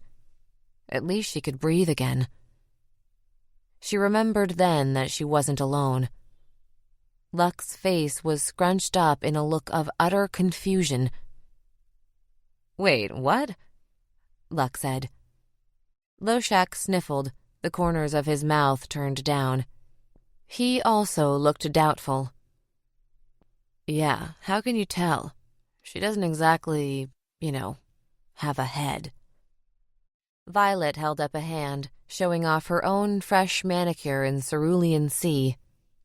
Loshak was still standing just outside the entrance of the tent. He glanced back at the slit in the fabric that marked the doorway, but didn't go back in. He didn't need to. Violet knew he'd probably already recorded every detail of the crime scene, snapshots etched in his mind. "Manicures," she said, by way of explanation. She took a cosmetology course in high school. "Holy hell," Detective Luck said. "She has a record," Darger said. "We can run the prints against the ones in her file to make an official ID. But it's her, no doubt." She explained her most recent interview with Sierra, followed by the stolen car debacle, and then she brushed grit from her palms and made to stand. Luck scrambled to his feet and put out a hand. She waved it away. "I'm fine." "You sure?" Gritting her teeth together, she bobbed her head up and down. She was angry for letting herself get shaken like that, and embarrassed that the two men had witnessed it. They'd think she was weak now, a delicate flower that needed to be shielded and protected. "I'm ready to go back," she said, tugging at her mask. A series of wrinkles formed over Loshak's raised eyebrow. "To the motel?" "No," she said, and pushed past him on her way through the tent entrance. Violet was aware of them taking surreptitious glances her way when they thought she wasn't looking. She ignored them, getting out her phone and preparing to take some photographs. The bright white of the flash lit the tent in a strobe-like glare. "Ligature marks look different this time," she said, noting the wider bands of irritated tissue at the wrists and ankles. The girls before had thinner, deeper wounds consistent with a thinner rope or twine. "Duct tape?" "Looks like it," Loshak agreed. Another burst of light from the camera punctured the dimness under the tent. Darger was about to mention the bands of lighter flesh over the buttocks and shoulder blades when she caught another glimpse of the grisly remnants of her neck. The hand gripping her phone fell to her side as she suddenly remembered something Loshak had said about the killer not taking any souvenirs. So far. "You knew he was going to keep the head." She'd barely said it out loud, more muttering to herself than anything. But Luck's head snapped up, oscillating between her and Loshak. "I had a hunch," he admitted. She was aware of her jaw muscles clenching. "Why didn't you say so?" A knuckle gloved in blue ran itself over Loshak's chin. He pursed his lips. "Kinda thought you'd figure it out." Darger pressed her fingernails into her palms, feeling the little crescent-shaped claws dig into her skin. God damn it. She was angry at herself for not figuring it out, especially when she ran through their conversation again and remembered that Loshak had prefaced his half-prediction with a comment about the partial decapitation. He'd practically spelled it out. "Sorry," the detective piped up. "Are you saying he kept the head? He didn't just dump it somewhere else?" Darger and Loshak nodded in unison. "Jeez," Luck said, tugging at the neck of his white jumpsuit. "Why?" Loshak gave an almost imperceptible tick of his head to indicate that Darger should go ahead with the explanation. Testing her again, she figured. Damn him. "You may have heard the terms process and product when it comes to serial killers. A process killer is interested in just that, the process. They are torturers, stalkers, hunters. They get pleasure from the ritual, the violent act itself, the inflicting of pain. But this guy," Darger said, raising her palms, "he has all the signs of a product killer. He kills them quickly and moves on to his actual interest. The product, the body. Like Bundy and many others, he's a necrophiliac. But the bodies don't keep, and they present logistical problems for concealment and transportation. It's tough to hide 140 pounds of rotting human flesh in your apartment, so they tend to dump them quickly, but a lot of times they keep parts." She tilted her head, squinting at the bare white wall of the tent. "They progress to that point. They have to push things further and further to satisfy the control fantasy, to make it last longer, so he takes her head," Luck said.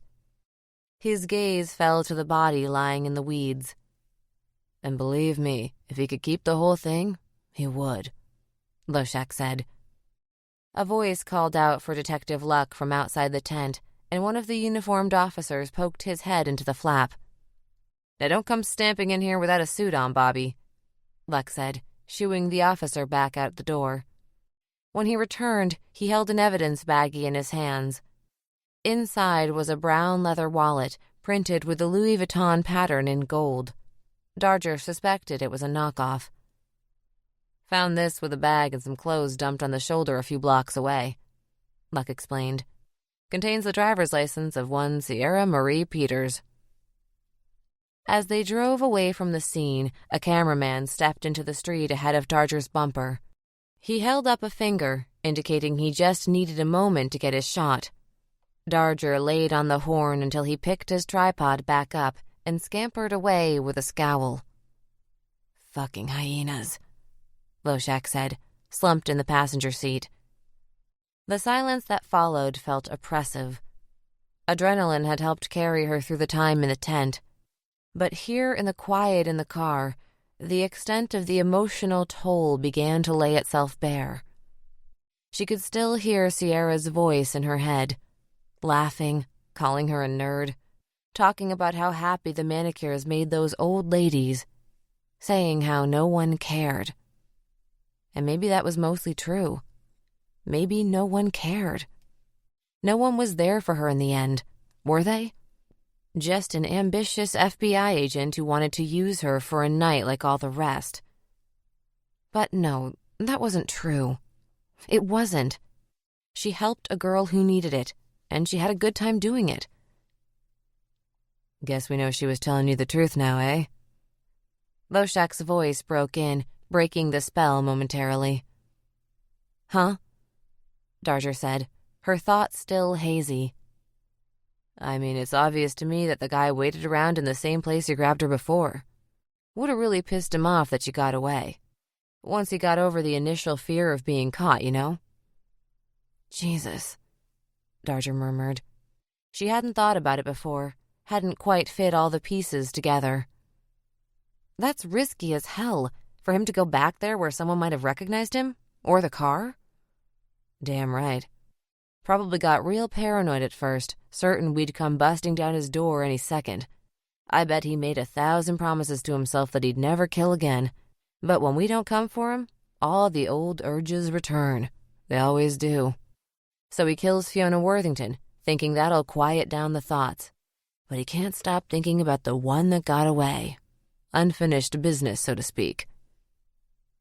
And then the horrible realization, what if it was her fault?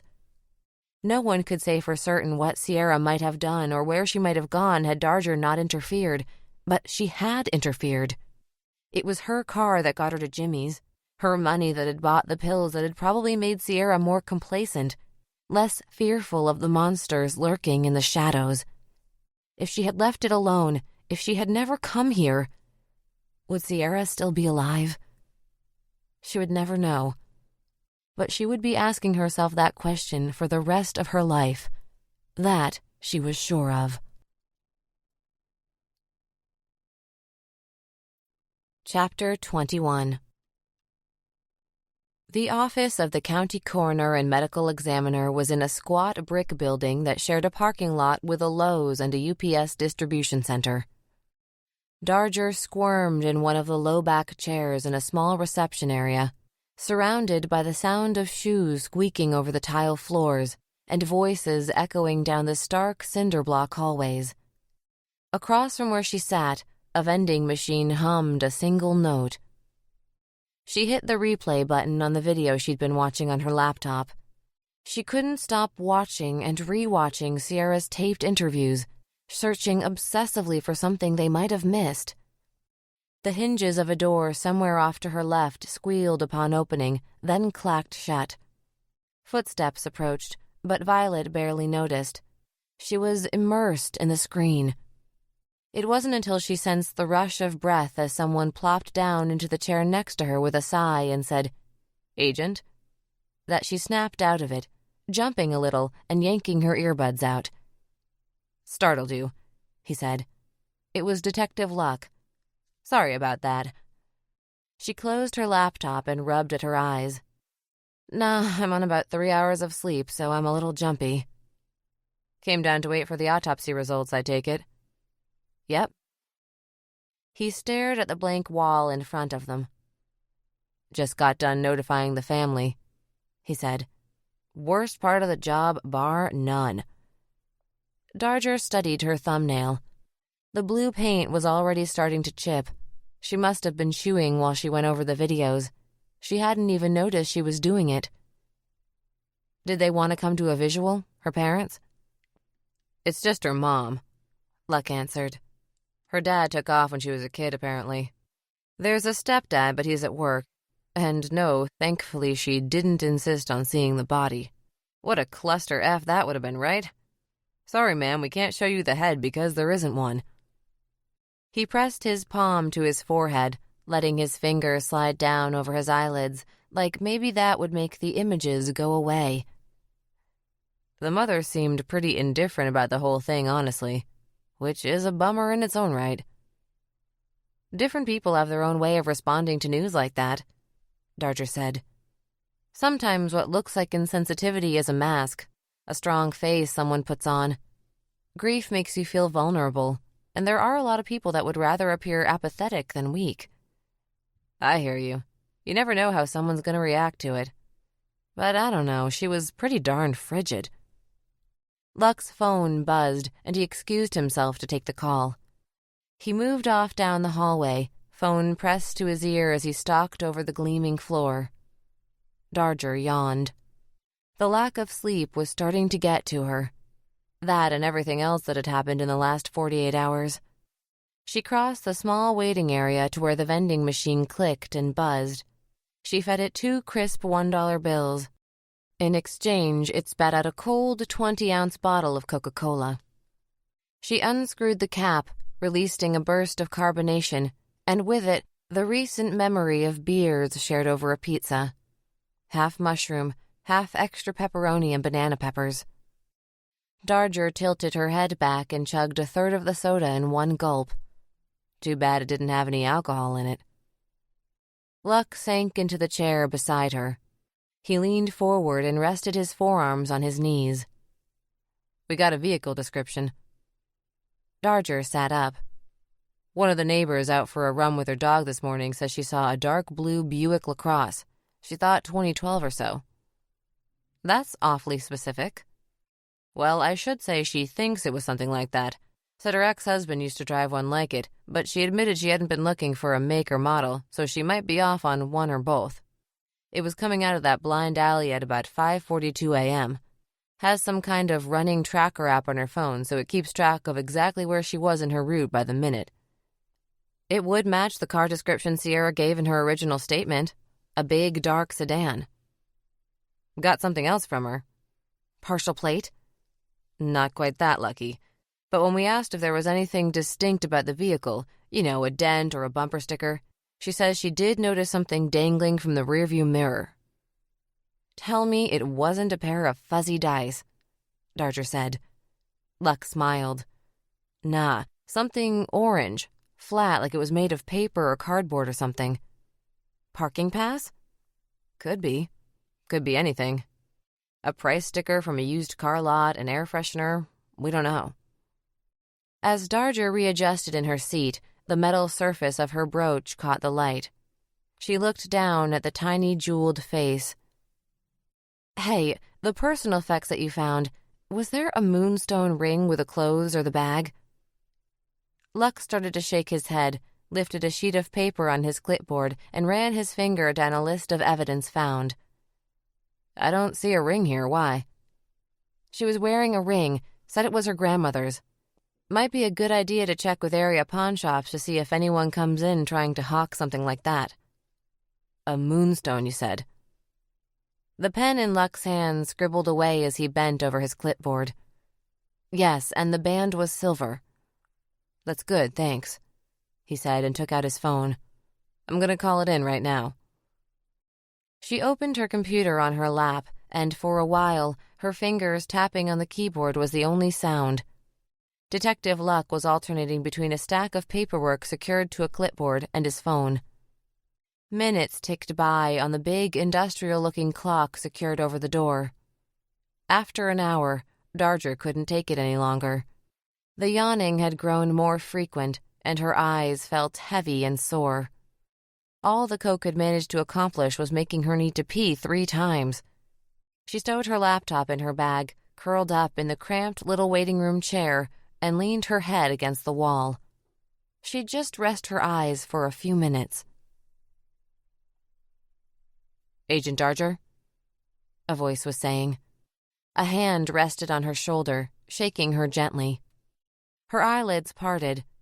Detective Luck hovered near her face, looking a bit amused if she wasn't mistaken. Sorry to interrupt your nap, but the doc's ready for us. Violet straightened, untucking her legs and stretching out her arms and shoulders. Her neck was still sore from the previous night, and this impromptu snooze against the brick wall hadn't helped. Luck led her down the hallway to a doorway marked by a name plaque that read, Joyce Kennard, D.O., County Medical Examiner. The detective's knuckles rapped at the door, and a woman's voice beckoned from within. It's open. Dr. Kennard, Luck said by way of introduction. This is Special Agent Darger from the FBI.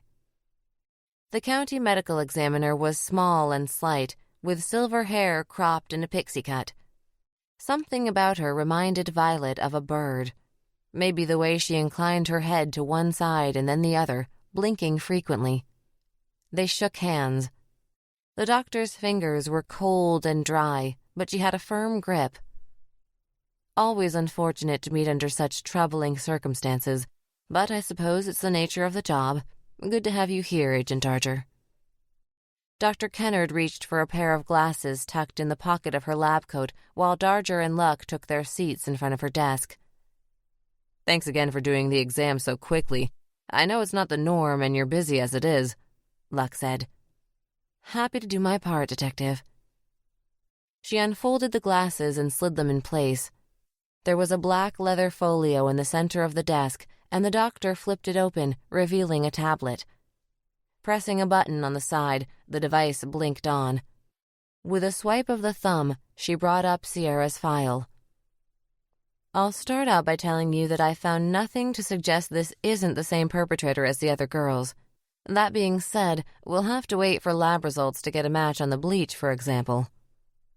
Detective Luck rubbed at his chin. But you're fairly confident it's him, right?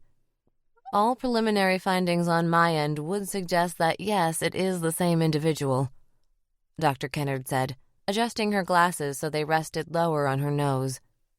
Luck glanced at Darger and gave a nod. Cause of death in this case is asphyxiation due to aspiration of the blood from the neck wound.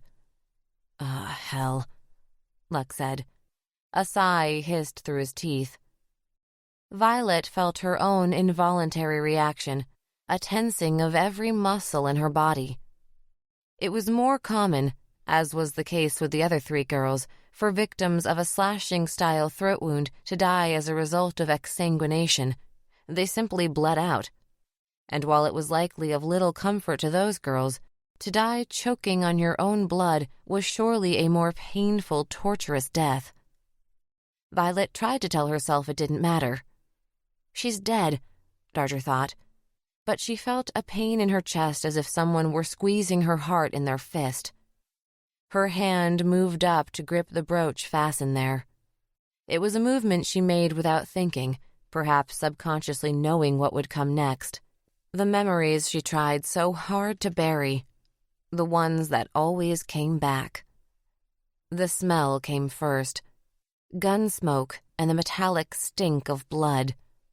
And then the sounds, wet, gurgling noises, choking gasps, crying and whispering and shushing, a voice Darger knew was her own but didn't recognize as such. And last, the images. Gushing blood that looked black in the strange shadows cast by the streetlight overhead. Zara's lips pressing together and pulling apart, trying to speak as her strength left her.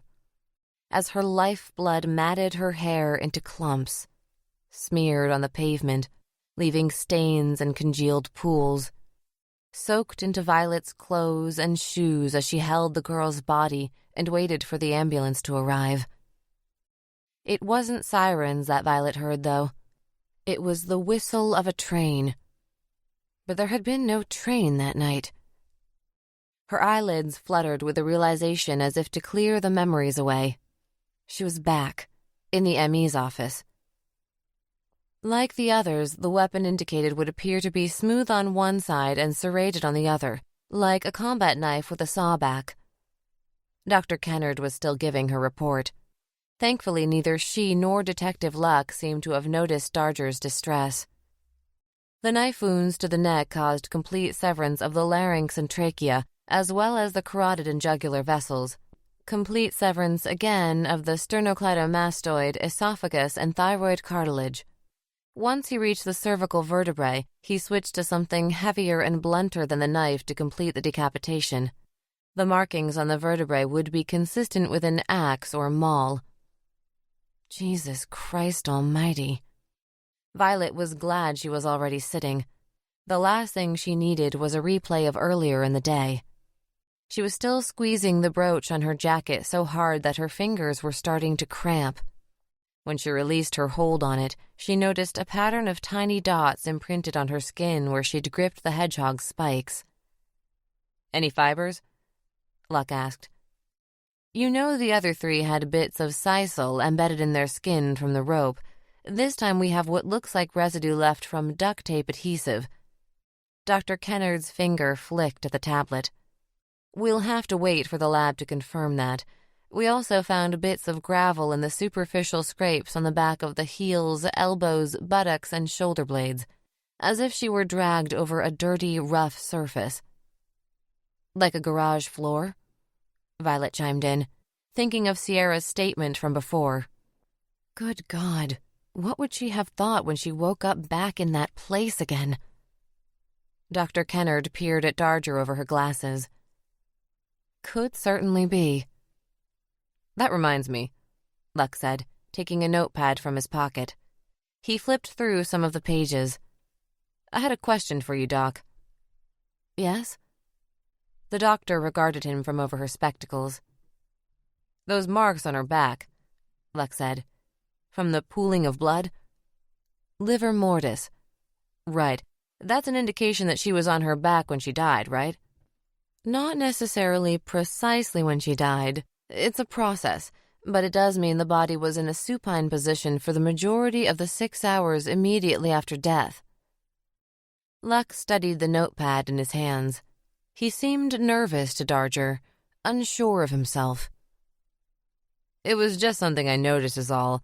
That, well, the first and second victim both had the marks on their backs, too. But the third, Fiona Worthington, the marks on her suggested she was face down in the hours just after death. Dr. Kennard brought a knuckle to her lips. One issue is that Fiona Worthington was submerged in oil. For how long, we don't know. I'd need to look into what, if any, changes might occur with decomposition when a body is in oil. There's a wealth of information on the subject of bodies found in water, but oil is another subject entirely. Is there some significance to that, you think? Her body possibly being left face down after death? Well, Lux said, rubbing the back of his neck, which had turned a bit pink now. And maybe Agent Darger can help me out with this, but I was thinking that maybe it was a sign that Fiona was different from the other victims somehow, like maybe he didn't want to look her in the eye while he went about the dismemberment. He chanced a sheepish look at Darger. She remembered being at the dumpster crime scene then, critiquing Detective Lux's interview transcript and finding them lacking because of a misspelling. But perhaps there was more to him than she'd originally thought. Of course, his theory contradicted her own. In fact, her own interpretation would have been that the killer wanted the girls watching him during the process. Fiona was different, not because he didn't want her to watch, but because he didn't care. In fact, maybe he'd placed her face down while he worked so he could pretend it was Sierra Peters. That's possible, was all she said. I'll be sure to mention it to Agent Loshak. Lux shrugged, trying to dismiss the potential importance. Anyway, it was just a thought. He cleared his throat and refocused his attention on the forensic pathologist. What about bodily fluids? We took swabs of everything. But like the others, I suspect the bleach will have rendered any samples useless as far as DNA or blood typing goes. Doesn't hurt to keep our fingers crossed, though. Luck lifted his hands and created an X with each fore and middle finger. I'll keep 'em both crossed in that case. Chapter 22. The steering wheel shivers in his hands, pulsing, throbbing. Vibrations coil from the engine into his flesh. The tremor travels through his palms and forearms and elbows, dissipating somewhere in the upper arms, absorbed by the meat. The stoplight shines like a red Christmas light, tints the street scarlet. He waits. He watches, eyes blinking in slow motion. The duffel bag shimmers in the corner of his eye, a blurred spot shuddering above it like heat distortion. He knows this isn't real, that the shine wafting off of the bag exists only in his head, that the electric poke he felt when he placed his hands upon it earlier was a similar delusion. The light flicks to green and the movement resumes. The car stalks forward, its momentum somehow confident, hungry.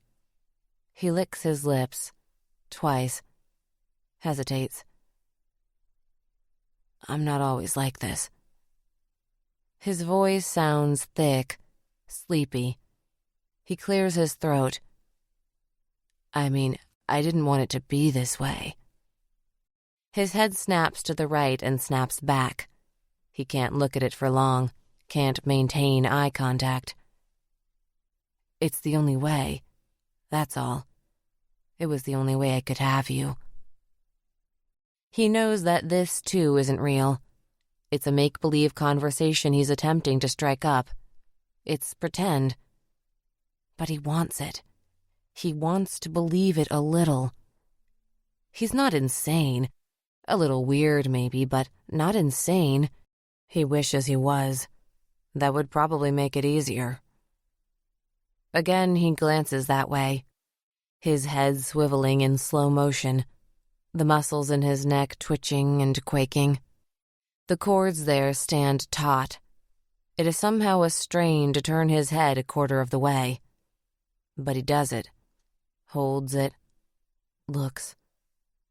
The zippered mouth of the bag hangs open, flaps parted as though in surprise. He can see the face in profile there in the opening. Her face. Nose pointing at the ceiling, eyelids open just a slit. The cheekbone stands out. The skin still drawn tight there, smooth. She looks pale, lead white like a maggot.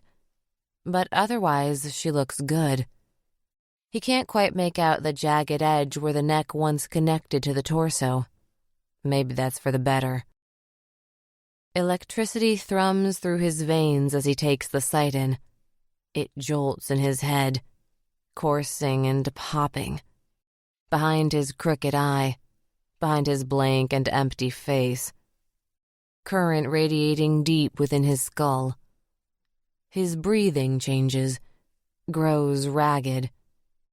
His heart pummels at the walls of his chest. Just looking at her, he wants to go back. Feels the draw to return to the scene like a wolf hearing the howl. Something animal, primal. He wants to go back, needs to go back, to feel it again, to live it again. But no, not tonight. It's a risk. Too big of a risk with that FBI bitch lurking. He'd seen the two of them together. He pushes the urge down, shoves it away. For now. Still, he's too keyed up to sleep. Wired. He's not sure how long it's been since he slept. 3 days? 4? It matters not for now. Slumber isn't an option. It won't be for a long time yet. He drives. That's all. He lets his eyes drift back to the road. And the void is right there, all around him. Black nothing that stretches out forever in all directions. He needs to go somewhere, to let the electricity in his skull burn out a little. And he knows just the place. Chapter 23. Darger had expected just the lead investigators from each case to be present at the meeting.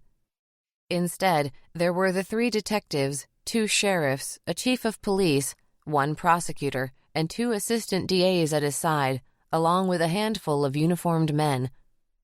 Donaldson greeted her at the door and guided her over to the Athens County Sheriff.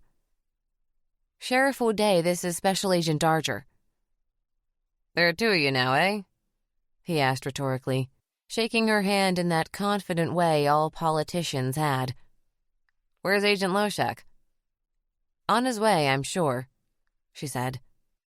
Darger didn't tell him that Loshak hadn't answered his phone or responded to the several texts she'd sent.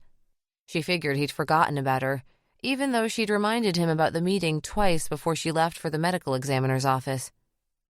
Maybe it was his passive-aggressive way of telling her he wasn't as amiable to her being there as she'd initially thought. "You sure you don't want a lift?" Luck had asked when Loshak hadn't picked up after their meeting with Dr. Kennard had ended. "No, go on ahead. I'm sure he'll be here any minute," she said. When Loshak didn't show, Darger had to call another Uber. But the meeting had been going for 10 minutes now, and there was still no sign of him.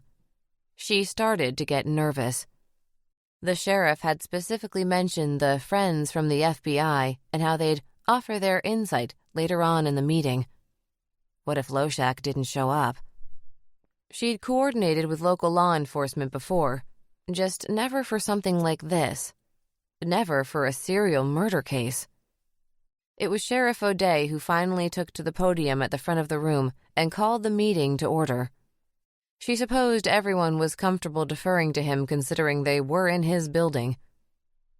I'd like to start off by saying that all information at this meeting is considered restricted in terms of the press and the public. No one should be talking to the press without express permission anyway. But the same goes for when you're at home. Anyone not in this room is on a need-to-know basis. His eyes flitted about the room, and several of the task force members nodded like dutiful schoolchildren. Earlier this week, we got the lab results back on the bleach samples from the first 2 victims. They are the same chemical composition, and the lab traced the samples to the brand name Tandil. Obtainable only at Aldi stores, which I'm sure most of you know we do have locally here in Athens, but also all over Ohio. He glanced down at a computer printout. Over 60 stores in the state, and about 7 are within an hour driving distance from Athens proper. Obviously, we'll have to wait a bit longer to confirm that the bleach on the most recent victim is a match. The contamination on the 3rd body makes a verification there unlikely.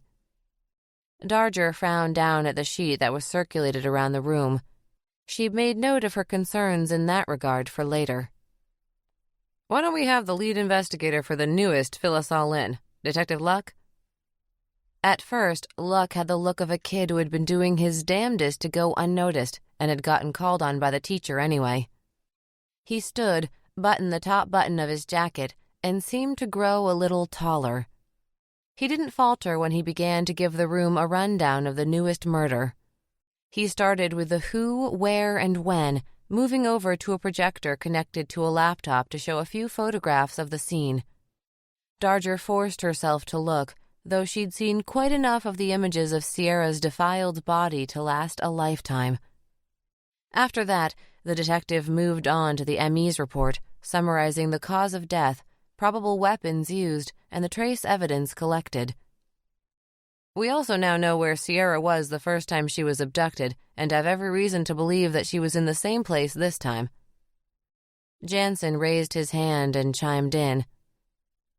Sorry, but why the hell would we assume that? The vehicle. Luck's eyes glanced almost imperceptibly in Darger's direction. The car Sierra Peters was driving was found parked on the street near the first abduction location. It also happens to be on the same street as her dealer, Jimmy Congdon. Great. I assume you got that shitbird in a cell as we speak, awaiting questioning.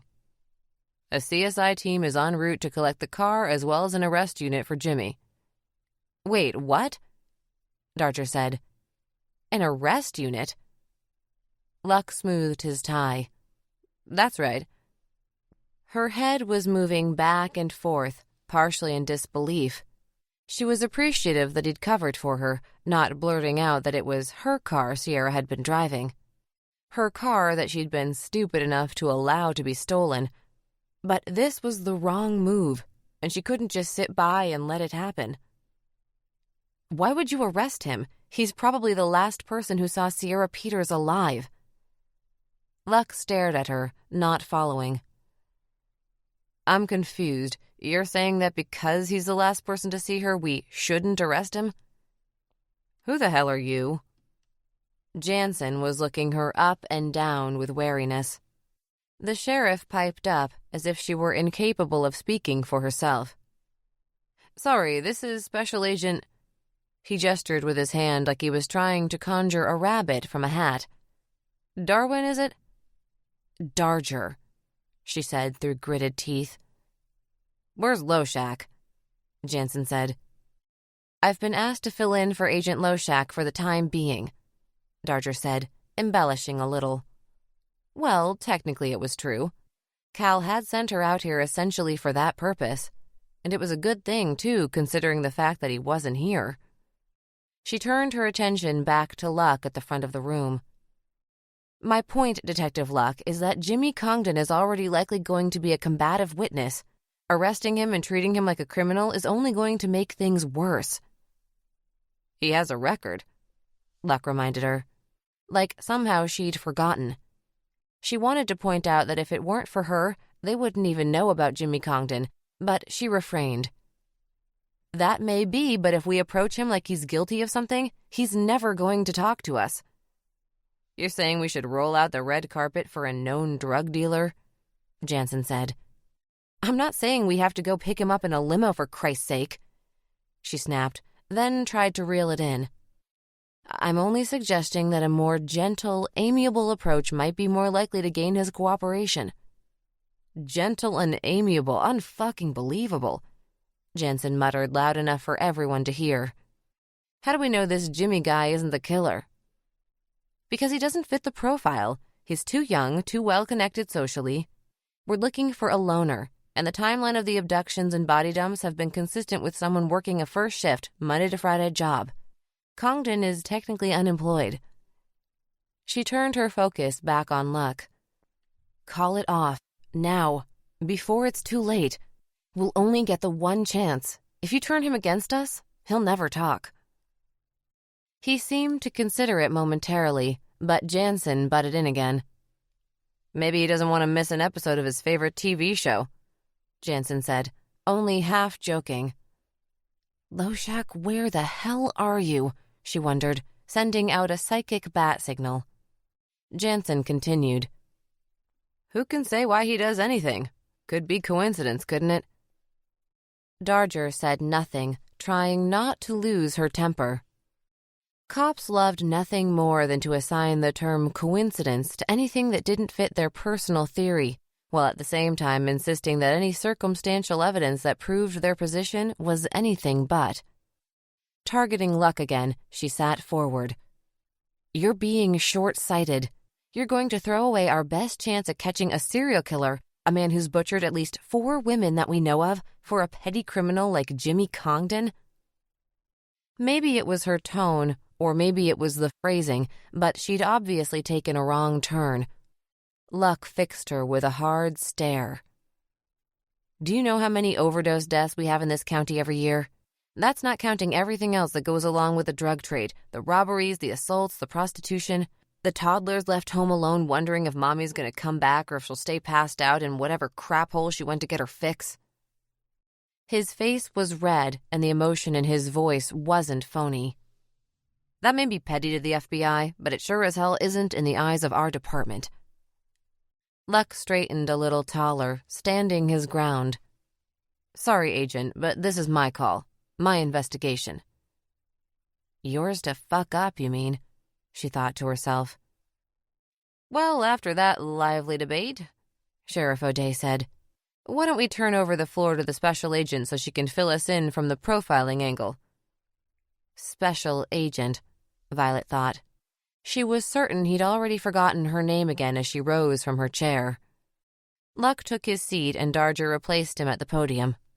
She wasn't sure how much Loshak had gone over with them, so she started from the top. She decided to leave out her pet theory about Fiona Worthington merely being a stand-in for Sierra Peters. It was still Loshak's investigation more than hers, and she wanted to tread lightly when it came to contradicting him. They were a dutiful audience until she got to the head. "Cutting off the head," one of the uniformed officers said. "That's like depersonalization, right?" Darger shook her head. "Just the opposite. When a killer wants to depersonalize a victim, they'll often either cover the face or mutilate it somehow, cutting or beating until it's unrecognizable, removing the identity in some way, making it just a body. It can indicate remorse or shame, but not always." She used the computer to flash through several photos of the first 3 victims. This guy leaves the faces untouched throughout the task of dismembering them. He wants them to still be a person, so much so that this time he kept her head. Of all the possible parts, the face is the one that marks her as an individual more than any other. The glare from the projector blocked Darger from seeing who asked the next question. "The last 2 were dumped within Athens city limits. Doesn't that mean he's probably a local?" There were murmurs among the group. Some seemed to be in agreement, mostly those from outside of Athens PD who no doubt wanted to believe it couldn't be one of their own. "We don't know how much significance that has. For one, Sierra Peters was a break in a lot of the previous patterns." "Looks like the same sick fuck to me," Jansen offered.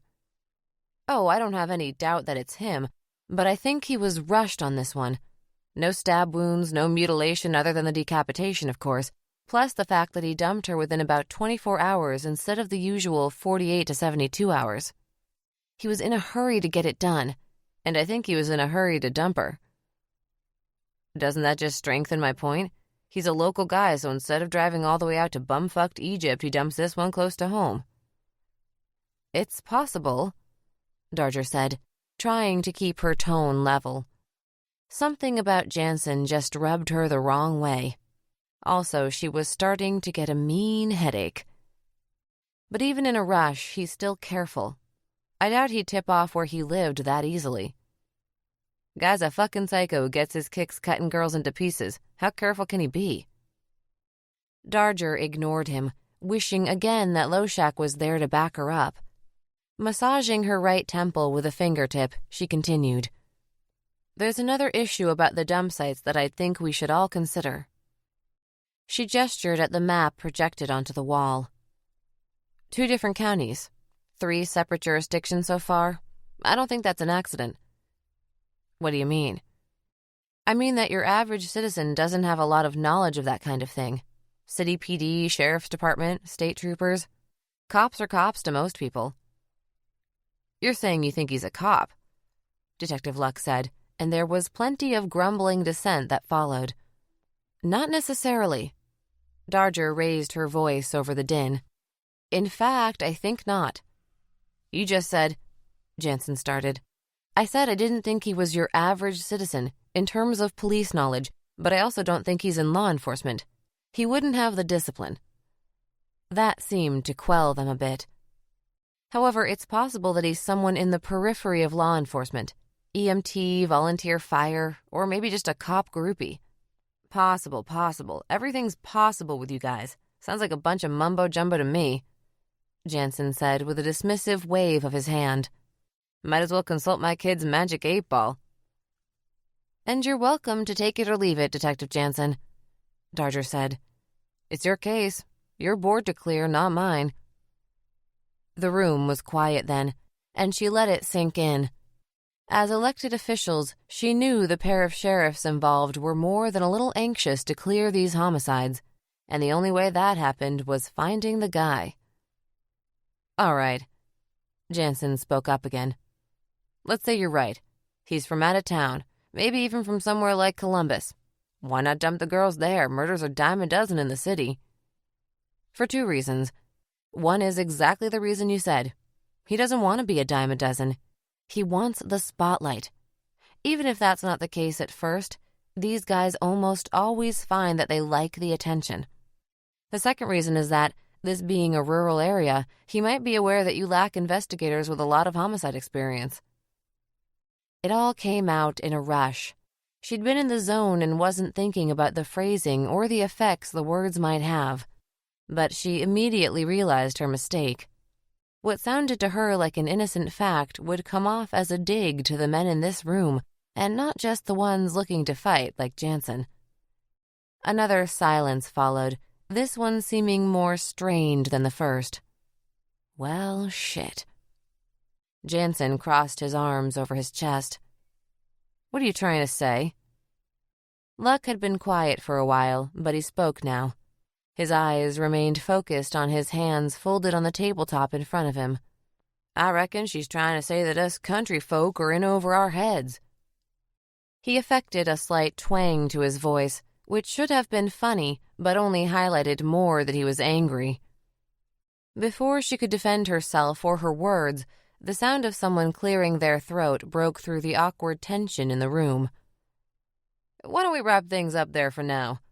Sheriff O'Day said, consulting his watch. It was past 5 o'clock. She was sure he was rarely in the office this late most days. Chairs scraped and voices babbled to one another. Violet raised her hand in the air. Could I speak to the lead detectives for a moment? Luck, Jansen, and Donaldson gathered around. Deputy Donaldson rested his hands on his utility belt and looked attentive. Jansen regarded her with open disdain. Detective Luck, on the other hand, wouldn't meet her eyes at all. She considered trying to make amends for the poor wording earlier, but decided against it. Donaldson would probably accept the apology in earnest. Jansen would see it as weakness. And Luck, she didn't know how to read him at the moment. It could go either way. If he took it as insincere, she'd just dig herself deeper. Better to bulldoze forward. I think it would be wise to ask around among the escort community in the area, see if any of the girls have had a John recently who was off. They usually have a pretty good read on that kind of thing, but they're often too afraid to report it for obvious reasons. Jansen scoffed. Escort community? Should we check their monthly newsletter? That was it. Darger squared her shoulders toward him and let out a slow breath. Actually, Detective Jansen, I had a specific question for you. He grinned, mouth full of coffee-stained teeth. Yeah, and what's that? Darger leaned across the table and pulled the new forensic report closer. Am I reading this right? That the bleach samples for your murder weren't submitted to the crime lab until after the second body was found? That's right. Can I ask why? I don't know, can you? Jansen sneered, looking amused with himself. Darger met Jansen's cold stare. Her third-grade teacher had used that exact same line whenever a student asked, "Can I go to the bathroom?" instead of, "May I go to the bathroom?" Darger had always thought Mrs. Horvath was just asking for one of them to piss their pants in the middle of her classroom. Darger waited, and eventually Jansen pursed his lips and answered the question. Look, the first girl, the stripper, we had no reason to suspect it was anything more than a working girl who crossed paths with the wrong guy, or maybe a pissed-off pimp or dealer. Can we refer to the victims by name, please? He didn't look at her. Instead, he glanced at Luck and they exchanged a look. Like Darger couldn't see them. She knew what they were thinking, too. This bitch. Crystal Monroe, he said, voice thick with attitude. Was an addict and worked at a club we know sells sex on the side. What were we supposed to think? I still don't see your point. Or do you always conduct a half-assed investigation if you assume the victim was a sex worker or an addict? He exploded, leaping forward to shout in her face. Fuck you, half-assed. Darger took a startled step back. Donaldson and Luck moved into the gap between them, acting as a buffer. As far as I'm concerned, you can take your assessment or profile or whatever the hell you call it and shove it up your tight little FBI ass. He wadded up the sheet of paper with the profile notes on it and tossed it on the ground as he stomped through the door. Darger listened to the thud of his boots recede down the hallway.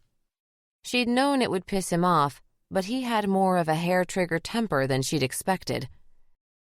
You really know how to rally the troops, Agent Darger, Luck said, slipping past her on his way out the door. She thought about going after him to try to apologize, but her pride wouldn't let her. Not willing to press the hospitality of anyone on the task force, Darger opted to walk back to her motel. It wasn't too far, maybe 3 miles at most. She could use the exercise and the time to gather her thoughts. She was 3 blocks from the sheriff's office when she heard the distinct rumble of an engine slowing behind her. Her first thought, irrational as it was, went to Sierra's recollection of the first abduction. How that was what she'd noticed first, the sound of the car coming up the street. It was a split-second thing, but something her training had taught her to do, orient herself to her surroundings and to the location of her weapon should she need it. There was a brick half-wall to her right, an ornamental feature she could dive behind if she needed to. As for her weapon, it was in her holster. She could have it in hand in seconds. There was a winding sound that she recognized as an automatic window rolling down. Need a ride? Darger turned. It was Deputy Donaldson. Well, if he was offering. Turning on her boot heel, she crossed the sidewalk and climbed into the car. I wanted to apologize. If you took offense to anything I said during the meeting, that wasn't my intent. Confusion clouded his face for a beat, then cleared. Oh, the country bumpkin stuff. She opened her mouth to explain that Luck had been the one that said country folk, not her, but perhaps it wasn't the time for nitpicking. For my part, ma'am, Donaldson said, I harbor no such indignation. You ask me, it's a damn good thing to be in a jurisdiction with such a low murder rate. Who wouldn't want that? The big city detectives can keep their so-called experience. It's not worth the cost of doing business. Violet stared through the windshield, watching a line of maples go by in a blur. You have a point. As for your presentation, I found it all quite helpful. Thanks, she mumbled. Traffic was thick in downtown Athens. They joined a long line of cars waiting to turn left at an intersection, and for a while the only noise was the periodic crackle of the dispatcher over Donaldson's radio. If you're in the mood to socialize, there's a place not far from here, he said. Place you can unwind a little, maybe get to know the locals. Maybe some other time, Darger said. But thank you. Her head was almost throbbing now, and the thought of being in a loud bar surrounded by a bunch of cops who would sooner or later have it whispered in their ears that she was some big city FBI lady who thought she shit gold appealed to her not at all. She just wanted to get back to her motel and knock this headache out with an Advil and some sleep. Maybe a hot bath first. Once they made it out of the downtown area, traffic lightened, and it was a short drive the rest of the way to the motel. She slid down to the tarmac and thanked Donaldson for the ride. No trouble at all, he said, and then he was gone. Before she let herself into her room, she marched over to Loshak's door. It was a moment before he answered, looking haggard. You look like shit, she said.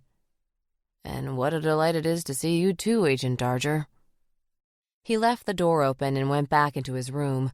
She followed him inside. I didn't mean to sound like an asshole, she said, realizing that it was apparently becoming a habit for her to be unintentionally insulting. Where were you? Where do you think? I was here. Darger pressed the back of her hand over her eye.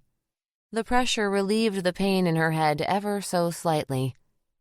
The meeting, Loshak. You missed the meeting. Ah, shit, he said. Shit, I'm sorry. How'd it go? Fine, Darger said, too quickly. She scrunched her eyes up. For the most part. I wasn't exactly prepared, you know. Loshak chuckled to himself. Yeah, I bet you hate that. Her head throbbed. She was tired and hungry and pissed off at herself and not in the mood for Loshak's needling. What's that supposed to mean? Oh, nothing, Loshak said, leaning back on the bed with his hands tucked behind his head. Are you analyzing me? Lord, no, absolutely not. Because two can play at that game. This whole denial thing with you about being sick. You're not just type A, you're like type AAA+. Yeah, and you know what Freud would have had to say about your fingernail chewing? Darger had the urge to hide her hands behind her back. Sierra had also picked up on it, and she hated that people noticed that about her. She made sure never to do it in front of people, but the more observant always saw the signs. And what would he have said about your being a stubborn perfectionist? Anal fixation, really? And just because I prefer things to be done a certain way does not make me a perfectionist. Darger snorted and headed for the door, which was still open. Where are you going? To sleep.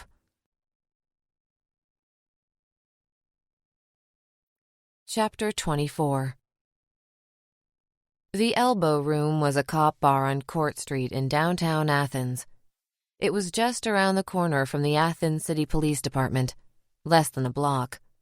And though it hosted any number of civilian patrons from night to night, the bulk of the local law enforcement workers comprised the regulars. Everyone from high-ranking members of the administration down to the freshest rookies occupied the stools at the bar nightly, and a few judges and attorneys from the area made frequent appearances as well. Its reputation as a cop bar was so strong, in fact, that deputies and underlings from jurisdictions as far away as Zaleski made the trip to Court Street a weekend ritual. Kurt knew all of this well. He'd hung out here often for the last several years, listening to the cops tell stories, befriending them, at least so far as several considered him a drinking buddy. He felt as comfortable walking among them as he did any other group of humans, It wasn't so hard to hide among the crowd, he knew. Any crowd. Parking the Buick in the lot out back had come with a certain thrill, what with the severed head and the bag in the passenger seat. His whole body tingled, needle pricks rippling up and down him as the car juddered over the potholes and found a vacant spot. When he killed the engine, the tickle intensified in the quiet, brimming over into a painful itch. He clenched his teeth, jaw muscles flexing. After a deep breath, the itch died back to a throb. He'd zipped the duffel bag up en route and now considered trying to stow it on the floor, but it didn't feel right, so he left it. He ran a hand over the rough texture of its material, a fingertip dragging over the interlocking zipper teeth.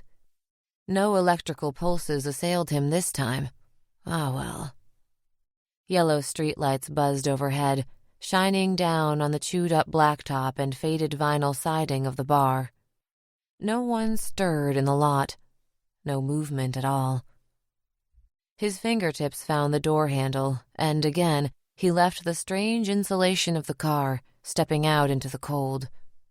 He felt naked in the open air, the frigidity reaching right through his thin jacket and t-shirt to chill the flesh of his torso.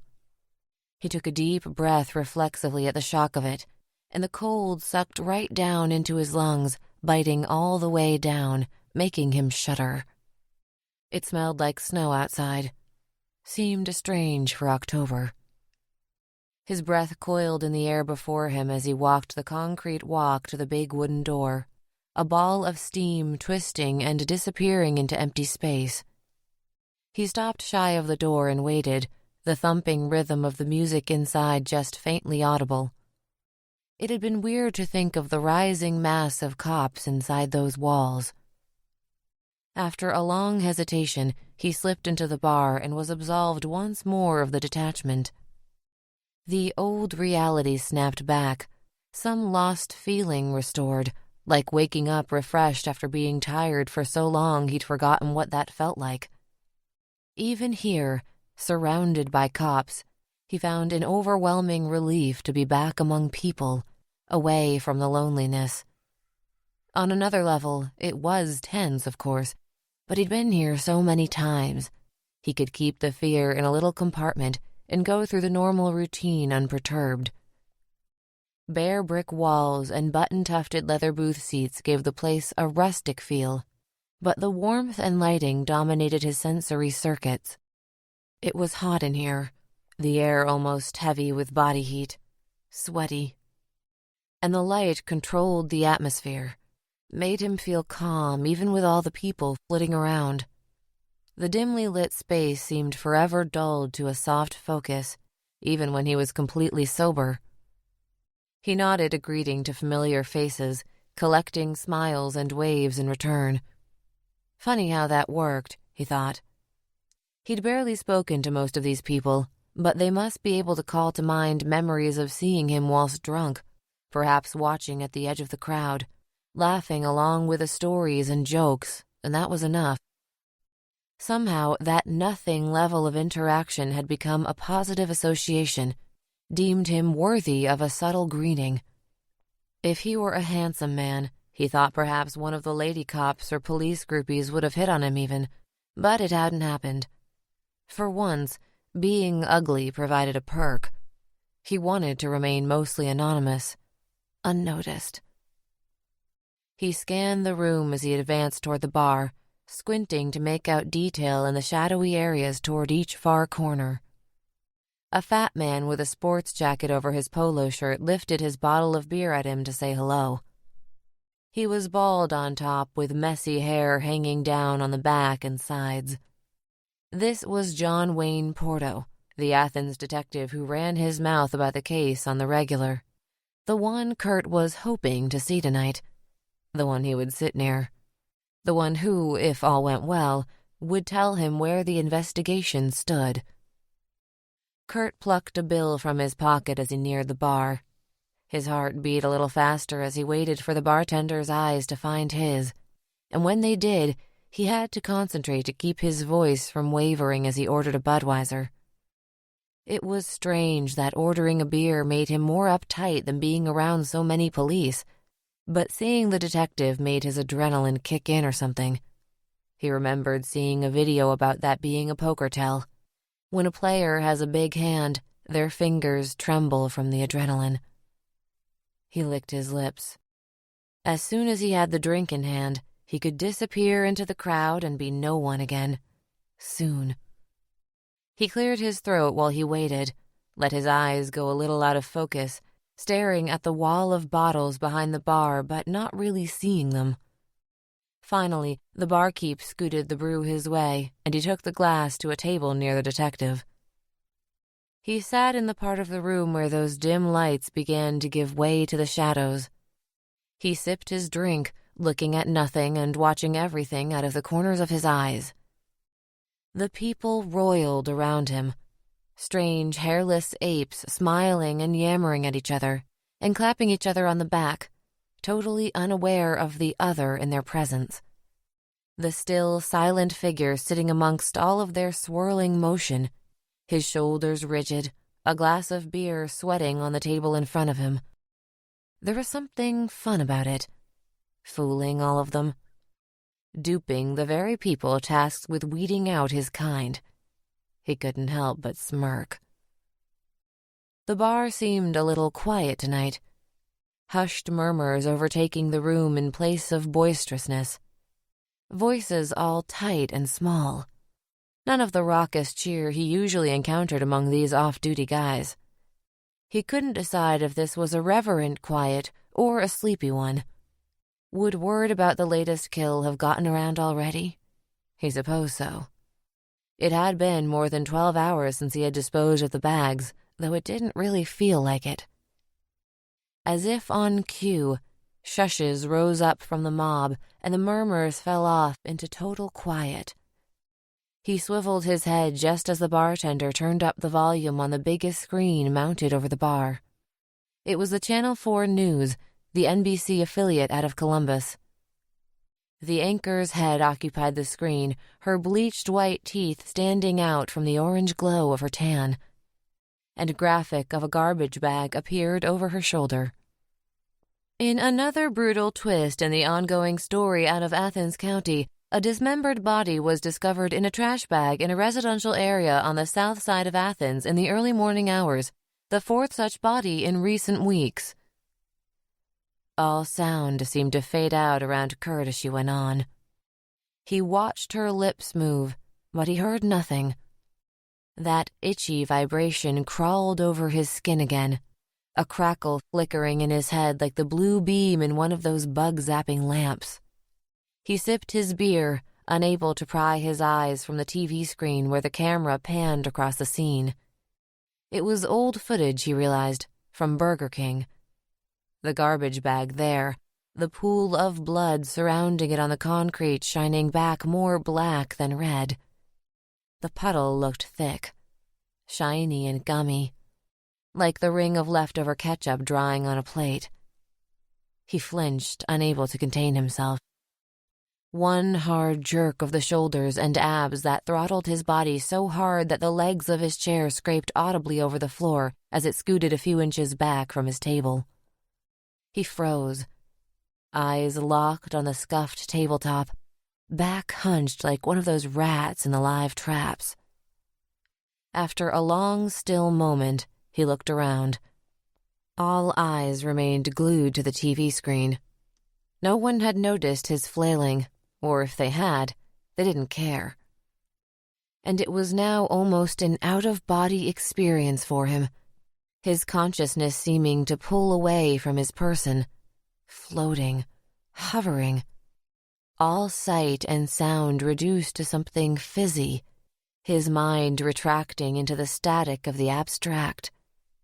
He swallowed, and it felt distant, remote, like it wasn't real at all.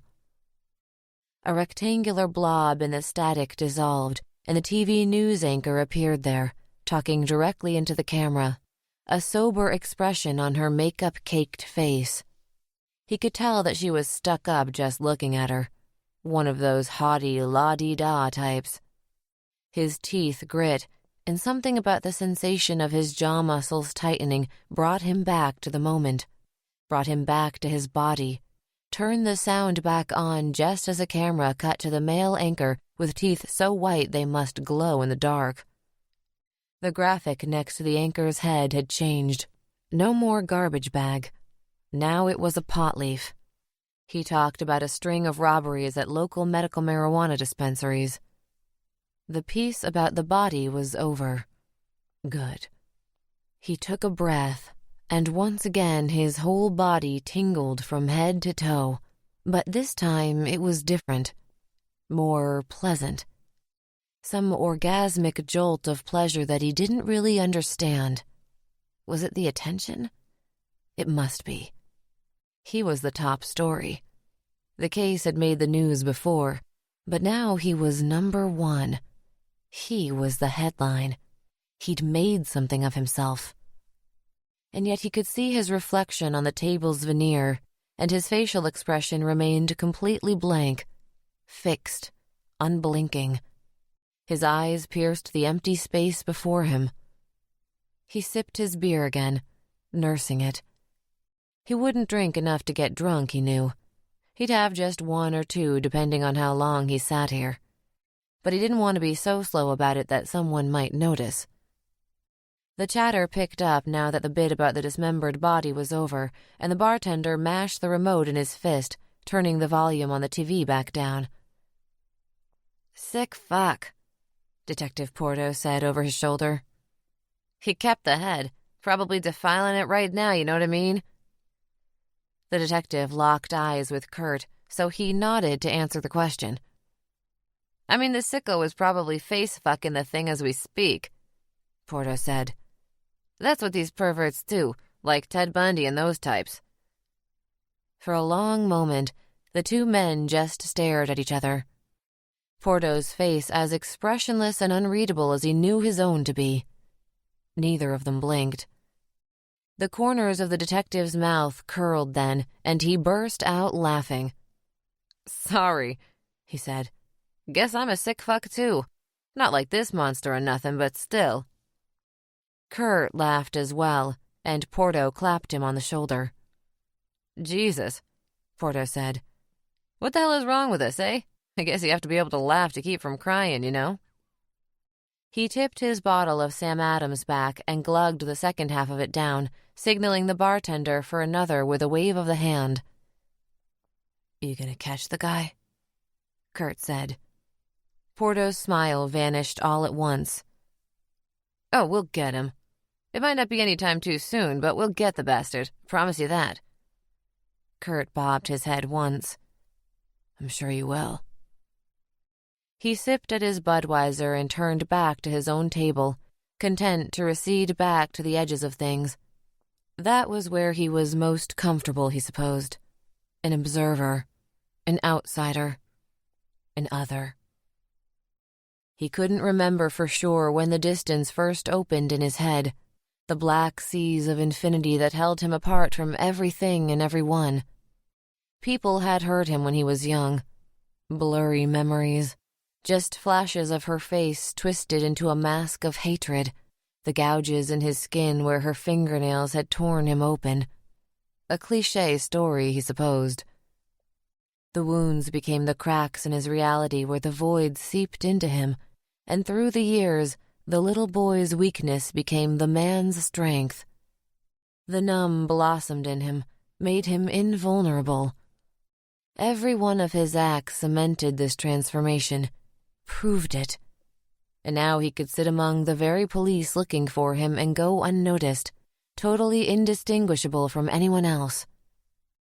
That was life's great secret that only people like him could truly grasp. No one could see what was behind any of those faces in the crowd. No one. He listened to the cops jabber on for a time, but he knew now that he had nothing to learn from these people. They were clueless. He shouldn't be surprised. "Way the FBI agents put it, the guy is a puss," a flat-topped street cop said. "That's what I heard anyhow. Said he's a inadequate type. Too timid to get his pecker up with the girls, so he freaks out and goes on a killing spree." The pudgy guy next to him snorted before he replied. Christ almighty. Someone tell this guy about Viagra for fuck's sake. Might save some lives.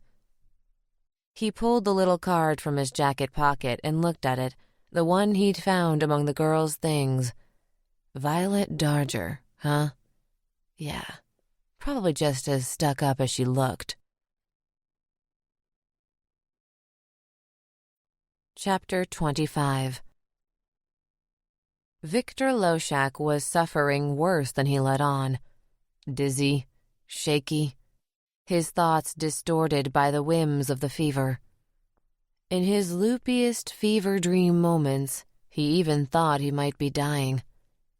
He lay on his lumpy motel mattress, blanket pulled up to his neck, unable to stave off the occasional shiver. A grimace etched deep grooves into his face, puckered his lips.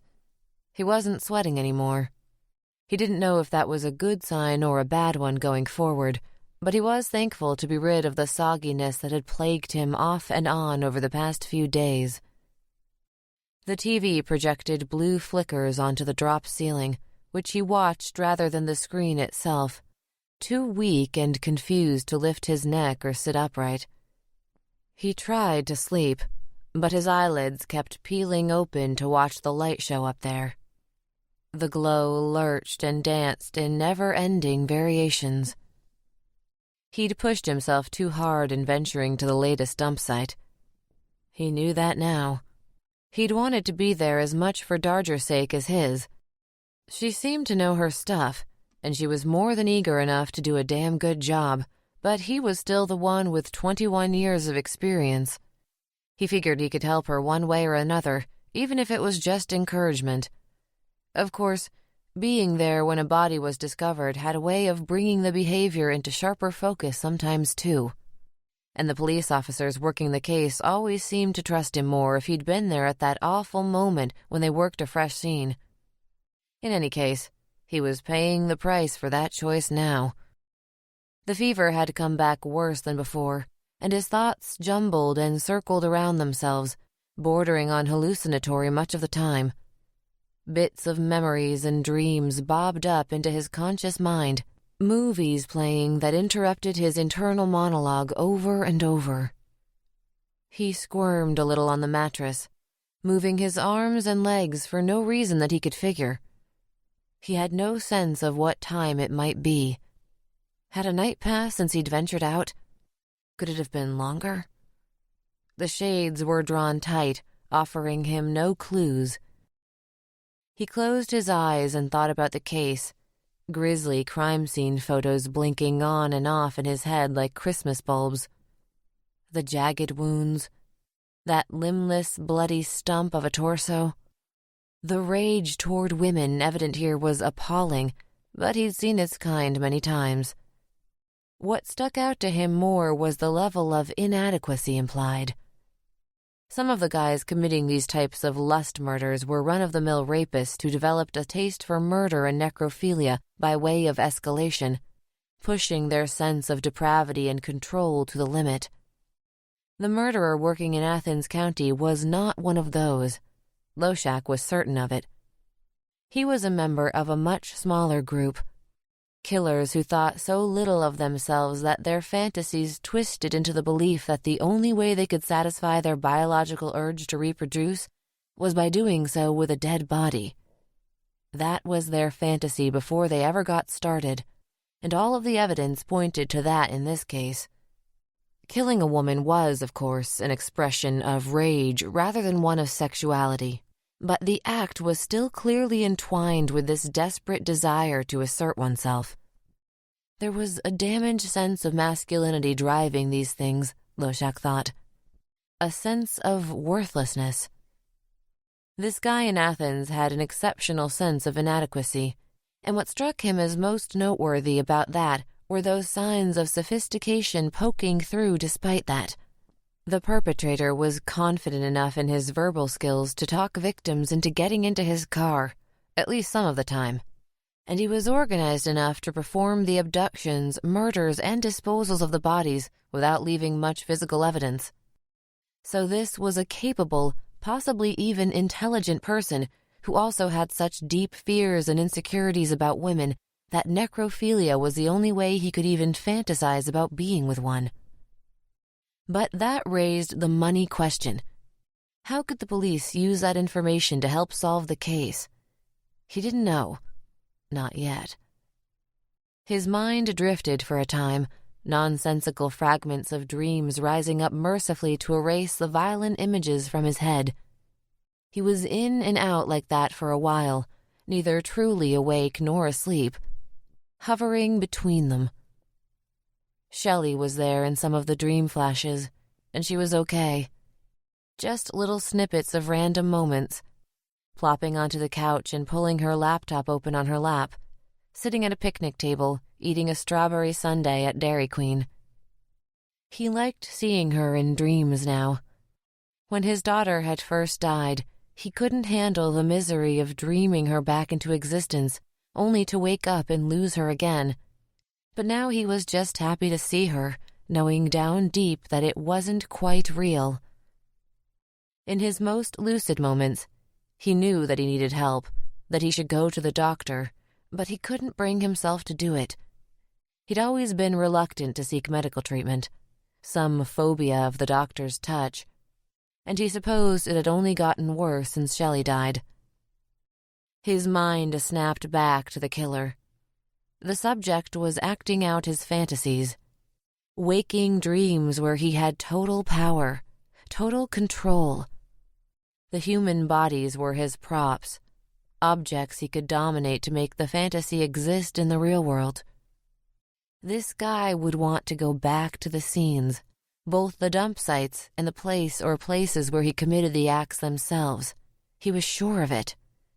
This subject's obsessive nature would require him to relive those memories when the fantasy played out, those fleeting segments of time when his power was real, probably often now that his crimes were escalating. The police were watching the scenes at all hours by his request, of course. That was what they had to go on for now, and it was being attended to by professionals. The tension in his neck seemed to release as he walked his fever-addled brain through this notion again. Yes, that was something, wasn't it? Something important. Arriving at this point seemed to calm him somehow, and a peace settled over him. The resting grimace on his face smoothed itself out. He knew he wasn't dying now. He just needed some sleep, so he closed his eyes and slipped away. Chapter 26. The chill of the seat seeps through his jacket and t-shirt and saturates the flesh along his spine. It makes his shoulders jostle, makes his arms convulse for a beat. He cranks up the heat, puts his fingertips to the vent, feels only cold air. The duffel bag shimmers in the corner of his eye again. That heat distortion like haze returned to its rightful place over his passenger's head. Her face sticks part of the way out, nose protruding from that zippered gap. Her skin is much colder than his, icy. Her complexion looks strange under the yellow streetlights, the color of a lemon starburst. He brings his hands to his mouth, cups them together, blows into them. The warmth flares in his fingers, a little cloud of heat hovering in the hollow of his palms for just a second before it fades. His hands feel wet after, so he wipes them on his pant legs.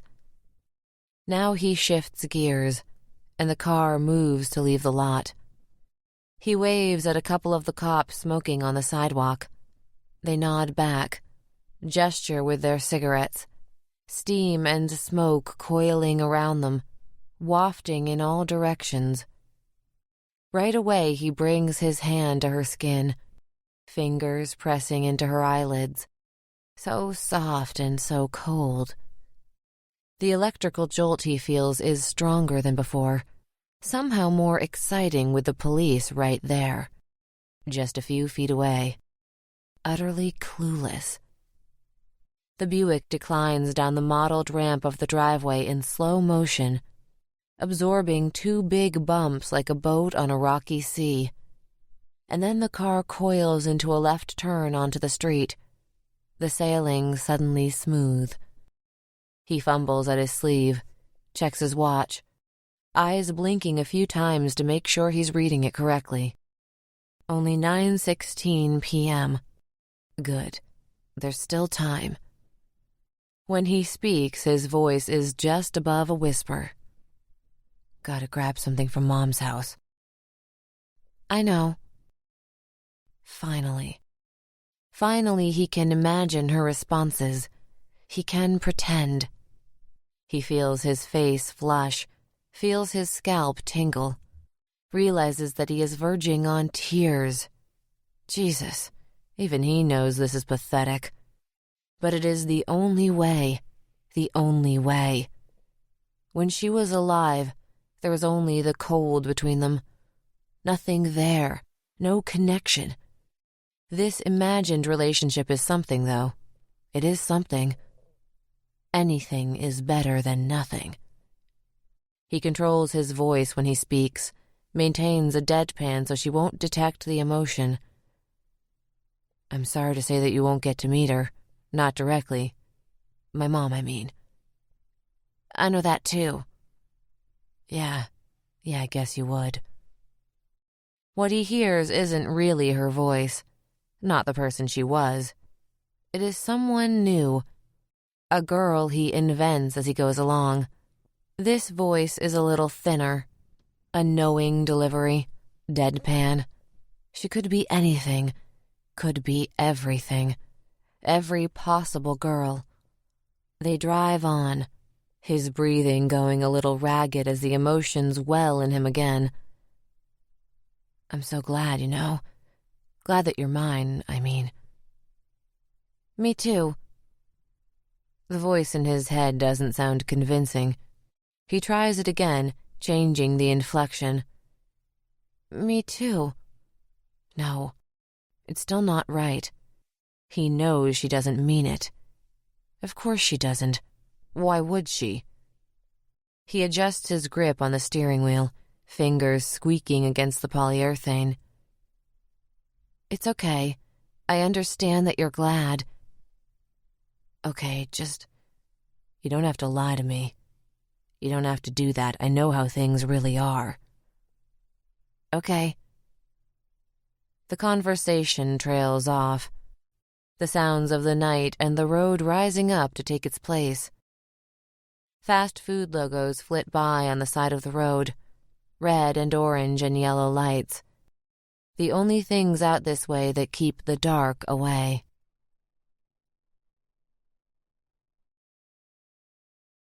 Chapter 27.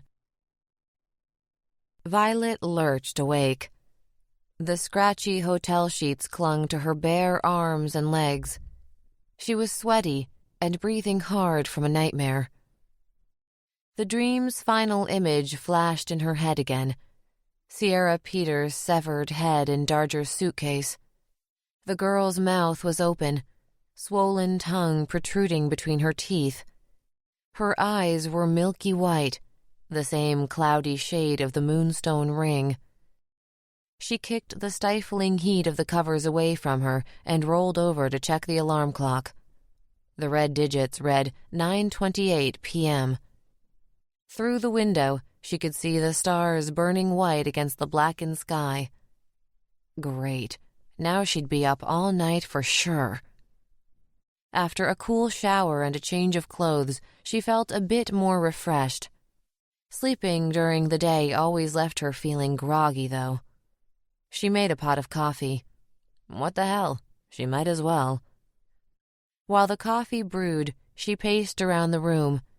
It still felt too warm, and the air was stuffy, so she opened the door to let the night in. The grief welled in her again, brought stinging tears to her eyes. But she had to push it away. She knew that. Oh, it would torture her more. There'd be more tears, more nightmares, more panic attacks that made her knees buckle. Probably enough to last a lifetime. But not now. Now she had to work.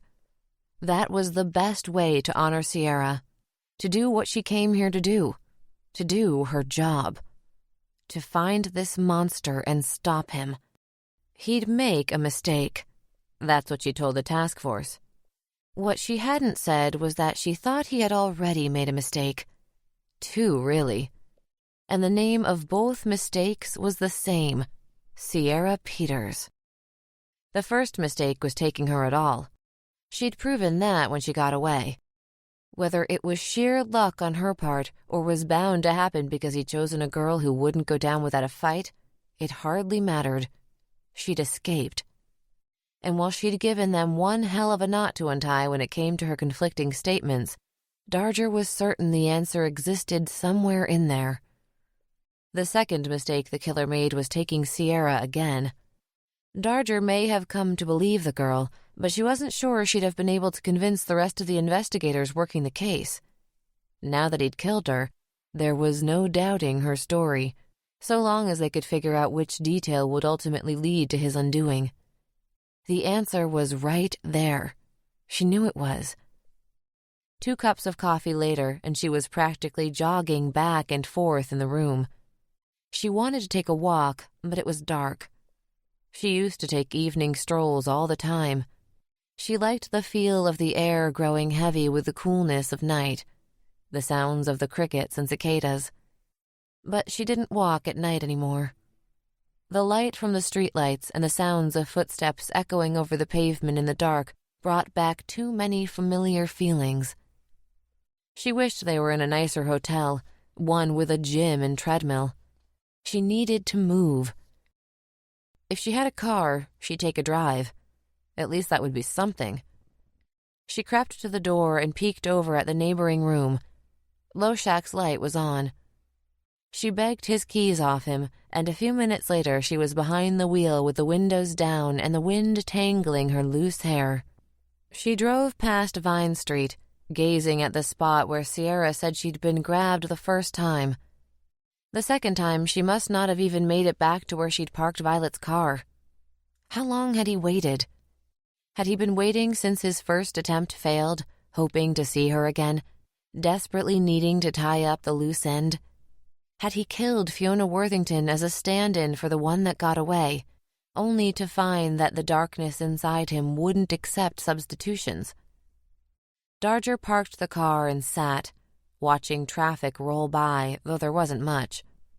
The windows at Jimmy's were all dark, not even so much as the blue flicker of someone watching TV or playing video games. She hadn't yet heard whether or not he was arrested, but perhaps a lack of illumination suggested that luck had gone through with it after all. After a long time staring into the dark, Darger started the car again. She had one last place to visit before she headed back to the motel. She did not turn up the dead-end street when she reached it. She just rolled by slowly, letting her eyes gaze into the balmy night. She could see very little in the dark, but it didn't matter. It was there in her mind and always would be, long after the white tent was taken down and the last shreds of yellow police tape tore loose from the branches where they were tied. The final resting place of a dead-end girl. Chapter 28. He waited on the stoop at his mother's house, the echo of the doorbell still ringing in his head. The duffel bag dangled at his side. Its cargo was deceptively heavy, he thought, about the weight of a bowling ball. He adjusted his grip on the handle, trying to somehow make the bag look less like a round, heavy object pulled it into an awkward shape, but nothing he did helped. It felt wrong to bring it here. Not just dangerous, not just morally or ethically objectionable. Wrong on some deeper level. A violation of nature itself, perhaps. And yet it filled him with an almost sexual excitement, made his heart flutter, made his mouth water. The impulse pounded in his skull, too strong to be denied. He had to do this. Had to. He'd parked the car 5 blocks off and walked here. He hated to do it. Missed the Buick already. But he had to. He'd seen someone this morning. He was almost sure of it. A jogger just off the dump site. Someone who could have seen the car at the scene. So the car had to go. The risk was too high. He swallowed, the dry flaps of his throat seeming to rise and fall in unison. For a crazy second he thought about turning and leaving the stoop, even if he'd already rang the bell. A silhouette took shape in the light beyond the window, the curtains ruffling a moment. Then the deadbolt clacked and the door swung open, making that strange suction sound it always made when the metal pulled away from the rubber weather strip running around the frame. His mother stood there in the opening, holding still for a moment, the diagonal wedge of light shining onto the back of her head so her face stayed mostly in shadow. All he could really make out was her tightly cropped gray hair and her general stature. She was such a small person, something he always forgot until he was up close to her again. She seemed somehow more substantial in his memories, taller, more physically imposing. "So, are you not shaving at all now?" she said. "What?" he said, fingers shifting the weight of the handle again. "This," she said, cupping her fingers around her jaw to pantomime his stubble. "The scraggly hobo beard you've got going on? That's your new look, eh? Well, I don't even have to ask if you met a girl, do I, looking like that?" "It's good to see you too, Mom," he thought, a smirk curling his lip for a microsecond. She greeted him this way often, with a criticism rather than a hello. He didn't really get mad about it, not anymore. "Oh, I just forgot to shave is all," he said after a moment's hesitation. "I'll get to it tomorrow morning, I figure. Anyway, I just wanted to see how you were doing and grab a few things from my room." She hesitated in the doorway. "Right. Well, okay." She took a step back, opening the way for him to cross the threshold into the house. He slipped off his shoes on the landing and climbed 6 steps into the dining room. The decor had changed little since he was a boy. Everything looked nice enough, clean and in good repair, and yet it was all strangely dated, a blend of elements from the 70s, 80s, and 90s. This hadn't fully occurred to him until he was much older, but now he thought about it every time he walked past the weird painting of an owl hanging over the stairway, socked feet sinking into brown shag carpet, strangely meticulous and ancient all at once, almost as though this place had been shut up for years. "I don't suppose you're hungry," she said, some distant injury clear in her voice. He didn't like eating here, so he rarely did. She realized it at some point, and it seemed to hurt her, though she'd never addressed it directly. "No, I ate earlier," he said, sliding the bag under the table and taking a seat. She stood at the counter, partially blocked out from his vantage point. She seemed to look at him, but her eyes didn't meet his. Sometimes he wished she was dead. Not out of any malice, though he thought she might even deserve some. Out of some feeling that he could never really be himself with her hanging around. That there was no way for him to sever this damaged connection. No way for him to escape this relationship and move on.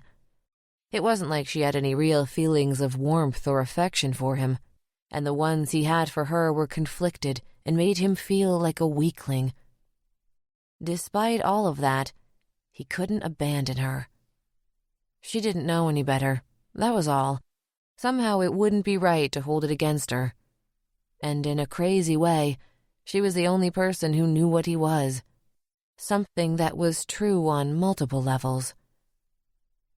"Almost forgot. I need to borrow the car if it's all right," he said, raising his voice so she'd hear him in the next room. "I dropped mine at the shop and hoofed it over here. Transmission's going, I think. This would just be for a couple of days, I'd think. A week or so at the most. It's fine. Take the Prius. His tongue flicked out of one corner of his mouth and glided the length of his top lip. It felt dry and segmented like an earthworm. What could he say? He couldn't tell her that he preferred the bigger sedan to the little hybrid, especially since the former was 25 years old. He'd pictured using the Continental the whole way over. Could see himself behind the wheel, an unconscious passenger slumped next to him, nestled safely out of view of the windows on the leather seat that was more like a plush couch than anything you'd find in a modern car. Are you sure? I don't mind taking the old boat. It's not like I have places to go. The grocery store once a week. You'll take the Prius. They were quiet for a while, and then he heard her digging in the drawer for the extra key fob. He tried to shift his fantasy from the luxe interior of the old tank to that of the tiny Prius. Tried to imagine how he'd handle one of his projects in the smaller car. Maybe it was roomier than it looked, but he didn't like it. Do you ever see the guys from school anymore? Her voice startled him. It was close. He looked up to see her standing in the doorway, that hard look etched into her face seeming to have softened.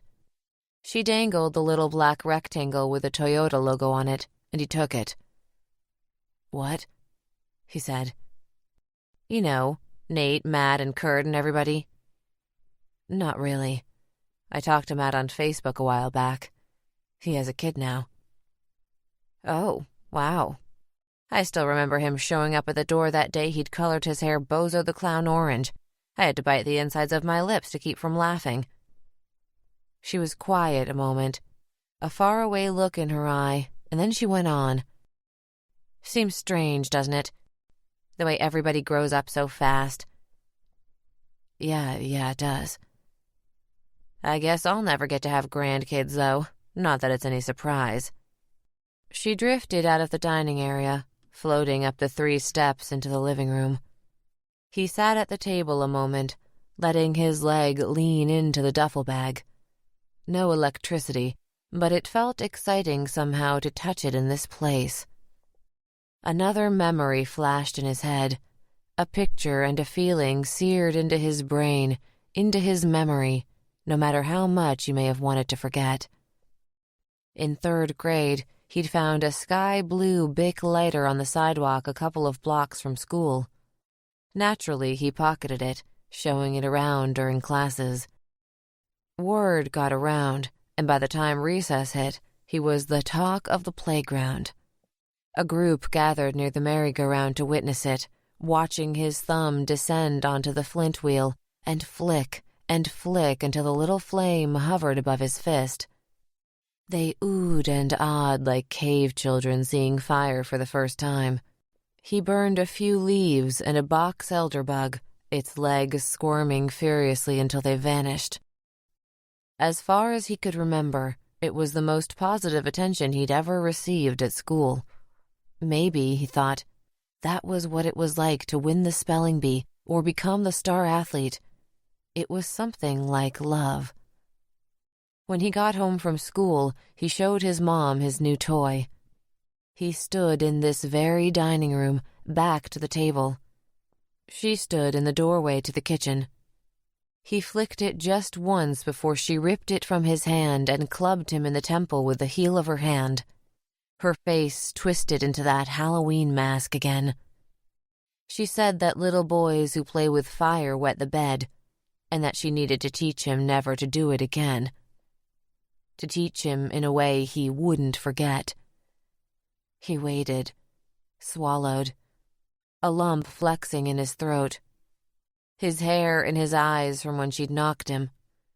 She came back into the dining room with a wire coat hanger, had him take off his shirt. Bright bolts of pain flashed through his tiny torso, the flesh of his back torn open in strips from the sheer force of the wire. Each impact poked like an electric shock down the length of his spine, went numb for a split second, and then burned like he'd been peeled open and had salt flung into the wound. He grit his teeth, clamped his eyes shut as tight as they'd go. All he could picture was blood weeping down from his shoulder blades, sluicing over that expanse of torso, the skin peeling away in sheets to reveal all of the muscle on the back side of his body. He tried so hard to hold still, to not let her have the satisfaction of seeing him squirm, seeing him suffer by her hand, but he couldn't. He knew, somehow, that she enjoyed that power, had seen it in her wet lips, in the way her eyelids smiled even though the rest of her face grimaced. His spine twisted, flailed, arched back, unable to wiggle away from the hurt. And then the rain of blows cut out, and everything stopped, went dead quiet, both of their chests heaving for a time. She stormed off after a beat, and he stood there for a long time. His t-shirt killed every inch of the way down when he slid it back on. Later that evening, when he hoisted himself to sit on the vanity and look at the damage in the bathroom mirror, it looked bad, but not nearly as dramatic as he'd imagined during the act. It looked like a cat had scratched him a few times. Scabbed up lines with purpled and yellowed bruising just faintly visible around them. Years later, he thought of this scene, of his mother towering over him with a coat hanger when he killed her cat in the backyard. His childhood bedroom smelled like a blend of Altoids and Right Guard, an odor that brought back another wave of memories, of dreams, of a visceral sense of the time gone by, the faintest tingle in his chest and head. All of the people he used to be, from the frightened child to the awkward high school kid to the serial killer on the news, they were all here with him now, all jockeying for control in his head. A head full of spirits, full of ghosts. He stood still for a moment, looking upon this time capsule of a space. The same tattered bedspread still sprawled on the bed, a limp thing sporting faded blue and white stripes. Pale lines gouged the dark wood of the dresser where it had scraped the banister upon being moved in. The vertical blinds looked like jail cell bars with a couple of pieces missing. Snagged threads puckered up from the pond scum green carpet. It looked like it was installed in 1976, and it probably was. The room was pocked and scarred and flawed just the way his skin was. All these years later, all the old injuries still showed. He dug in the drawers in the desk, pulling free a couple of passports tucked in back. He hoped he wouldn't need either of them any time soon, but it was better to have them at the ready now. It might come to that. He unzipped the duffel bag, peered between those zippered lips into the dark. He pulled the gap open wide enough to see her, just the forehead and hair becoming visible. He felt his pulse quicken as he looked upon that image, his hand descending into the bag in slow motion. He ran his fingers through the girl's hair. She was cold, but a strange warmth flushed his face and torso as his hand made impact. The heat in him welled just to touch her in this place, to feel her against his skin and know that she was his. Chapter 29. Loshak woke to loud knocks on the door. Confused, he sat up. His eyes danced over a foreign carpet to find a crappy TV playing an infomercial for super sharp knives. The sound was all the way down. He felt the muscles in his brow tighten. After a beat of total disorientation, he remembered where he was in the universe. Athens, Ohio. He looked at the door, noticing that he'd left it unlocked. "Come in," he said, feeling very strange to raise his voice after so long in the stillness of sleep. The knocking stopped, and after a long moment, the doorknob turned in slow motion.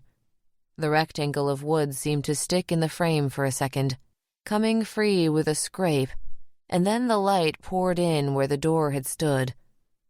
Deputy Donaldson stepped into the room, took off his hat, and held it in front of his chest. His smile faded as he sized up Loshak's state. "Oh, hey, I ain't disturbing you, am I?" "Nah, I've just been a little sick. Rest and fluids and all that." "Right, of course. How you feeling?" "I'm getting better. What do you need?" "Well, I wanted to give you a heads up. It's about Special Agent Darger." "Oh?" "It's nothing serious, just I'm privy to a lot of talk. A lot of it. Around our department and around other local precincts and what have you. Now, I know Agent Darger means well. I've talked to her. She has some gumption, that one. Lot of gumption. A real gung-ho lady. But this talk I'm hearing, it's just that some of the others don't see it the same way I do." Loshak smoothed his hair down the side of his head before he responded. "And how do they see it?" "Well, she's stirring the pot, you know. She goes cavorting around with a Peters girl who turns up dead the next morning. She got in a big fight in the meeting last night. It was a bad scene. Now I got a call this morning and hear that she plans to go poking around again, bothering the families of the victims. These are people still reeling from family tragedies. People the local authorities have already interviewed. She's stirring the pot for no good reason. Is how they see it, I mean." "Stirring the pot. I do see what you mean." The deputy cleared his throat, his hat twitching in his hands in front of him. "Well, it's not me that's saying this, you understand. I mean, the stirring's not how I see it. She's trying to solve homicides. She has a passion for it." "No, I understand what you're saying. Thanks for coming to see me, Deputy. I'll talk to her about it." "Okay, great. I just felt like something should be said is all." Loshak nodded, expecting that was the end of it, but the deputy just stood there. The agent turned his head, looked at Donaldson out of the corner of his eye. "Anything else on your mind, Deputy?" "I kind of was wondering your thoughts on the Steelers this week. 4-point favorites at home? Seems low to me." Loshak shrugged. "Could be. I don't have a strong opinion on that one. Not sure I'm comfortable laying more than a field goal with that offensive line, but... I see. Anything you like on Sunday?" "Ravens-Browns under 44.5. Supposedly that's the sharp play. Might want to lock it in now. The number is likely to move." Donaldson pulled a small notepad out of his breast pocket and jotted the note. "Thank you, sir," the deputy said, licking his lips. "Ravens under. Anything else?" "Not sure. I'm always tempted to bet the over on Cincinnati with that secondary. Not ready to make it official just yet." The deputy rolled his eyes. "Good Lord, the Bengals secondary? Don't even get me started."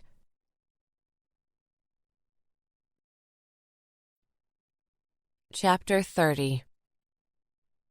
The day dawned overcast, with milky gray clouds that reminded Violet of Sierra's eyes in her dream.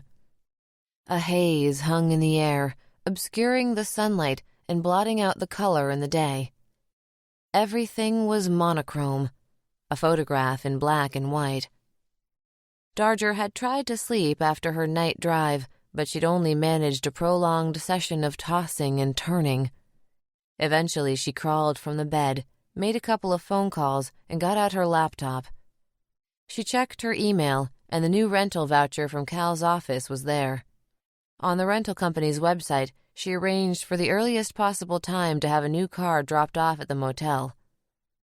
When Darger went over to drop off Loshak's keys, she'd already formulated a plan for the day. After she got her new wheels, of course. She checked her watch. Any minute now. "Have you talked to any of the families? Of the victims, I mean?" she said. "I met the Worthingtons very briefly, but it was still pretty fresh, and they were a mess." She could tell by the look he was giving her that he wanted to say more, like maybe he wasn't sold on her idea of talking to the families. You do say in your book we're profiling the victims just as much as the killer. It's not that, he said, eyes searching the room like maybe he'd find the answer somewhere on the ceiling. Just tread lightly. That raised an eyebrow. She didn't need anyone to remind her how to handle victims or the families of victims. She had plenty of experience in that department, thank you very much. He must have read the irritation on her face, because he added, "It's not the families I'm worried about as much as the feeling some might have that you're stepping on toes." "Oh," she said. "I'm just saying, it might be wise to have the blessing of the local, so to speak." "You're saying I should call and get permission to talk to their witnesses." Loshak shrugged. "Sometimes it's best to seem like one of the guys." "Sometimes?" "Yeah, well, sometimes it's not, you know. I'm assuming you'll need these, then."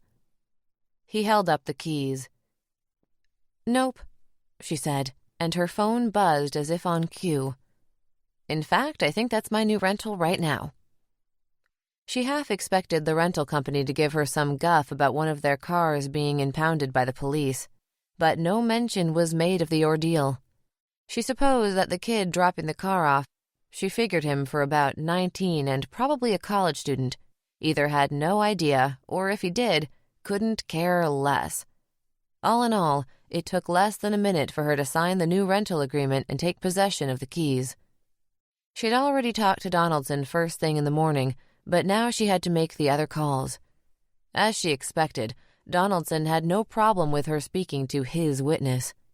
She'd planned on calling them in the order of least problematic to most problematic, and now she couldn't decide who was likely to be a bigger pain in the ass between Jansen and Luck.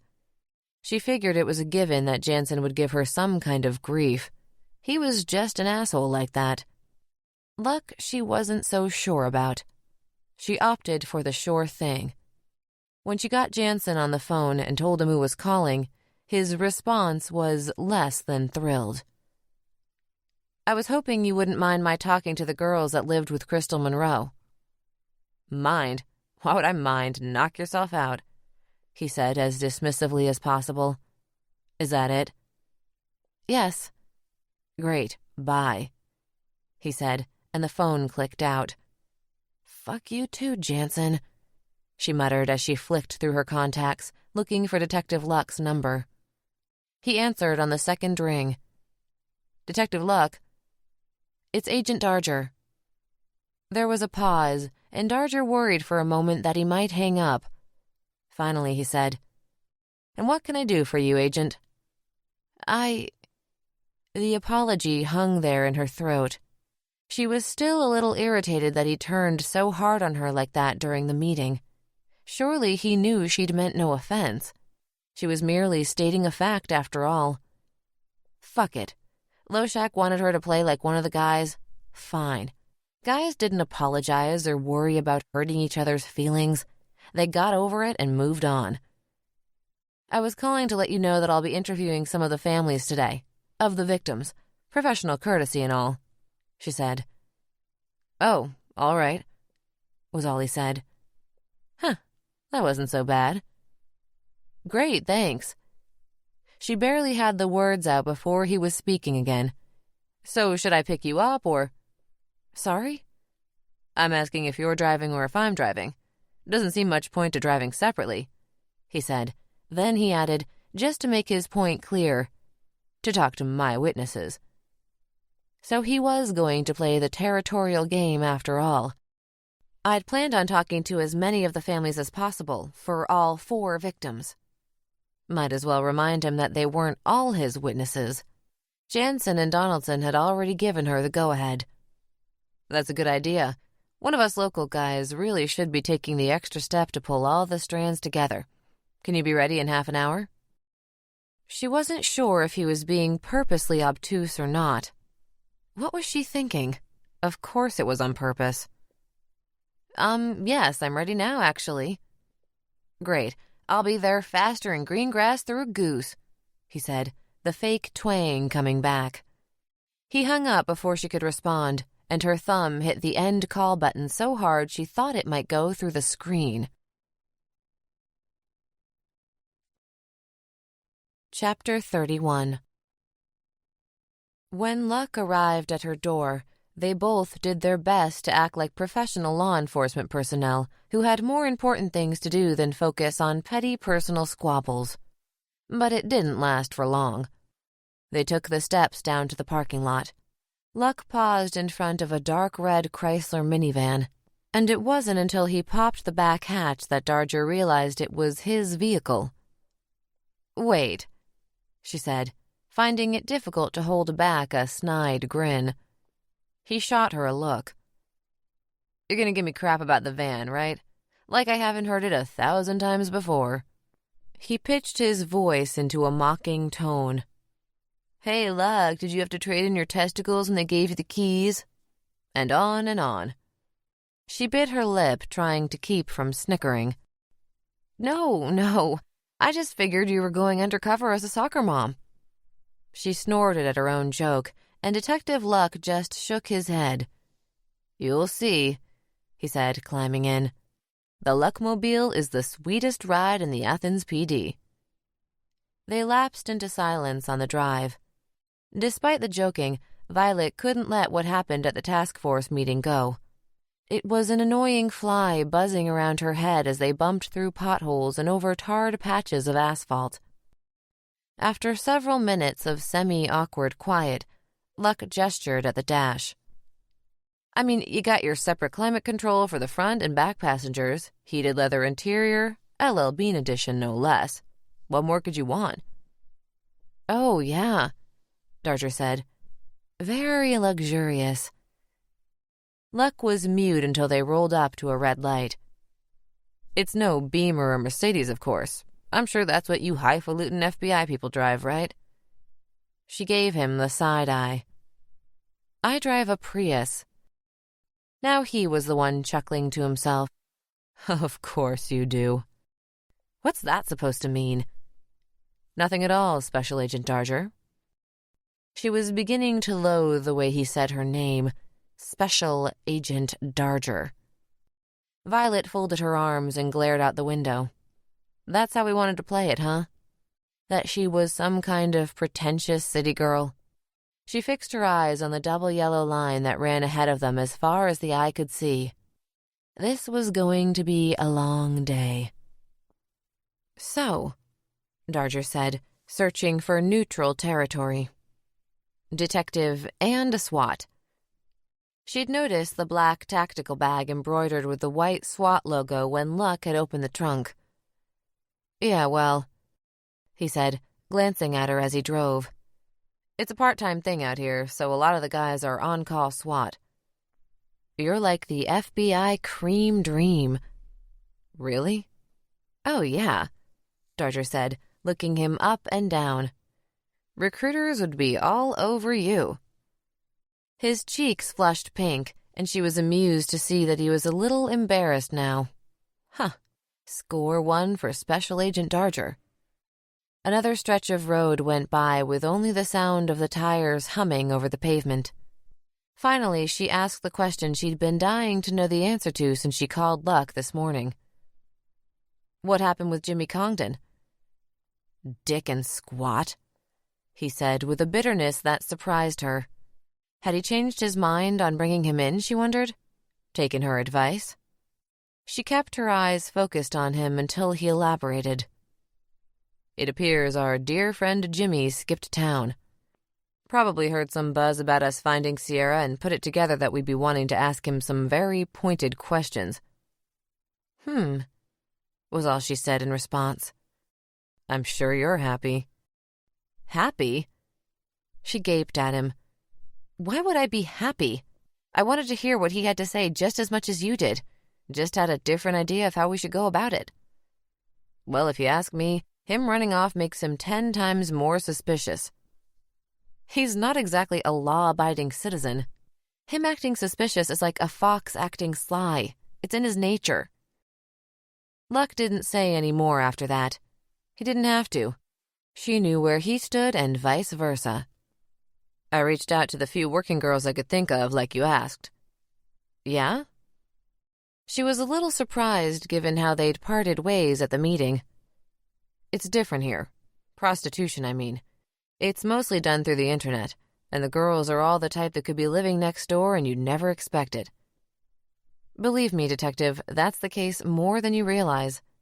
The streetwalkers make up a tiny percentage of sex workers, whether it's the city or the country, Darger said. They are sisters and daughters and mothers. Sometimes the families know and sometimes they don't. Well, the two I thought might be willing to talk to me weren't. I suspect they knew why I was asking and they'd rather not think about that. Crystal Monroe had lived in a trailer park outside of Logan, Ohio. The grounds were clean and the units all fairly new, each laid out in its own little swath of lawn. The house she'd shared with two other girls was situated in the back corner of the neighborhood. An older model Jetta was parked in the driveway. Luck pulled to the curb and put the van in park. "I'll let you handle this one," he said. She barely gave him a second look as she climbed down to the sidewalk. Passing a lawn gnome squatting in a patch of shriveled daylilies, Darger reached the front door. Her knuckles rapped 3 times against the aluminum-clad screen door. She waited.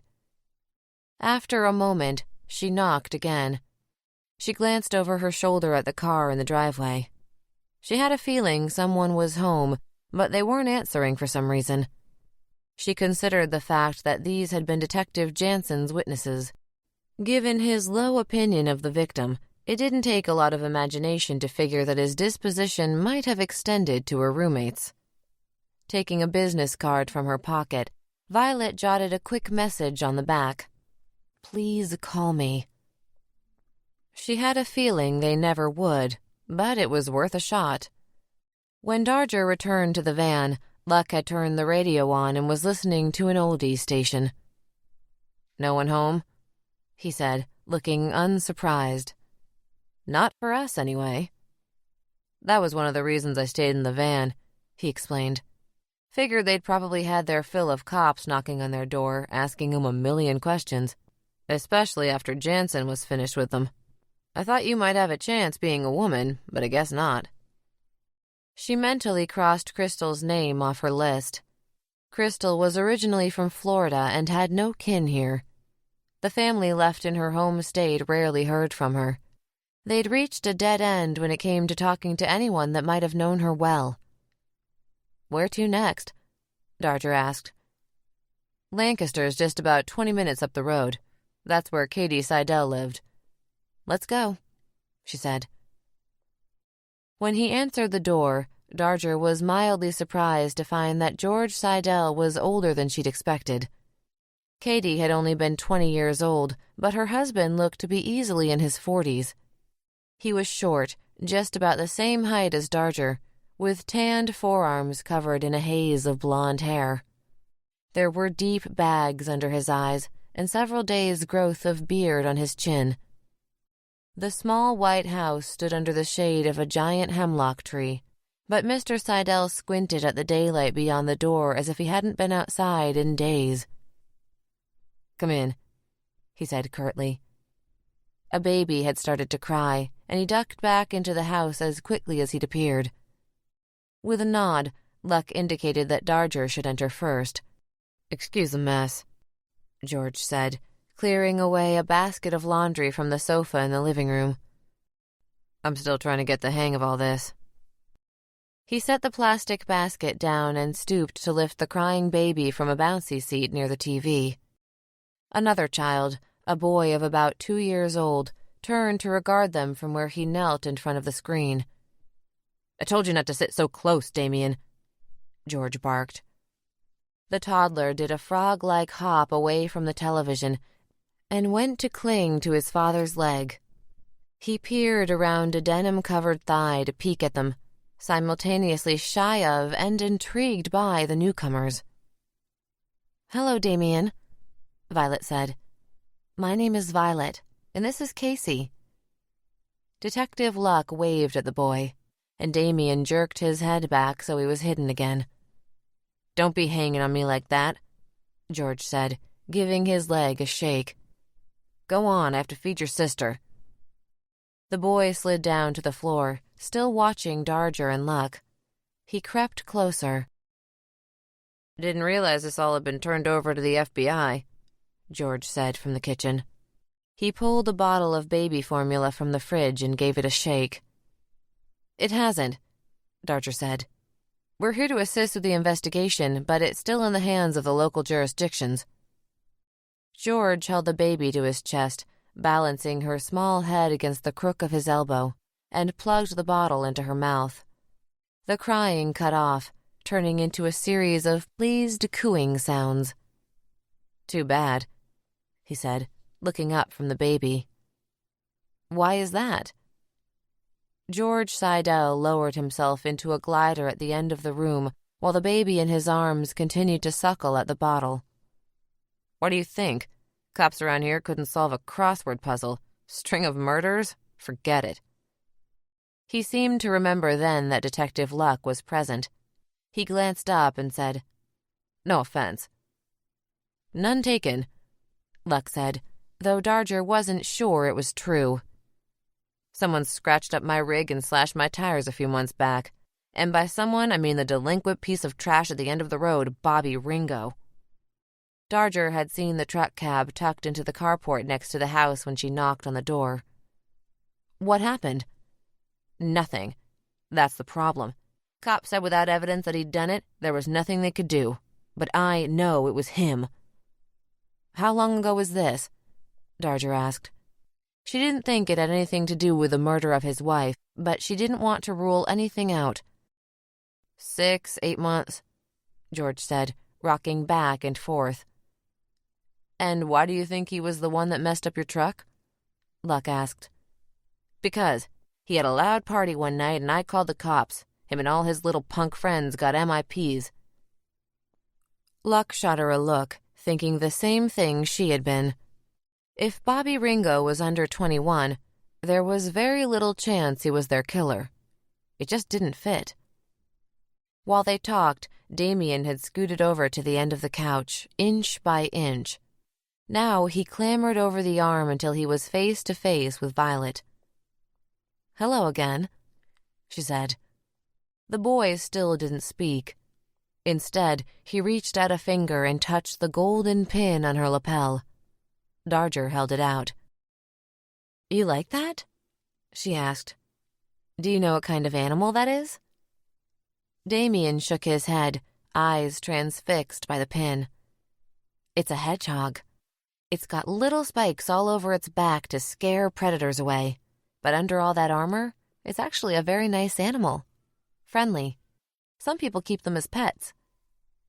Damien crawled closer so that he could hold the pin in his hand, effectively winding up in Violet's lap. "The lady doesn't want you climbing on her, Damien," Mr. Seidel said to the boy. "He's okay," Violet said. The boy lifted his head to look at her a second, and then went back to the hedgehog on her jacket. Darger wondered at how the boy was handling the death of his mother. He hadn't uttered a word since they'd arrived, and she thought his choice to wriggle into her lap wasn't just about the shiny bauble that caught his eye. He wanted human affection, closeness.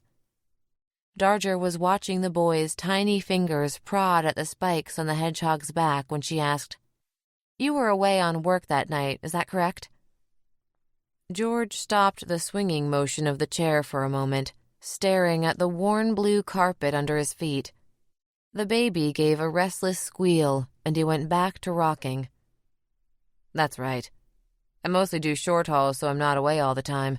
But sometimes I take hot-shot loads.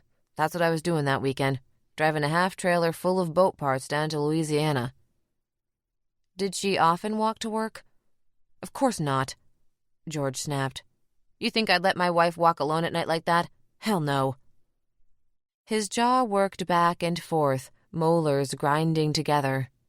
He seemed to compose himself then. "Her car was acting up. Needed a new, I don't know what, fuel line sensor or some such. Used to be able to fix things myself, but these days everything's got these little computerized parts, and if one of those fails, then there ain't nothing to be done but take it in." "Her car was in the shop then?" Yeah, down at the Ryder Brothers on Morton Street, waiting on an estimate. Do you remember how many days she would have been walking to work? 1 or 2. She got a ride from one of her friends the other days, but I don't know for sure which. And in the weeks before, did she mention anything strange or off? Any odd customers coming into the gas station? Unfamiliar cars hanging around the neighborhood? He shook his head. Nope, nothing like that. The baby had started to cry again, and Darger gave Luck a look. George Seidel had his hands full, and they were just adding to the burden. They stood, Darger lifting Damien with her before setting him on the ground. "Thank you for giving us a moment, Mr. Seidel," she said, and then to the boy. "It was nice to meet you, Damien." George went to stand, but Luck waved him away. "We can show ourselves out." Damien was still waving at Violet from the couch when she closed the door behind her. Chapter 32. The drive back to Athens was made mostly in silence. Detective Luck broke it once to comment, "Breaks your heart to think about that little boy growing up without his mom." Darger murmured agreement. They were quiet the rest of the way. The empty sound of the wind spiraling off of the van's windshield was the only sound until Luck announced that they'd reached their destination. "Worthington House is up here to the left." Fiona Worthington's parents lived in a house large enough to fit the homes of Crystal Monroe and Katie Seidel under the roof with room to spare. It was a newer build designed in a modern Queen Anne style with bayed windows and a turret on one corner. A 2-story porch wrapped from one end to the other, and the house perched on a hill overlooking the town, with a view of the Hocking River and a round domed building she'd heard one of the locals refer to as the Convo. She figured it was an arena of some kind. Fiona's mother greeted them at the door, addressing Detective Luck by his first name and shaking Darger's hand. In the foyer, Lois Worthington took their coats. Darger's boots clopped over the parquet floor.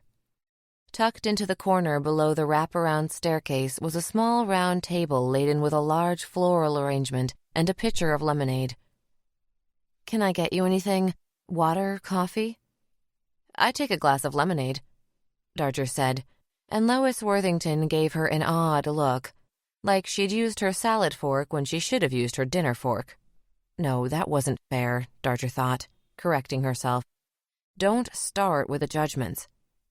From beside her, she thought she heard Luck suppress a chuckle. Darger glanced at the pitcher on the little table, and Mrs. Worthington followed her gaze. "Oh, no," Lois said, her hand flying to her chest. She started to laugh. "That's not real, dear. It's decorative." She picked up the pitcher and waggled it from side to side, and the lemonade stayed bizarrely in place. No sloshing about at all, because it was solid. Violet felt her cheeks go red, and she forced herself to titter nervously along with Luck and Mrs. Worthington, who were now having quite a laugh over it. "Probably happens all the time," Violet told herself. "That's cute," Mrs. Worthington said. "No one's ever done that." She actually wiped tears from the corners of her perfectly made-up eyes. "Phew, it's been a while since I had a good laugh. That felt good." Violet's unease only increased the further they made their way into the house. It was traditionally furnished to go with a historical architecture style. Oversized gilt-edged mirrors, bookshelves topped with cloisonné vases, and heavy brocade window treatments. The room Mrs. Worthington brought them into had a baby grand piano at one end and a white marble fireplace at the other. The carved marble slab was topped with a Delft Mantel clock and 2 large floral arrangements featuring hydrangeas and delphinium. It was the kind of place that always made Violet feel acutely self-conscious. She started to notice all of her outward flaws. The lint on her jacket sleeve, a jacket she'd bought second-hand. The scuffs on her boots, which were not real leather. Her teeth, which were neither perfectly straight nor pristinely white. She made a fist with each hand, obscuring her ragged and chipping fingernails. There were pictures of Fiona everywhere, with the family, with friends, and many of her alone, on the back of a horse. In the more recent photos, her blonde hair was cropped short, but in all of the childhood and adolescent snapshots, her hair was long, almost to her waist. "When did she cut her hair?" Darger asked. She wasn't sure why she asked. The words just seemed to tumble out of her mouth. "About a year ago, I guess," her mother said, eyes locked on a photograph of Fiona smiling next to a black horse. She was always very fashion-forward. "I imagine she had a lot of boyfriends," Darger said, and instantly regretted it. What the hell was wrong with her? Why would she phrase it that way? "I mean, I didn't—" Mrs. Worthington waved away Violet's apology in that ever-polite way older rich women often had. "I know what you meant, dear. And no, actually, she didn't date much, not even in high school when all the other girls her age were boy crazy. Fiona was always very focused, very driven." "And what was she studying at the university?" "It was a surgical scholarship. She got her DVM 2 years ago, veterinary medicine." Darger nodded while Fiona's mother went on about her daughter's achievements and virtues. Fiona Worthington reminded her of many of the girls she'd graduated high school with. Maybe that was why she felt so out of place in her home. Violet's father left the family when she was 6. It was just her and her mother after that, and it was a struggle for them. When she was 13, they were evicted quite suddenly when it was revealed that the landlord they'd been renting from hadn't been paying taxes on the property. For 3 weeks, they lived in her mother's car until they found a new apartment. And even though it was only 3 weeks, and she knew plenty of people had it worse, much worse, it left a lasting impression on her. She remembered the shame she felt as her mother dropped her off at school an hour early so Violet would be able to take a shower in the girls' locker room. Things turned around quite suddenly when she was 15. That was when her mother met Gary. He was the corporate counsel for the real estate company her mother worked for, and within a year, they were married. Violet was sent to the local private school, where most of the students were from very wealthy families. She supposed she was technically from a wealthy family as well by then, though it didn't feel like it. It never felt like it, not even 14 years later. Money or not, she wasn't one of them. She knew it, and they knew it. It wasn't that any of the girls were ever directly unkind either. Girls that age have a way of letting it be known that you are out, as opposed to being in, without saying it expressly. On one occasion, she remembered a girl named Bianca DeVos ranting about where people did their shopping. "I cannot believe people actually buy clothes at Target. I mean, I've seen some semi-cute things there, but it's always like so last year and so cheaply made. I would be so embarrassed to have to tell people I shopped there," she said. Violet had looked down at her outfit. She was fairly certain the pants she was wearing were from Target, and her shoes were most likely from Walmart, a fact that may have driven Bianca DeVos to a nervous breakdown, convulsions and mouth foam on the spot, had she admitted it. She'd never known for sure whether Bianca was saying those things because she knew Violet bought her clothes there, or whether it had been a random, organic thought not directed at anyone in particular.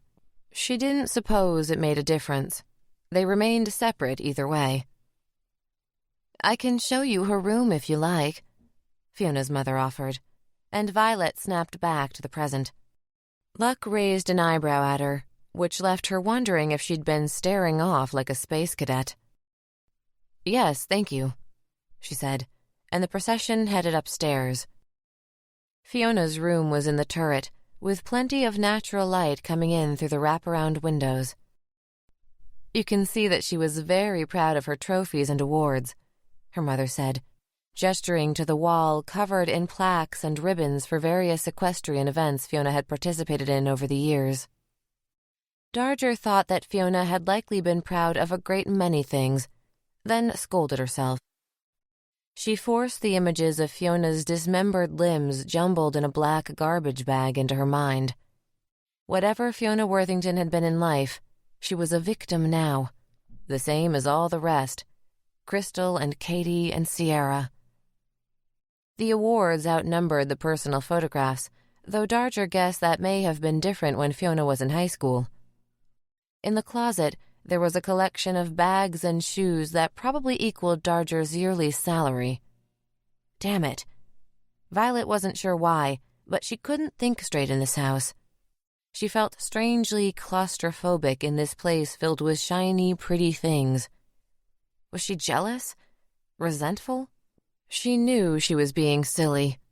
It hadn't mattered back then, and it certainly didn't matter now. Fiona liked fine things, so what? The only difference between them was that Violet was too practical to spend $500 on a purse. And that wasn't a surprise when the last purse she'd bought had ended up soaked in blood and used as government exhibit number 1-263 in a murder trial. There was a bouquet of pink peonies on the bedside table, and Violet reached out to brush one of the petals with a fingertip. She was surprised to find they were real. She'd assumed they were made of silk. Phony like the lemonade downstairs. Those were her favorite, Lois said, then added, I had them flown in for the service, and I thought it would be nice. Fiona's mother gasped and covered her mouth with her hand. Excuse me. It's the strangest things that trigger it. You know, at first it was any little thing. The phone would ring, and I'd think maybe it was her calling. And then I'd remember that she would never be calling again. Violet swallowed thickly, gazing around the room. She took in the bed with the gauzy canopy and the white velvet tufted headboard, the chandelier that hung in the center of the rounded turret area. She'd felt before that Fiona Worthington hadn't fit the pattern, and now she knew she'd been right. She had a strong desire to leave this place, as quickly as possible. Thank you for letting us barge in like this, she said to Lois, who shook her head. It's no trouble, really, any time. They shook hands again in the entryway, and Mrs. Worthington thanked them for their diligence. It means a lot that you're all working so hard to find who did this. As they rolled down the driveway, Violet watched the giant house shrink in the side mirror, down to the size of something she could hold in her palm. Chapter 33.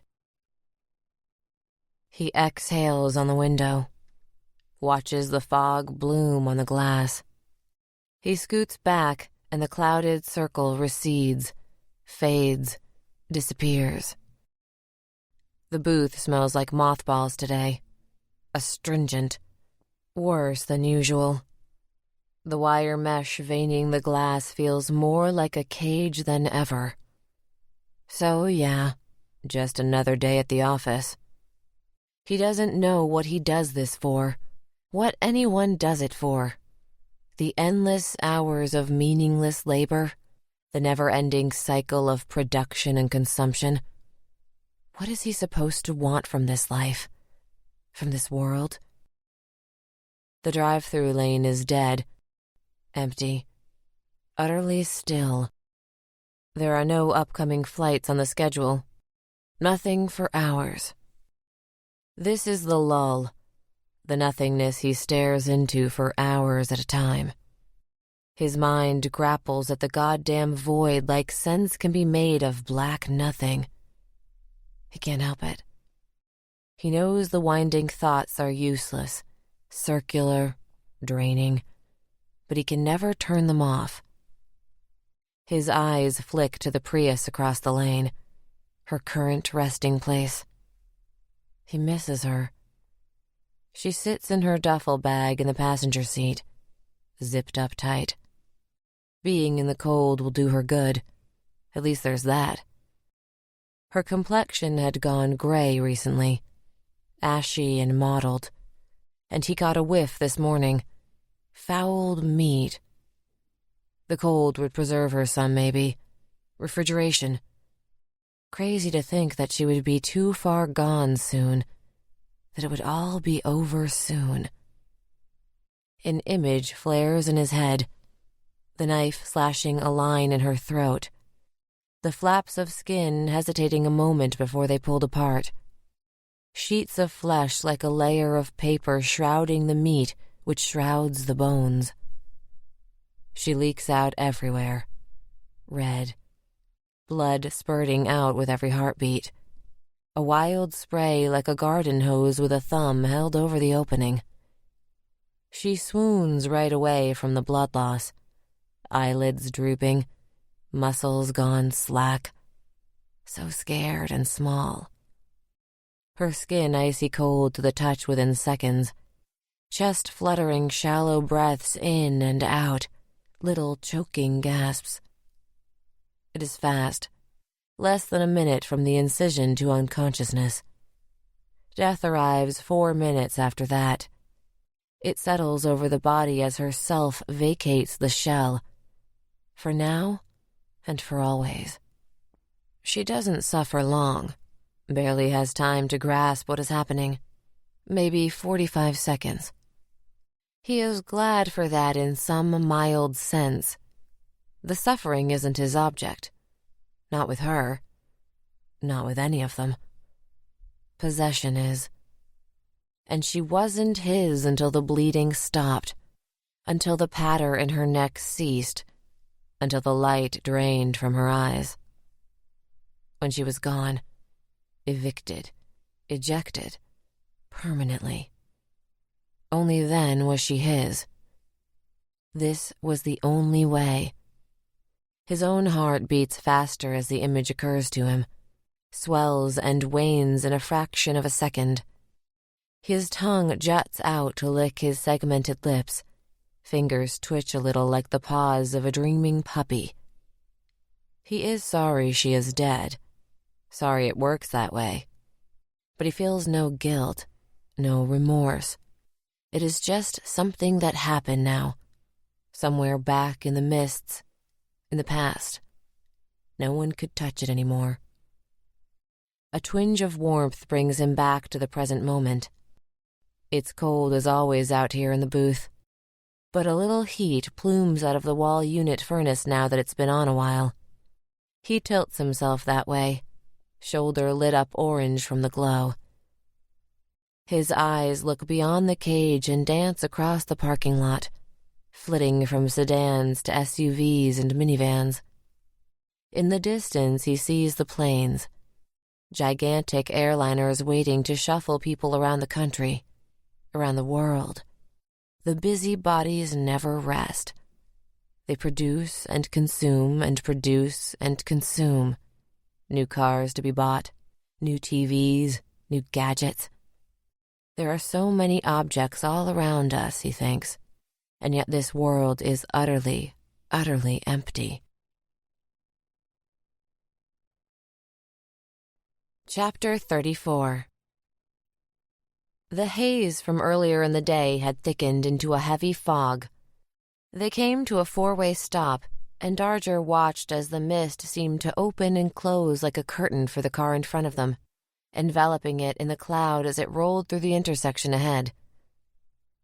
"You all right, Agent Darger?" "I'm fine, why?" "Just asking. You seemed awful quiet in there is all." "So?"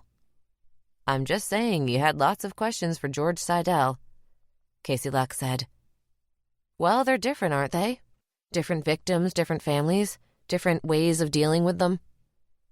"Okay, I didn't mean anything by it. Just curious. Thought you might have had something." "Like what?" "I don't know, a theory or something." Darger just shook her head. She had no interest in revealing any of those particular thoughts, but he was still watching her periodically, glancing at her during long straightaways and at stop signs. She needed to change the subject, get his mind off her and onto something else. She went with what was surely his favorite topic, himself.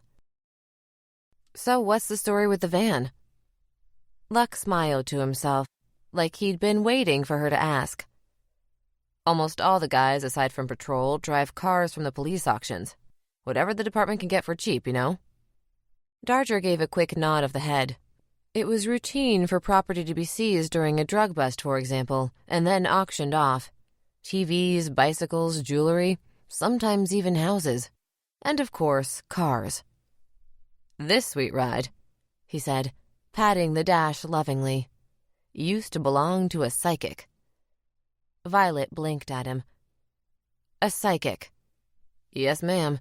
Used to do readings in her living room. Miss Valentina." He dropped his voice and whispered as if he was sharing some big secret. "Her real name was Carol Smith." Darger snorted. "Anyway, there was a Mr. Valentina, her husband, and apparently Mr. Valentina was like the cook when it came to MDNA in Southern Ohio." "Uh-oh," Violet said. "Yeah, so everything's going along in apple pie order. She's making her scratch gazing into her crystal ball. He's making ecstasy in the basement. Until the night Miss Valentina comes home to find Mr. Valentina in bed with her sister." "She called the cops on him?" No. She went after him with a 12-gauge they kept in the garage." "Oh, Jesus." "Yep. Luckily it was loaded with birdshot. She didn't get him square either. Got one arm and part of his back. She says she wasn't even trying to hit him, just wanted to scare him. But the neighbors heard the gunshots, and when the sheriff's department showed up, there were little holes blown all over the place. And then they found the lab." Luck nodded. "The funny thing is, had she not shot up the place, they might not have found anything. But she chased him all over the house with a gun, and the CSIs had to document each discharge of the weapon. Once they found the lab, that was it. They seized the house, the cars, all of it." "The crystal ball?" Luck laughed. "Maybe so. She was pretty furious during the whole ordeal, apparently. And legend has it." Again, he dropped his voice lower in both pitch and volume. "She cursed it all, including the old Luckmobile here." He stroked the steering wheel. "Now you know cops. Not a superstitious lot," he said with mock innocence, and Darger scoffed. "None of the other guys would touch this ride. And being that I was the newbie detective and feeling that my last name gave me some sort of anti-voodoo or whatever, they gave it to me." "And?" she asked, waiting for the rest. "What? Is it cursed?" "No," he said indignantly. "If anything, it's the opposite. First time I drove it, I parked, got out, and boom, there's a $20 bill just lying at my feet." Violet smirked. "So it's the Luckmobile in more ways than one." "Darn straight." It occurred to Darger, and not for the first time, that he had a curiously clean mouth for law enforcement. Well, she thought, it wasn't so unusual for there to be a few Boy Scouts in the group. You'd think she would have seen it coming. "What's that?" "Him cheating. If she was psychic, she should have seen it coming." Luck chuckled. "Maybe she did, I don't know." "No way. She wouldn't have gone after him with a shotgun like that if she'd known." "Maybe she was unprepared for how it would affect her." "No, I'm saying that if she knew, she would have loaded the gun with something more than birdshot." Luck fixed her with a look of combined amusement and awe. "Remind me never to cross you." They were on one of the back roads that ran through the countryside. Twice they saw deer on the side of the road, grazing in between rows of drying field corn. The van slowed, taking a right onto a long driveway shared by 3 trailers. The homes were well kept, if not dated, the lawns freshly cut. A green John Deere tractor was tucked under a carport added onto one of the trailers. Luck parked the van outside the backmost of the 3 buildings, and they climbed out. Gravel skittered underfoot on their walk toward the front door. Her boots thudded up a wooden ramp, and before she had even knocked, Darger noticed movement at the curtain over the door. A moment later, it swung open. The pinched and lined face of a woman was thrust from inside. "If I have to tell you reporters one more goddamn time not to trespass." She must have seen Luck over Darger's shoulder because she stopped mid-sentence. "Oh, you again." "We're sorry to bother you, Mrs. Peters," Violet said. "I'm Special Agent Darger from the FBI." "FBI." Mrs. Peters' penciled eyebrows levitated skyward. "Fancy." If she were actually impressed, she didn't sound it. She struck Darger as a woman who was amazed by very little. "Could we come in for a few minutes?" Darger asked. The woman clicked her tongue against the roof of her mouth. Without answering, she opened the door wide and they entered. Inside was about how Darger had imagined. It matched the outside in its 1980s charm. Brown shag carpet on the floors, dark wood paneling on the walls, and a garish green and yellow linoleum in the kitchen. But it was clean and cared for. They stood around a bar area between the kitchen and dining room. Mrs. Peters slid a glass ashtray from one side of the counter and picked up an already lit cigarette balanced on the edge of it.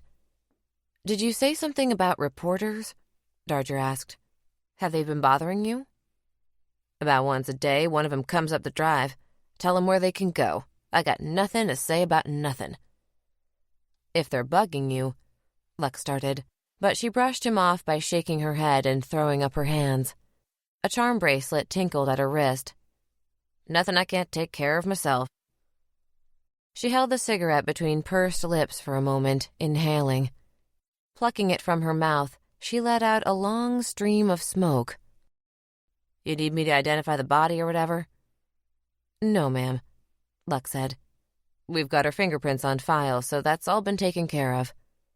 "Of course you do." Patricia Peters ground the smoldering end of the Newport into the ashtray, black cinders smearing the glass. Violet cleared her throat to speak. "And when the county releases the body, probably today, but sometimes it takes a little extra time in the case of in certain cases, but when they do release it, any funeral home should be able to help you arrange everything." The woman's thinly penciled-on eyebrows drifted higher up her forehead. "Funeral home?" "For the service." "I don't got no money for a funeral." "There are programs to help cover some of the costs," Violet offered. The woman scoffed. "Yeah, I know how that all works. Wrote me in with promises of financial assistance, do a whole big to-do, and then you get the bill and it's twice what they said it'd be, and the help I get is peanuts. No thanks." Violet laid a hand on the woman's pruned fingers, which earned her a withering look. She pulled back as if she'd been burned by the woman's touch. "I really think you should consider it. It doesn't have to be anything fancy, but taking a moment to remember Sierra with family and friends is an important part of the grieving process." The woman's nostrils flared. "Lady, have you ever had a daughter murdered by a madman?" "I haven't," Violet admitted. "Then do me a favor and don't be telling me how to mind my business." Violet resisted the urge to shoot Luck an exasperated look. "We're trying to get an idea of what Sierra was like, who her friends were, what she did for fun, if she'd mention—" Patricia Peters cut her off. "Look, that girl has been acting out since she was 12 years old. You think she told me anything? When I tried to discipline her, it was in one ear and out the other. She ran off every other weekend. By the time she was in high school, I'd had enough. I kicked her out of the house when she was 14, and that was that. She only ever came around when she wanted something from me, and usually what she wanted was to steal something to pawn so she could buy more drugs. So I don't know what I could possibly tell you that would help." Darger had years of practice reserving judgment from her time as a counselor, but reserving the judgment didn't always mean it wasn't there. She felt an intense anger at Patricia Peters, at the kind of parent who would throw their own child out on their own at the age of 14. She wanted to grab the woman by the shoulders and shake her and scream in her face. Her only daughter was dead.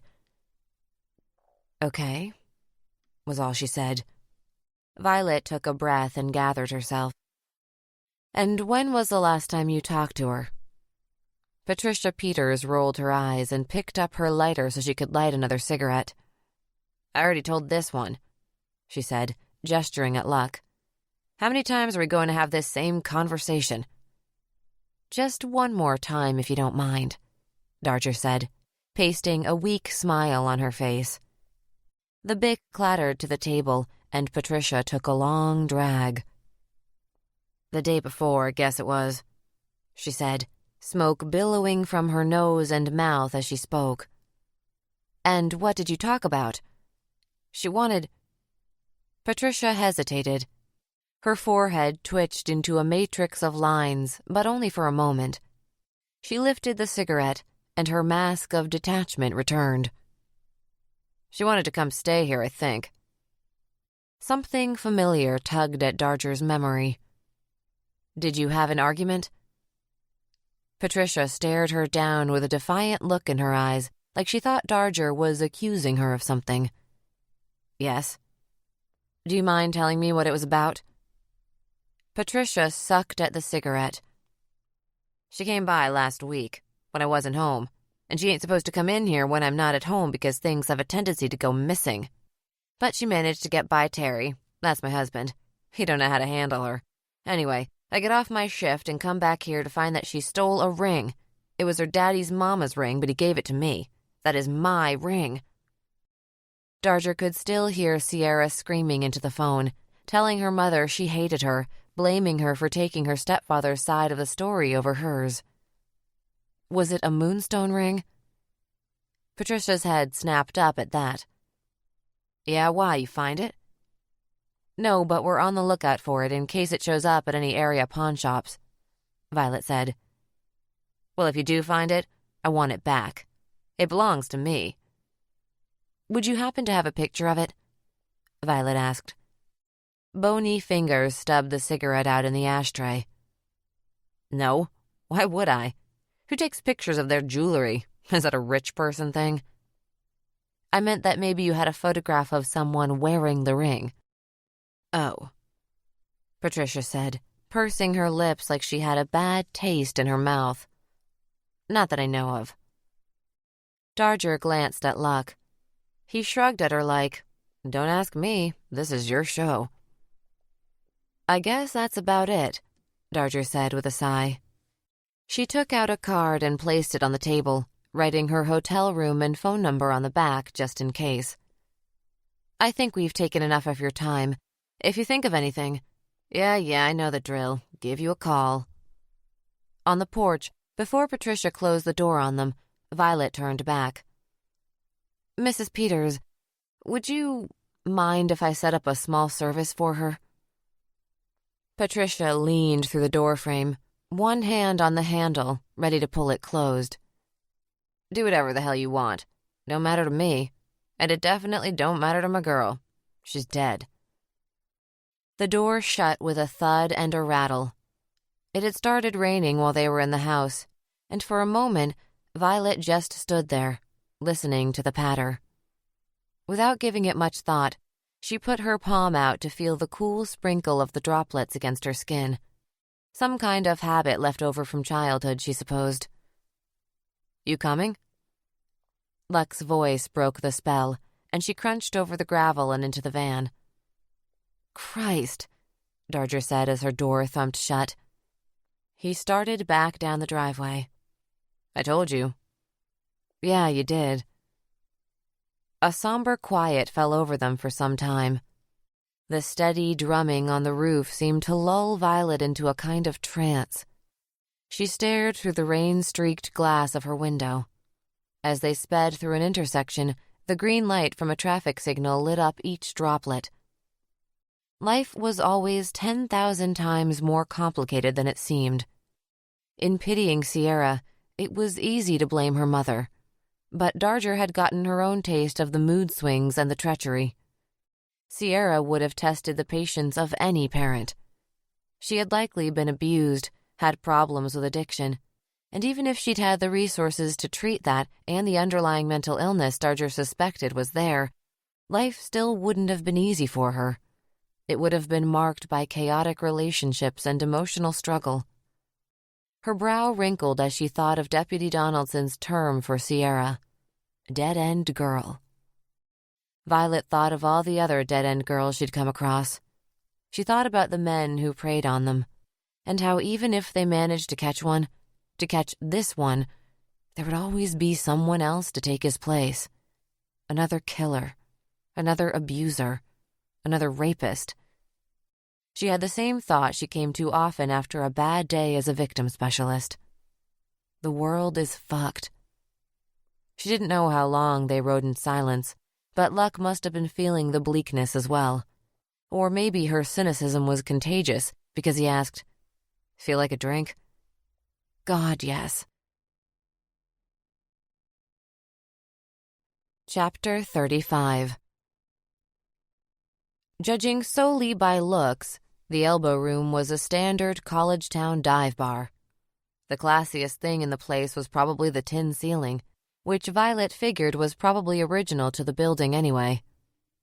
Icicle-style Christmas lights hung over the bar, and the brick walls were adorned with local sports memorabilia and neon signs for Budweiser, Heineken, and Jack Daniels. But looks didn't tell the whole story. The clientele did. This was the cop bar Donaldson had mentioned. Most of the guys were in civvies, but that didn't matter. Once you learned to sniff out a cop, you could smell them a mile away.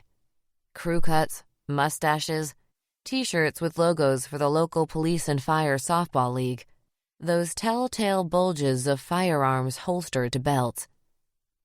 All of the seats facing the door were taken. Cops, even when they're supposed to be unwinding, can't get rid of the paranoia they experience day to day in their jobs. The habit of watching entrances and exits sticks with them whether they are busting a meth lab in some apartment downtown or having a basket of cheese sticks at the local Applebee's. Those who stood did so in the bladed position. Instead of standing square, one foot was in front, always the non-shooting side, so for most that meant their left. It kept their gun hip away from a potential suspect and provided more room should they need to go for their weapon.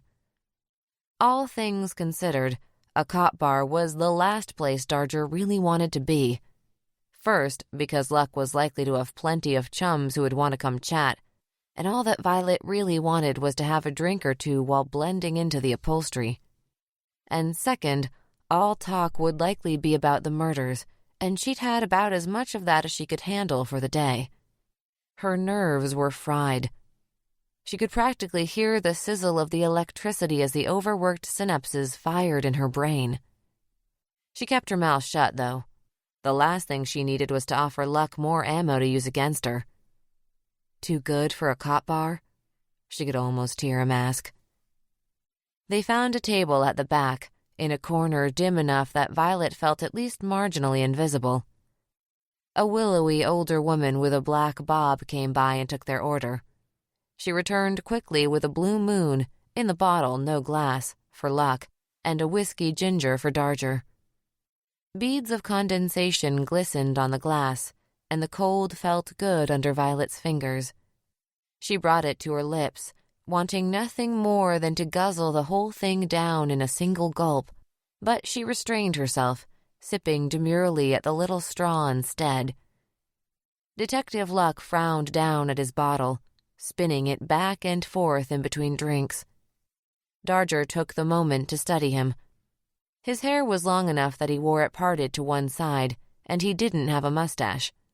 He also lacked the stereotypical coffee and donuts physique, but part of that was that he still had youth on his side. What he did have was the rigid, upright posture and the wandering eyes, constantly searching for potential danger. Luck. The voice rang out from a few tables away, and then a paunchy, middle-aged man was approaching their booth. He dragged an empty chair to the edge of the table and squatted over it with seemingly little concern for having his back to the exit. But Darger still marked him as a cop by the high and tight haircut and the way he held out his elbows when he walked. "Heard you caught the latest Code 99 for the doll parts, scumbag. Detective Lucky Fucker, am I right?" "Yeah, right," Luck said sarcastically. He glanced sideways at Darger, looking markedly uncomfortable by this intrusion. "Tell the truth now. You shit in your pants a little when you realized he took the head, right?"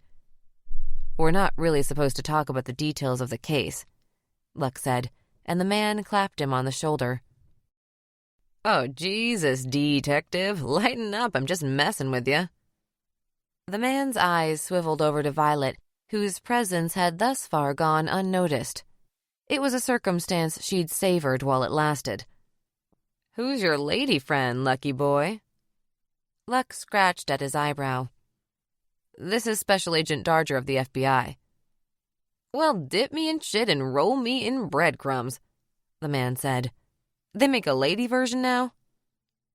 Violet set down her glass and stared into the man's bloodshot eyes. only for about 40 years. The man's jaw went slack for a moment, and then he threw back his head with a harsh cackle. "Scrappy as all get out, aren't you? Detective John Wayne Porto, pleased to meet you." He didn't reach out to shake Darger's hand so much as grab it from off the table, pumping it up and down. His fingers were warm and fleshy, and she was glad when he let go. The waitress returned, and Porto insisted on buying them another round. Darger took it as an excuse to drain the rest of her highball.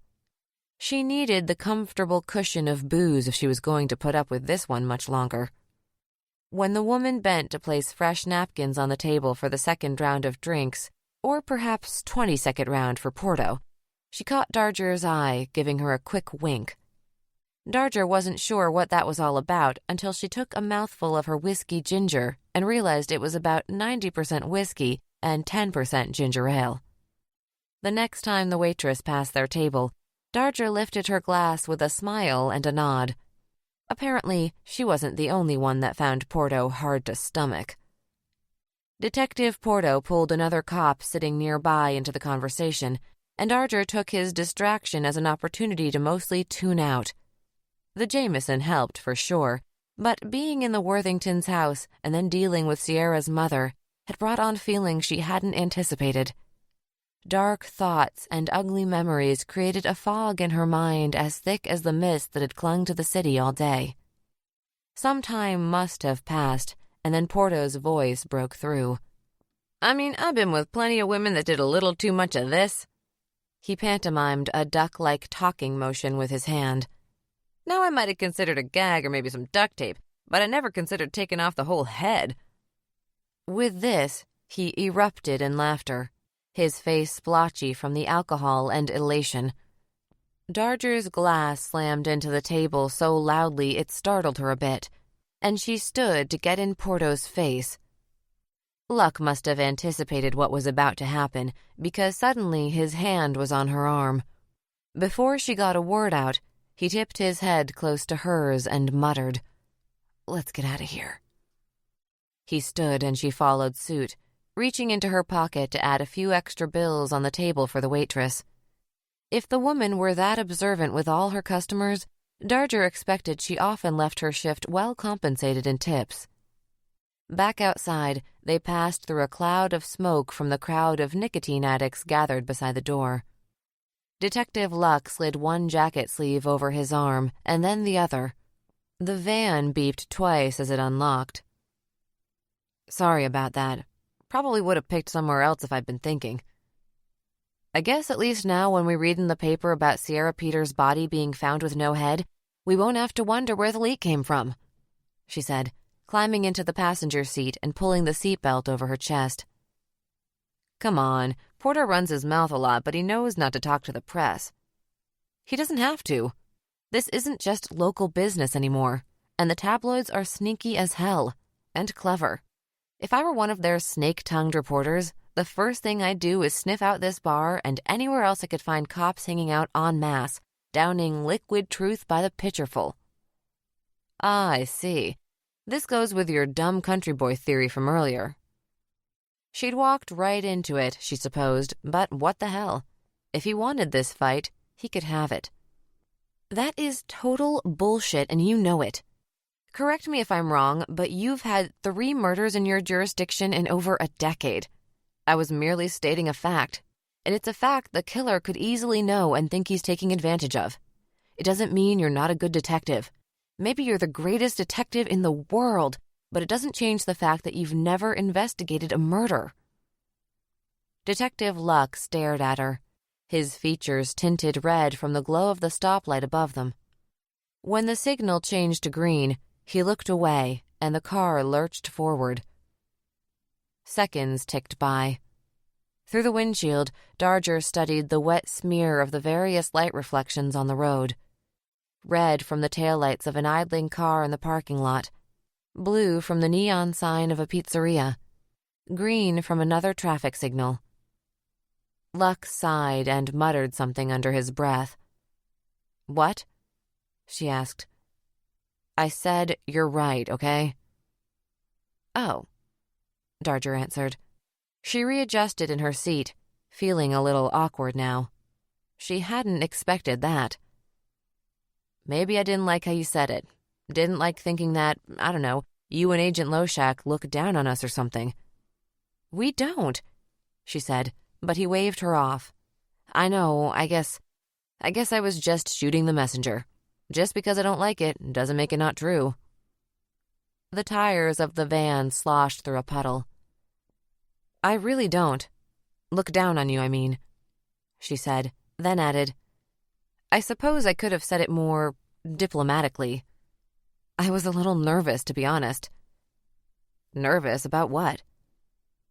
She couldn't believe she was admitting this. I didn't think it'd just be me there. I assumed Loshak would show.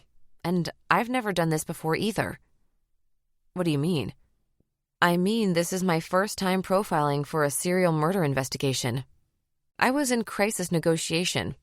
Still am, technically. Oh, Luck said, and nothing more was spoken until they reached the motel.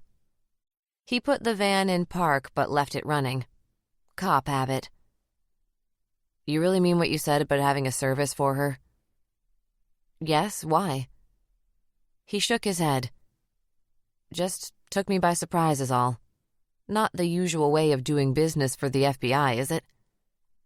Maybe it isn't about business. Maybe after all is said and done, after the media and the lawyers and the fucking people like us are finished picking over her carcass like a bunch of crows, maybe I can look back and think that at the very least she went out with a shred of dignity. There was more emotion in her voice than she'd intended. A scratch at the back of her throat that threatened to turn into something more. She swallowed. You think that I'm too much of a stuck-up FBI bitch to give a rat's ass about some poor trailer trash? The words came out before she could stop them. Venom meant to counteract any vulnerability she may have shown. The Jameson must have hit her a little harder than she'd thought after all. Luck's eyebrows pitched ever so slightly upward. I never called you a bitch. Ah, but then I am stuck up, she said, and the corner of her mouth turned into a smirk. Maybe Luck wasn't so bad. It was smart what he'd done, turning to humor instead of taking the bait she'd left for another round of arguments. And she was doubly grateful that he'd ignored the fact that she'd been on the verge of tears. No, he wasn't so bad at all. She undid her seatbelt, watching the grin still spreading over his face. Before her brain was able to analyze what the rest of her was doing, Darger had leaned across the console, grabbed a fistful of Luck's jacket, and pulled him closer. He smelled like the fall, a pleasant blend of cedar and juniper, and maybe a touch of wood smoke. His lips were soft, and his mouth was warm, and good God Almighty, what was in that drink? When she broke away, Luck somehow managed to look less confused than she did, despite the fact that she'd been the one to initiate it. Her mouth was still ahead of her thinking, because then she said, I'd invite you up, but Loshak's right next door, so things could get awkward. Why, Agent Darger, I never put out on a first date, he said in a lilting southern drawl. A tingle of heat spread over her cheeks. She'd only meant that it might be uncomfortable to have to explain things if they should bump into Loshak, but she realized immediately that it sounded like she'd been suggesting that not only would they be having sex, but it would be the kind of sex one might hear through the walls. She wasn't sure if his joke made her feel better or worse. At least it was dark enough that he couldn't see her blush. You think that was a date? Wasn't it? She thought he was teasing, but wasn't sure. Okay, I'm going now. Otherwise, I might try to see if I can fit both feet in my mouth at the same time, she said, climbing out of the van. She didn't bother turning on the lights after unlocking her door.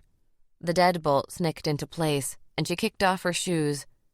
It was 2 steps to the closest bed, and she threw herself across it, barely making an effort to pull the blankets up. Thanks largely to the whiskey, she fell quickly into a dreamless sleep. Chapter 36. Loshak left his car at the gas station and began the 2.5-block trek on foot. The night air was heavy after the rain, and the chill swirled into his chest with every breath. He found himself a little lightheaded by the time he crossed the first intersection, not a good sign. He knew he was pushing himself too hard again. Out in the cold, walking like this when he should probably be in bed. He just couldn't see it that way.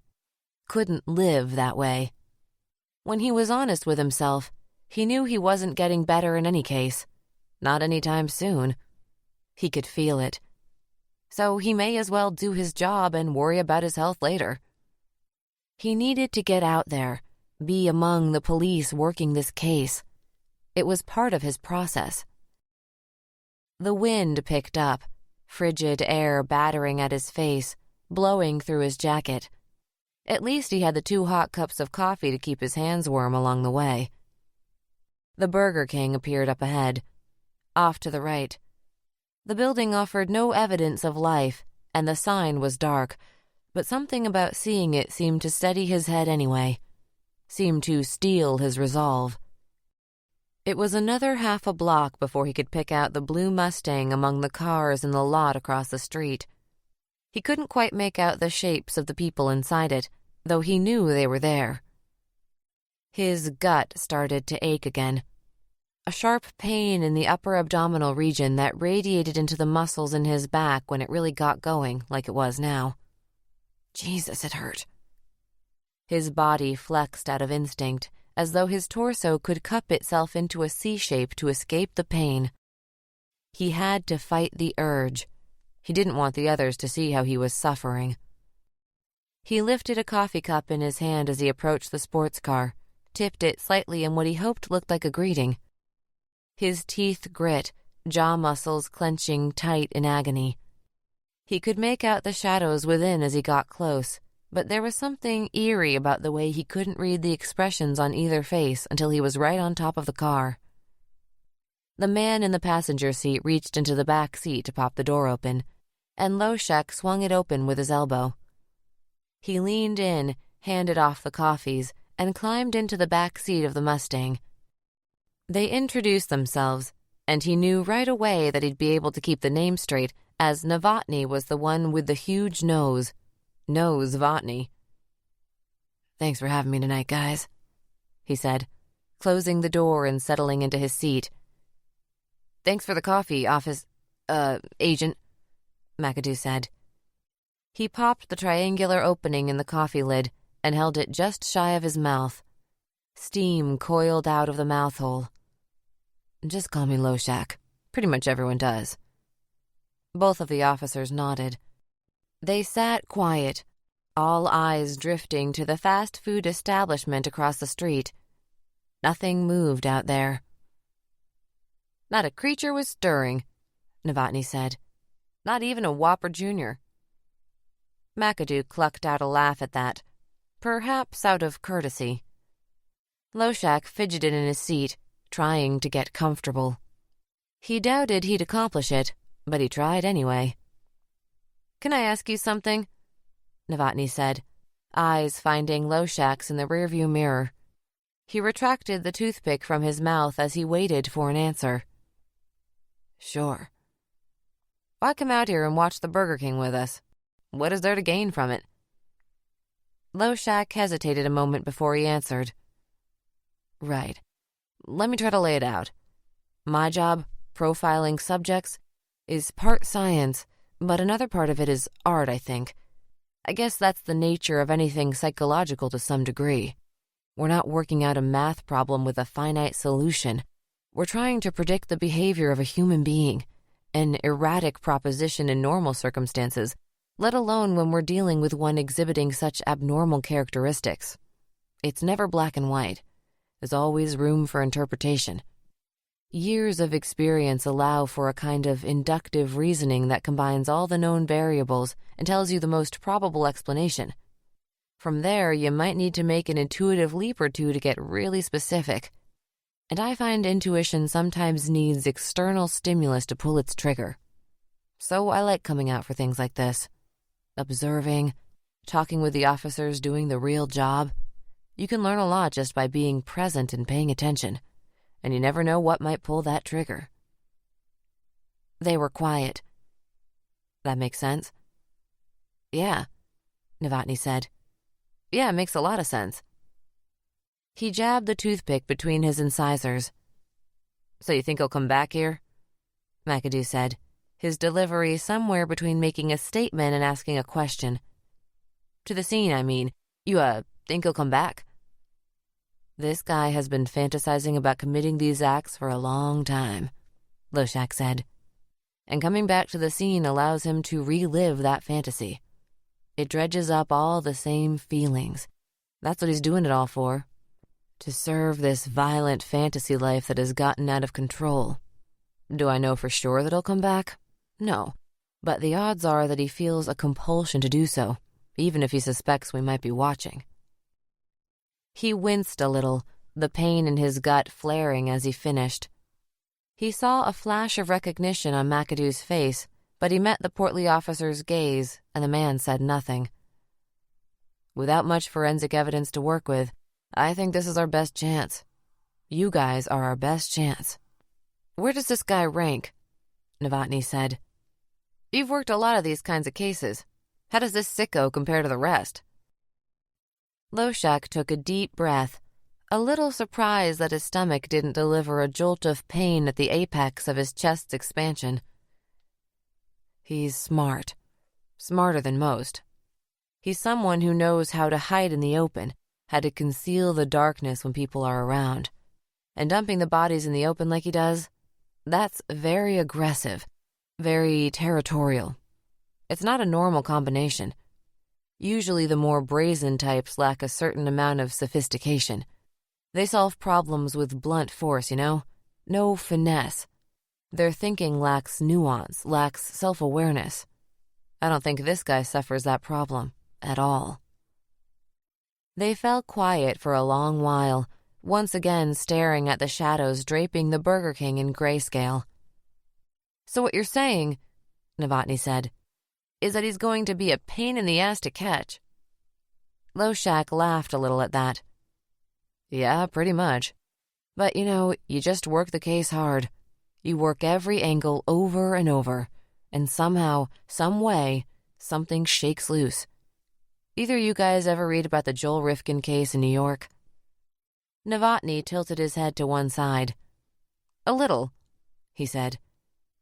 Well, he got caught because he was driving without plates. There was a high-speed chase that ended with him crashing into a telephone pole.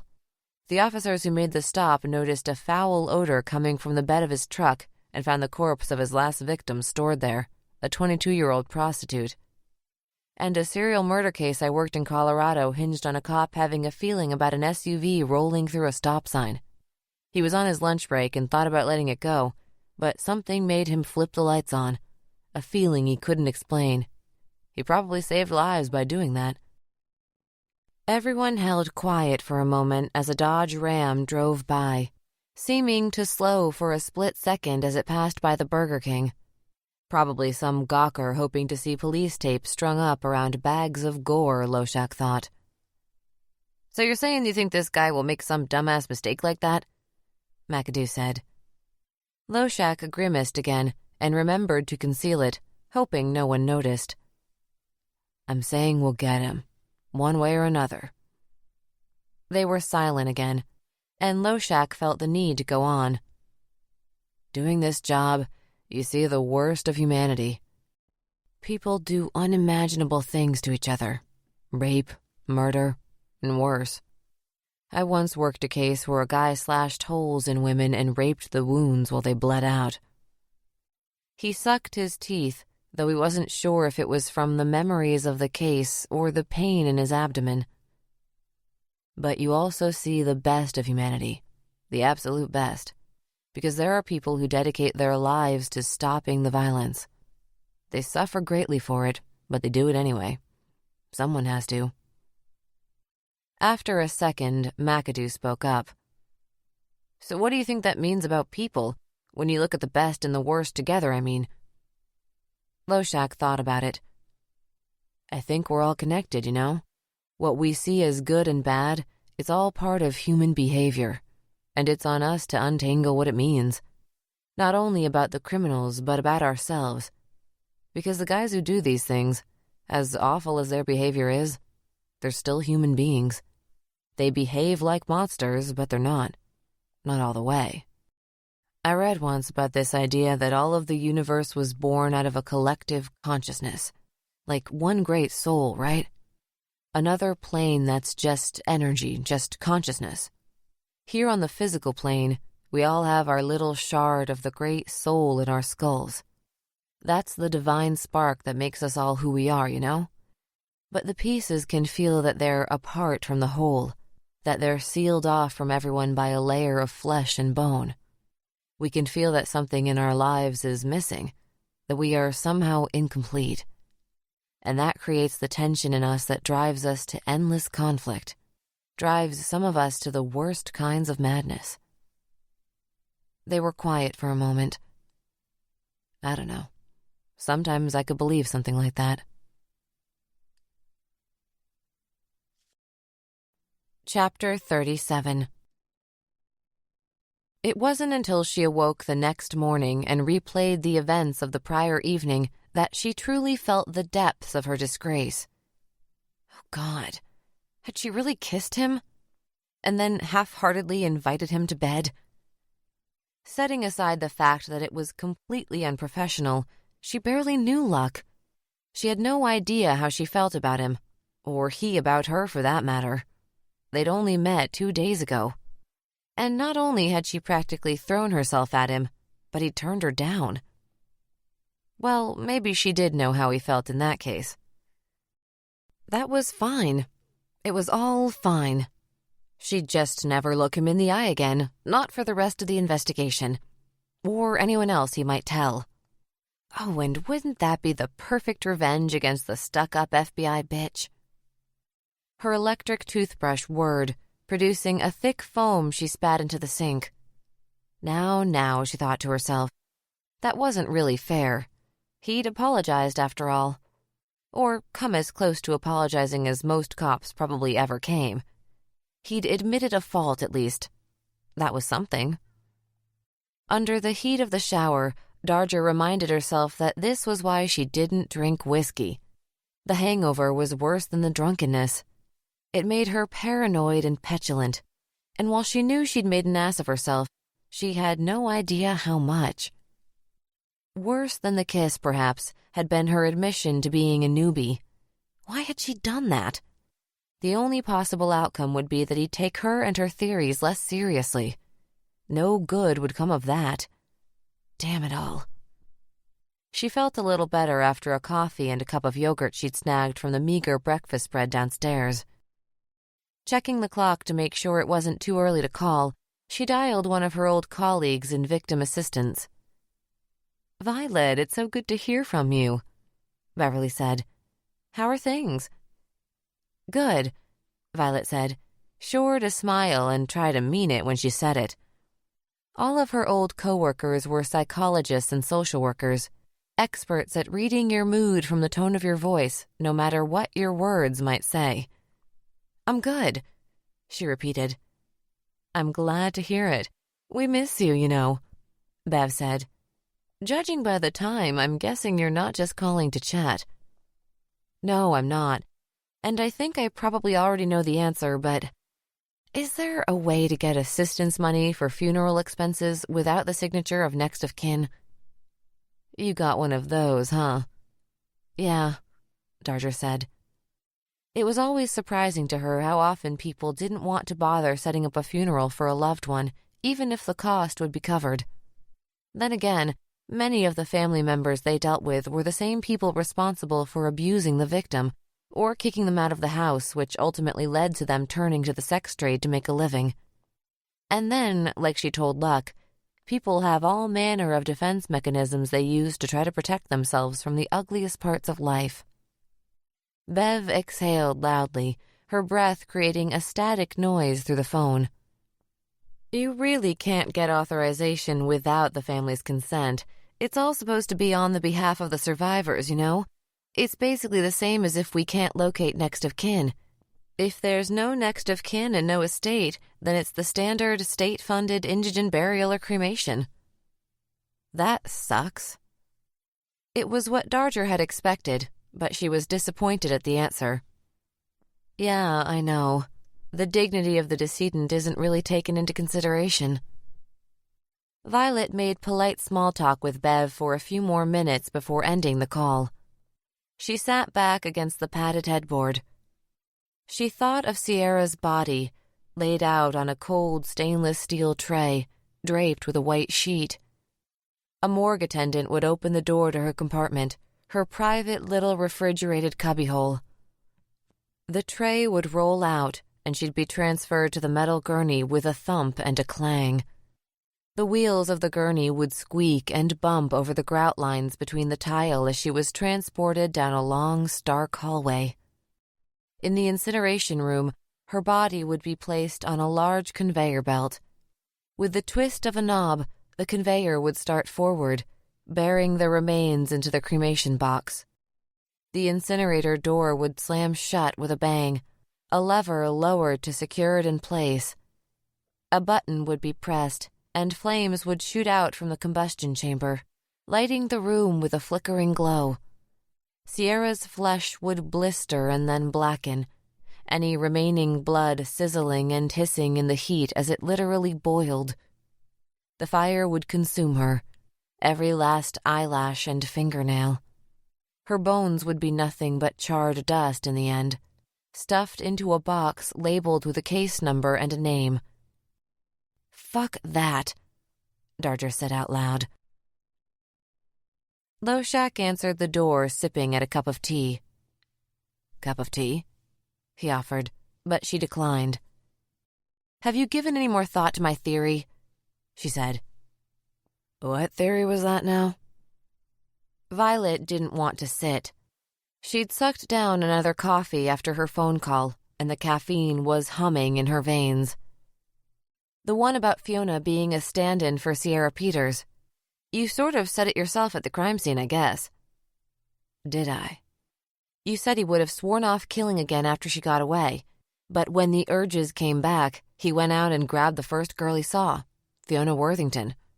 I think this proves he was after Sierra all along." Loshak swallowed a mouthful of tea and set the cup down. "That might be a leap too far." "How so?" "Well, to start, how do we know he doesn't have more than one girl picked out at a time? Maybe he screwed up with Sierra and moved down the list." "But he took Sierra's head. With Fiona, it was like he started to and then changed his mind." "Or was interrupted." Darger sat down finally. She could see he wasn't going to be easily convinced. Just like everyone else, Loshak was far too enamored with Fiona Worthington. She fiddled with the pin at her lapel. "So what's with the hedgehog?" "What?" "The pin. Come on, it's too obvious. You haven't worn a lick of other jewelry since we met. No earrings, despite the fact that your ears are pierced. No necklaces, no bracelets, no rings on your fingers. But that little golden pin is there on your jacket every day. Who's it from?" This was why she hated being around other profilers. They couldn't turn it off. Once you trained yourself to start noticing every little thing, you couldn't stop. "It's not from anyone," she said. "I bought it. It's mine. End of story." Loshak pursed his lips, not looking convinced. "Whatever."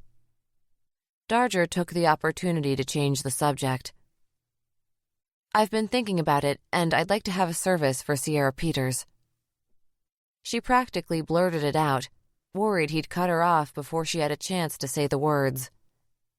"Huh," he said, then suddenly looked more awake. "All right."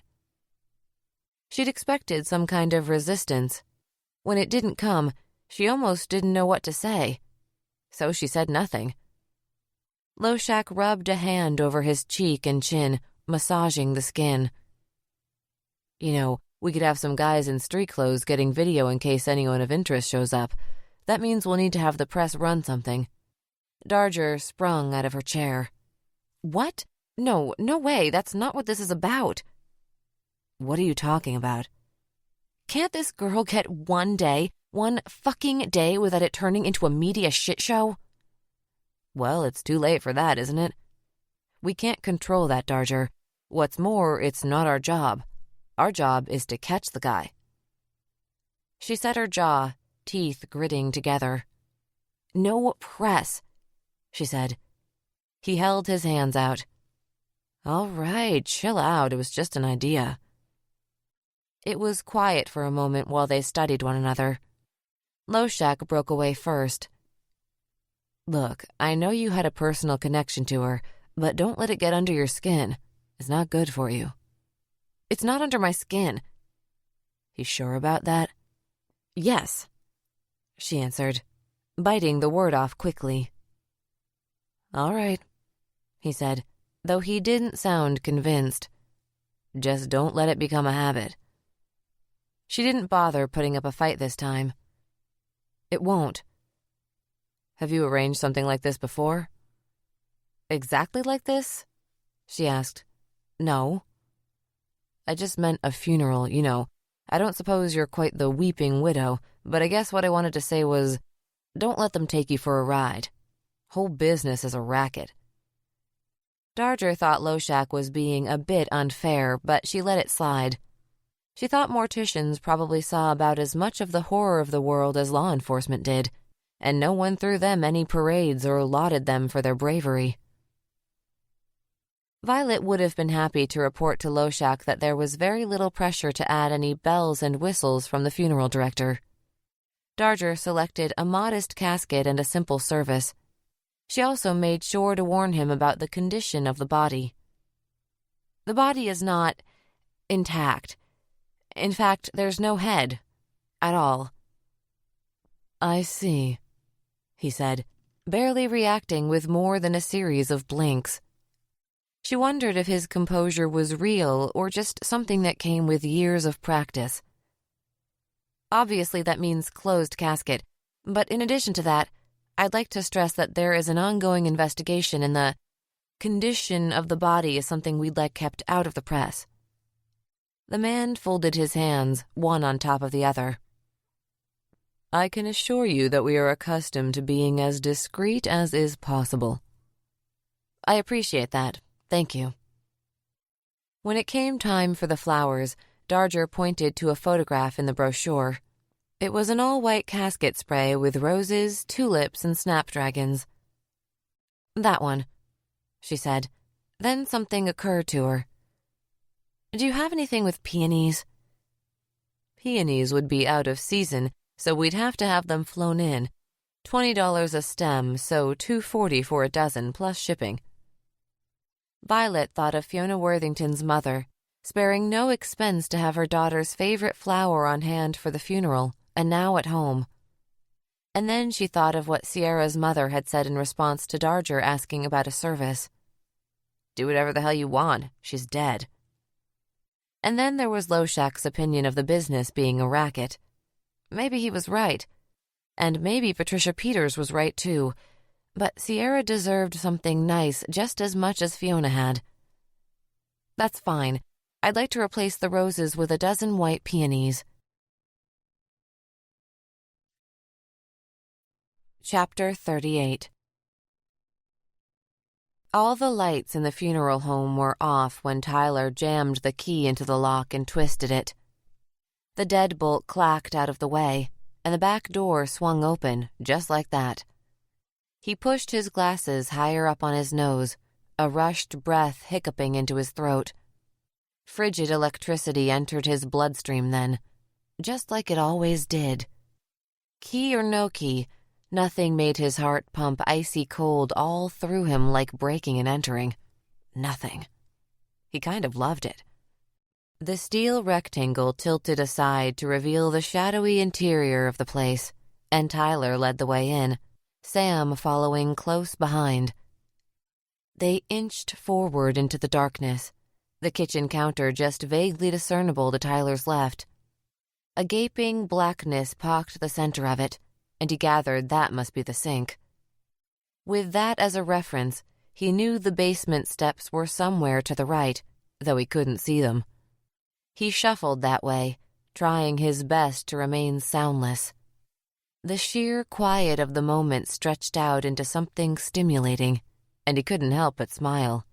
More little bursts of electricity flashing through the muscles in his cheeks.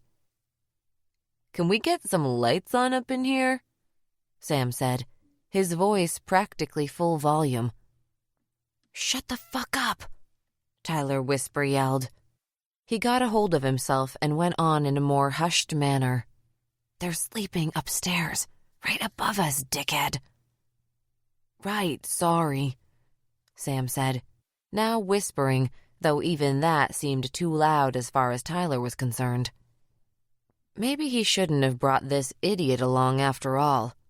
This was all Sam's idea, of course, but when Tyler took an honest look at his friend, he saw him for what he truly was, a mouth-breathing idiot who ate flamin' hot Cheetos for approximately half of his meals. Subtlety and finesse were foreign concepts to Sam. Tyler thought they always would be. Quiet was a language this fool could neither speak nor understand. Tyler extended his arms in front of him, hands bobbing into the darkness like strange tentacle feelers, reaching out for some piece of wall to orient himself. Anything solid.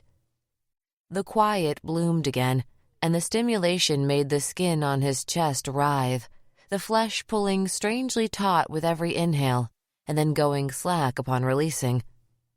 Though he'd never brought a friend along, Tyler had snuck into the basement of his uncle's funeral home a few times before, stealing enough embalming fluid each time to properly soak a few bags of weed.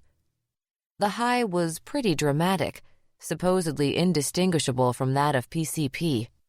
One of his friends, Anton, tripped so hard on the stuff that he wound up disrobing on a city bus and telling the other passengers he was a Native American. Not true. Upon being arrested for indecent exposure, he told the cops he was Jesus. Also not true. Tyler had been in high school back then, though. Now he was 20, and this trip into the basement would land him something much, much better than a weird drug trip. He licked his lips as he thought about it. Sam's cousin had all the phone numbers they'd need to arrange the sale as well. It was too perfect.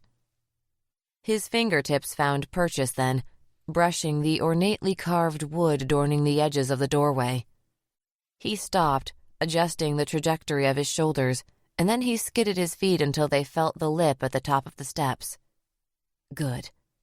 It was all downhill from here.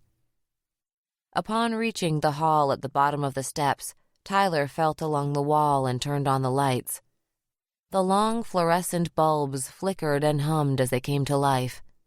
He had to squint and let his eyes adjust to the brightness. He looked over his shoulder to see Sam doing the same, though he did it while breathing through his mouth, of course.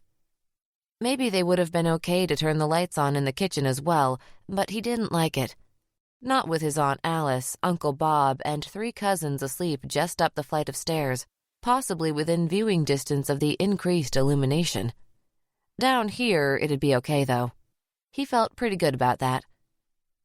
It was colder in the basement, the kind of cold that made Tyler's skin shrivel, all of his body seeming to shrink away from the dank air. He felt the muscles in his arms tense, seeming to pull the sleeves of his t-shirt higher up on his shoulders. His nipples were like the tips of ice picks. Tyler pivoted, looking at the myriad of doorways leading off of this hallway. It all seemed vaguely familiar, but it took a second for the particulars of the layout to come back to him. This way. He gestured to the lone open door to their left, and the boys stepped once more into the darkness. Astringent odors wafted about them, hovering somewhere between a medicinal smell and that of toxic chemicals, somehow mildly healing and harming all at once. Tyler again flipped a switch and waited that beat for the fluorescent bulbs to light the way. 2 metal embalming tables dominated the room, evenly spaced like a pair of hospital beds. Stainless steel. Little grooves ran down the length of each that somehow made them look like something his mom would roast a chicken on. The heads of the tables cut off into industrial sinks, some apparatus mounted underneath them with what looked like tanks and hoses coming out. Those must be the new embalming fluid pumps. The blood goes out, the pink goo goes in, and now the meat will keep again. Tyler couldn't help but consider the notion that one day his naked body would lie on a table just like these. He pictured himself sprawled out, skin puckered in the cold so little dimples formed everywhere like the saggy skin on a raw Thanksgiving turkey. But no, it wouldn't just be tables like these. It would be these actual tables. Wouldn't it? Everyone in his family would surely have their funeral here. He shivered, his t-shirt riding ever higher on his shoulders, and a lump formed in his throat, swelling up like a tennis ball. He looked at the pearl and black tiles on the floor, all of them leading slightly downhill to the grate in the center of the room. A drain, he remembered, in case it got messy and they needed to hose the room down. "Jesus," Sam said, his voice again coming out full volume. "This is where they cut him open and shit, huh?" Tyler swallowed the tennis ball and glared at his friend. He growled just above a whisper. "Shut the fuck up. If you can't be quiet, go wait in the fucking car. I could do it myself." Sam reverted to his version of whispering. "Sorry, well, where the hell is it?" Tyler took a breath, the flesh on his chest crawling again. "I forgot. This is where I stole the embalming fluid, but it's not where they, store them. Store the bodies, I mean." They looked at each other, and weird clucking sounds emitted from Sam's gaping maw. After a second, Tyler realized his friend was laughing. Nice. Tyler turned and they crossed the hall, opening the door there and entering another dark room. He felt around for the light switch once more. This space felt colder right away. He could feel the chilly air press through his jeans and coil itself around his legs, his torso shimmying a little at this unwanted touch. Again, the silence seemed to swell in that moment before the lights came on. There. Yes, this was it, thank Christ. The pair of refrigeration units looked like stainless steel filing cabinets along the back wall, each big enough to hold 2 bodies. "Fuck," Sam whispered in an odd tone. "It's like those, things from TV. Those rooms where police keep bodies and shit. Can't remember what they're called. The morgue." "Fucking right, the morgue, bro. Like the room morgue and shit."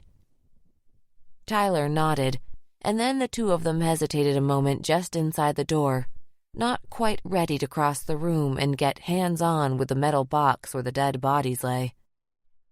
Tyler felt a little twitch in his leg, and that seemed to spur him into motion. He stepped forward, his footsteps echoing off the tiles on the floors and walls. He slowed as he neared the unit, his eyes flicking from door to door, trying to settle on which meat drawer he would slide open first. Top left made sense to him. May as well work it left to right. He didn't wait around for the weird feelings to kick in. As soon as he was within arm's length, he reached out. The stainless steel was frigid against his palm and thumb. He almost pulled his hand away out of instinct, but he caught himself. Time to be done with it. He thumbed the button and pulled the door open, holding his breath. It took a second for his eyes to focus on what was there. Feet. A girl's feet. He squeezed his hand into a fist a few times and then reached in for the identification form, essentially a paper card in a laminated plastic pouch that lay between her ankles. The cold reached up to his elbow, threatening to go further, but he pulled the card free. "What was her name?" Sam whispered from across the room. "Sienna or something?" "Sarah Peters," Tyler read from the card. It's her. He took a breath, his eyelids fluttering. They'd done it. The rest would be easy. Get your phone ready, he said to Sam, and then he turned to slide the shelf of corpse out of the meat fridge. He wanted to yank the thing out and be done with it, but she was heavy, and it was too weird. The drawer wheels squeaked as the naked body slid out on its metal tray in slow motion. The flesh of her legs was very pale, with bruises around her knees so dark they almost looked more black than purple. His eyes snapped away from the patch of pubic hair right away, but he found no comfort in looking at her breasts like a pair of sunny-side-up eggs stretched over her chest. None of these horrors prepared him for what came next. His hand jerked away from the shelf right away when he saw it, a gasp torn from his throat. By the time he gathered himself enough to realize what he was doing, he found that he was standing halfway up the basement steps. He had no memory of sprinting out of the room and through the hall to get there, but he knew he must have. He stopped, legs parted with a foot on each step. He blinked a few times before he could convince himself to go back. The image came back to him. The stumped neck. The empty length of tray where her head should be. Jesus fucking Christ.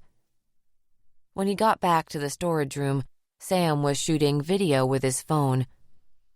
"You okay?" his friend said, stopping a moment to observe Tyler. For once, he knew enough not to laugh. He even closed his mouth for a moment. "Yeah, I'm fine." Sam went back to his cinematography, and Tyler looked at the naked, headless girl. The buzz of the fluorescent bulbs seemed louder now. They seemed to vibrate in his chest. "We should cover her," Tyler said. "What do you mean?" "The tabloids will give us more if she's covered. A headless girl is one thing. They can go with the whole serial killer thing and sensationalize it. A naked headless girl, though, that's too much." A thoughtful look came over Sam's face. "Yeah," he said. "Yeah, you're right." Tyler put 2 pairs of gloves on before he'd touch her. He draped a sheet over the corpse, running it under her arms so it might even look like a dress from the right angle. Then he folded her hands on her belly, almost like a real funeral pose.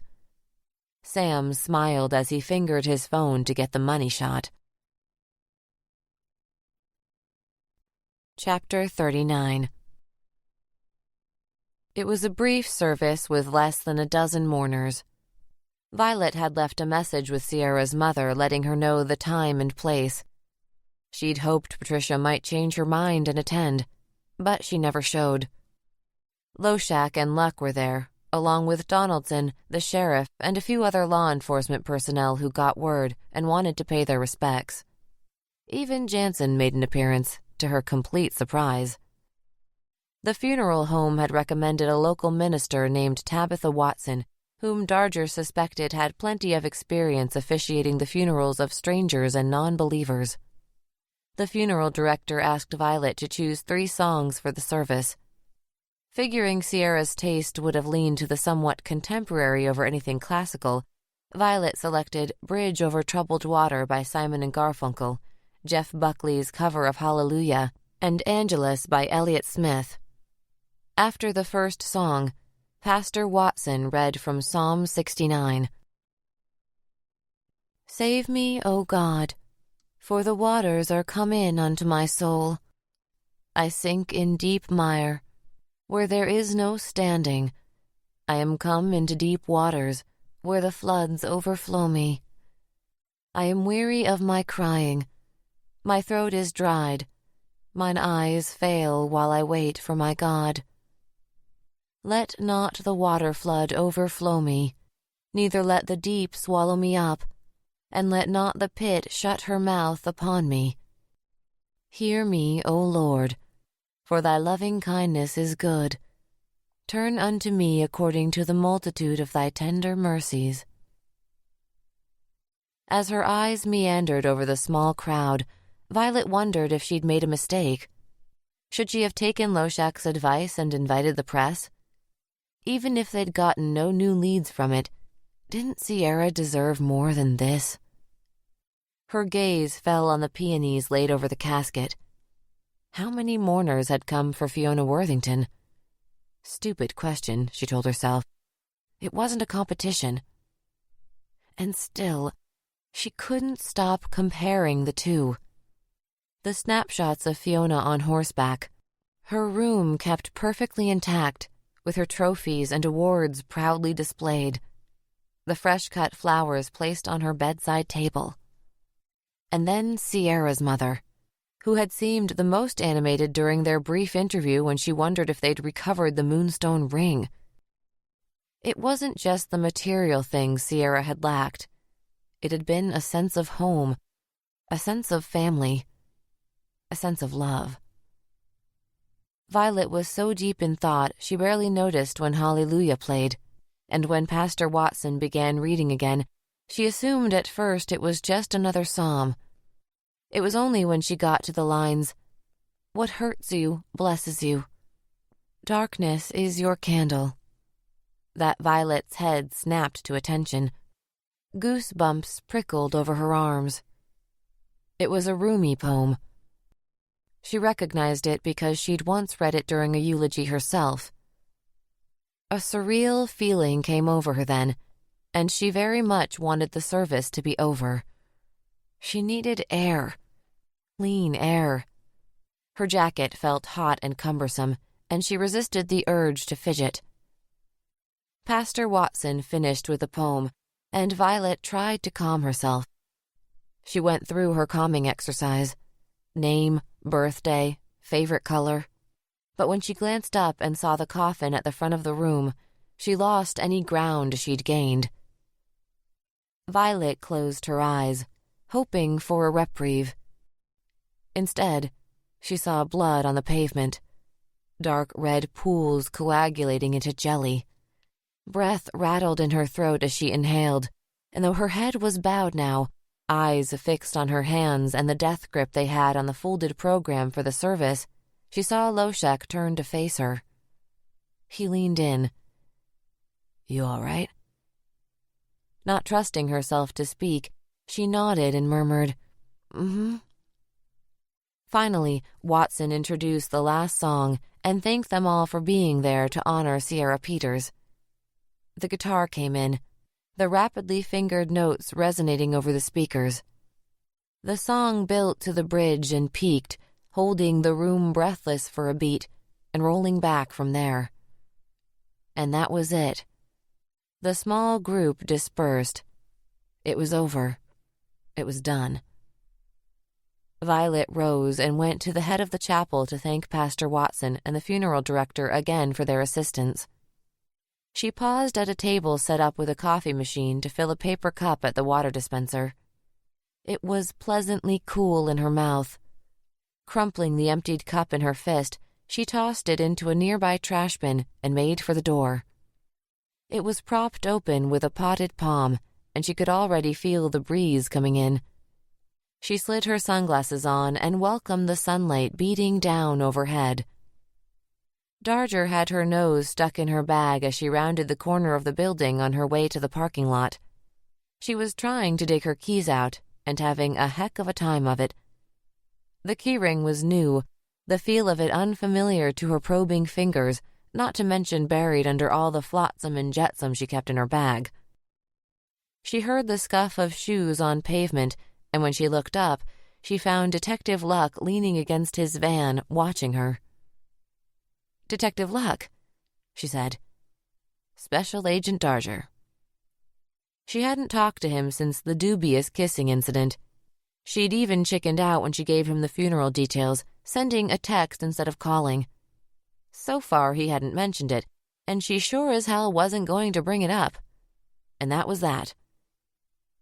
"No sign of her mom, huh?" Darger shook her head. "She wasn't home when I called. I suppose there's a chance she never got my message, but it was nice that you did it anyhow." Violet shrugged. "I have something for you, actually," Luck said, opening the door of his van. Violet waited while he sifted around between the seats, coming back with an envelope, which he handed to her. "From me and a couple of the guys at work," he said. Inside the envelope was a stack of $20 bills. She didn't count it. She just let the flap fall closed and held it out to him. "I can't take this." "Why not? We wanted to pitch in." "I don't know," she said. She couldn't explain why, but it felt odd for there to be cash changing hands over funeral costs. "It's a lovely thought, really. Well, if you won't take it, then donate it somewhere in her name." Darger looked up, trying to see Luck's eyes behind the lenses of his aviators. "Okay, I like that." She put the envelope in her purse. "Thank you." "Got dinner plans?" he asked, and she tried to keep her face impassive, forbidding her cheeks to blush or her eyelashes to flutter. "I don't." He spun his keys on his finger with what she had to assume was practiced nonchalance. "Would you care to join me?" "All right," she said. He gestured at the van to indicate he'd drive, and she went around to the passenger side. As he navigated the Luckmobile out of the parking lot, Darger did her best not to wonder whether this was supposed to be a date or not. But trying not to wonder was half of wondering, and so she failed. It was after a funeral, and that seemed to her an inopportune time for a date. Then again, he had specifically waited for her in order to ask her to dinner, it seemed. Wasn't that the very definition of a date? Maybe he felt bad. Didn't think she should be alone after the service. He was just being chivalrous, perhaps. Jesus, why did she even care that much? "Where are we going?" she asked, thinking maybe the venue might offer a clue. "I know some places. I'm sure they'll seem quite humble compared to whatever hoity-toity establishments you're accustomed to." She glared at him over the edge of her sunglasses, and he winked at her. "Any special diet considerations I should know about? Food allergies?" "Yes, actually. On Fridays, I only eat things that are green. Wheatgrass smoothies, kale salad, steamed soybeans, etc." Now he eyeballed her, trying to decide if she was being serious. "Kidding. Nothing like that, and I'm not picky." "You like shawarma?" "Yes," she said, and decided that the garlic and spice content made for unlikely date fare. Not a date, then. Fine. Now she could relax. It was a small place near the university campus, and judging by the line of young people picking up carry-out orders at the front register, a popular place among the students. Their waitress was a small girl with her hair pulled back into a French braid. Despite her slight physique, she issued commands like a drill sergeant. "How many?" came out more like an order than a question. "2," Luck said, and she led them to a table next to a window. Darger was glad for that after the somberness of the funeral home. The food arrived quickly after they ordered, and they avoided talking much in the interim. Violet supposed funerals left most people feeling a bit introspective. They'd been eating steadily and quietly for a few moments when Luck broke the silence. "So?" "It's good, really good." Darger dipped her falafel sandwich into a little cup of Lebanese garlic sauce and took a massive bite. Luck smiled at her, looking genuinely pleased. Darger noted a table of 2 men in one of the back corners of the restaurant. They were casually dressed and engaged in friendly conversation, but every 5 seconds, almost on the dot, one or the other glanced up and let their eyes do a quick search of the room. "I see you've chosen another place favored by your fellow boys in blue." "What?" "Like half the guys in here are cops." Luck craned his neck around. At a different table, 2 men immediately recognized him and raised their hands. Luck waved back. "Okay, so there are a couple." Darger sipped at her tea, trying to disguise her smirk. "So what?" he asked. "Nothing, just an observation." "And isn't that the pot calling the kettle black, Special Agent Darger?" he asked, gesturing at her with a French fry before popping it into his mouth. "How is that?" "How is it not? Your so-called just an observation is meant to suggest that I can't turn the cop part of me off, right? That I don't know how to just relax and be a normal human being." "No, an observation can just be an observation." "Now that," he said, wiping grease from his fingers onto a napkin, "is the biggest bunch of bull I've ever heard, at least when it comes to you. I see you over there watching everything, making little mental notes, brain going a mile a minute. I bet you profile in your dreams." Darger tilted her head to one side, blinking thoughtfully. "You know, for all your talk about not having much experience, you're a pretty good detective." He looked surprised that she paid him a compliment, and she thought his cheeks maybe went a little pinker. "Thanks," he managed to mumble, and then seemed to suddenly find the stack of pita bread on his plate fascinating. It was a while before he recovered from his bout of bashfulness. "So, at the risk of asking the most cliché question possible," he said, "what led you to becoming an FBI agent?" Violet plastered a polite smile on her face, the one she kept always at the ready for when someone asked that question. "Why did you become a detective?" she threw back, raising an eyebrow. "The same reason half these guys do," he said. "Runs in the family." "Well, I guess you could say the same for me," she said, lying through her teeth. "So who was it, your dad?" Luck nodded, frowning into his hummus as if it might hold some existential truth. "Was he a detective?" Raising his eyes to meet hers, he shook his head. "Nah, highway patrol." "And let me guess, you used to sneak into his room where he kept his badge and uniform, and you'd put it on and go stand in the mirror pretending it was yours, flashing it at your reflection and practicing your tough guy policeman voice." She sat up a little straighter and looked him in the eye, squinting one side a little like she was in an old Western. "Detective Luck, Athens PD. Freeze and put your hands in the air," she said, throwing her voice a little in an attempt to sound male. Luck laughed. No, but I'm starting to get a better picture of you as a kid." Violet smiled and sat back, rubbing at her cheek. She liked Luck, liked his laugh and the hint of crow's feet at the corner of his eyes, proof that he hadn't lost his ability to smile on the job. She didn't like lying to him, but it was better this way, for all parties involved. "You up for a drink after this?" he asked. "At La Chambre Coude?" Darger bent her arms and wiggled her elbows up and down. Oh, good Lord, she was getting punchy. But the prospect of getting drinks made it seem again like this maybe possibly could be a date, and as much as she didn't want to admit it, that gave her a little thrill. A warm, fluttering lightness in her chest. "Sorry, I thought the elbow room might sound fancier in French," she said, clasping her hands together so she couldn't pick at her nail polish. Luck ignored her outburst of dorkiness, thank God. He only shrugged, one corner of his mouth curving upward. "Unless you'd rather go somewhere else." She flapped a dismissive hand in the air. "Nah, it's fine with me." "All right, but don't go spouting any of that French stuff in there. We're simple folk around here, and that kind of outlandish extravagance will likely get you kicked out."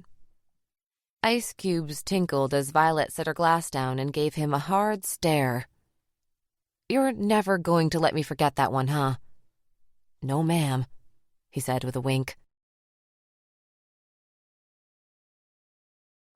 Chapter 40. There is no way around it. Rot is beginning to take hold of her flesh, fouling the meat. The head rests on a wooden rocking chair in the living room area of his studio apartment. It stands upright, but tilted to balance its weight on the stumped neck bone and the rounded back of the cranium. The mouth hangs open all the way, like she reclines in a dentist chair, every tooth visible and reflecting light. Her tongue white and strangely spongy looking. Her gums have receded to the point that it's a wonder her teeth haven't fallen out. Maybe that will be the first thing to go. It's inevitable, isn't it? She will crumble. She will fall apart. He looks at her again. Really looks.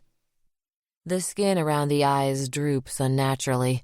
Little puckers in the complexion like a silk shirt that needs ironing. The skin sags along her jaw, pulls into jowls that make her look much older than she is, or was. He watches the motionless head from across the room, rubs a hand at the back of his neck, feels the little prickle of the hair follicles there. He hates to think it, to admit what is happening, but it looks like her skin is about to detach from her cheekbones and slide clean off of her face, like a sheet of skin will flap off and melt into a puddle on the floor, leaving exposed muscle and bone, everything wired together with stringy connective tissue. It seems so inevitable, the way she will come apart. But he has a plan. He approaches her and rotates the swing-arm lamp on the desk so it points straight down at the face. It makes her cheeks look like they're glowing pink. He kneels next to her and opens the makeup kit. He's no expert with cosmetics. He knows enough to know that a liquid foundation will bring back a more normal human color to her. So that's where he'll begin. He loads the makeup sponge with the stuff and spreads the first swipe over the flesh. Hesitates. The streak of healthy pink skin looks so wrong next to the pale gray that has become the rest of her that he almost vomits. His throat flexes. Acid climbs his esophagus, but he keeps it down. He lets his eyes go out of focus as he continues. Can't quite bear to look at that seam where death and the makeup touch, unless it's a little blurry, a little fuzzy. The smell doesn't help, of course. She is ripe. Has been for a while now. He thinks he's gotten used to it some, as much as he can, but it still makes him nauseous at times. It might be unavoidable. Her shade brightens, an unnatural hue somewhere between peach and pink, inhuman and strange. He is painting her, that's all. It seems less upsetting to think of it that way somehow, less profane, like putting a fresh coat on the shed, covering the wrinkles and flaking places. He speaks in a whisper as he works. They could never understand it, could they? I think not. But you do? Yes. He dry heaves again, tongue spluttering out between his lips, epiglottis clicking deep in his throat. His hands freeze for a moment, the makeup sponge holding still on her cheek. Warmth creeps into his face. Embarrassment. Sorry about that. It's okay. I do this because I love you, you know. Because you're mine. I know. This is the only way. Yes. The lipstick and eyeshadow go on easier, faster. And somehow the foundation looks less fake right away once those are in place. Something about the contrast of the mouth. The shape the shadow brings out. She looks feminine and... He searches for the right word, eyes ticking up toward the ceiling as he ponders it. Juicy. She looks juicy for the first time since before all of this. Again he whispers, You look so beautiful tonight. Like a proper lady. Thank you. He tries his best with a mascara, knowing it will get a little messy, forgiving himself preemptively, reminding himself he can wash it off and do it over if he needs to. His hand shakes a touch as he brings it to her face, applies it. Not too bad. The darkened lashes make her look dainty again. Bring out a tenderness in her expression, even if it's a little sloppy. He steps back. a great relief washing over him. This could have gone so wrong, could have come off so ghastly, but it didn't. He closes her mouth, and the lipstick adheres the lips together in a pout for a beat, and she looks good, really good, better than he ever could have hoped for. Then gravity flicks its wrist. Her jaw swings free, falls,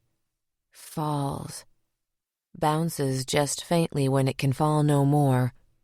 The tiniest bungee effect when the cords pull all the way taut. Careful to avoid touching the freshly wet area, he cups her neck to lift her and places her onto a cookie sheet. She reclines, nose pointed toward the ceiling. He uses 2 cans of chunky soup to keep her from flopping over and smearing her makeup. Clam and corn chowder with bacon. Lifting the sheet, he walks to the kitchen. Every step measured, slow and even. The tray wobbling just a touch in his arms.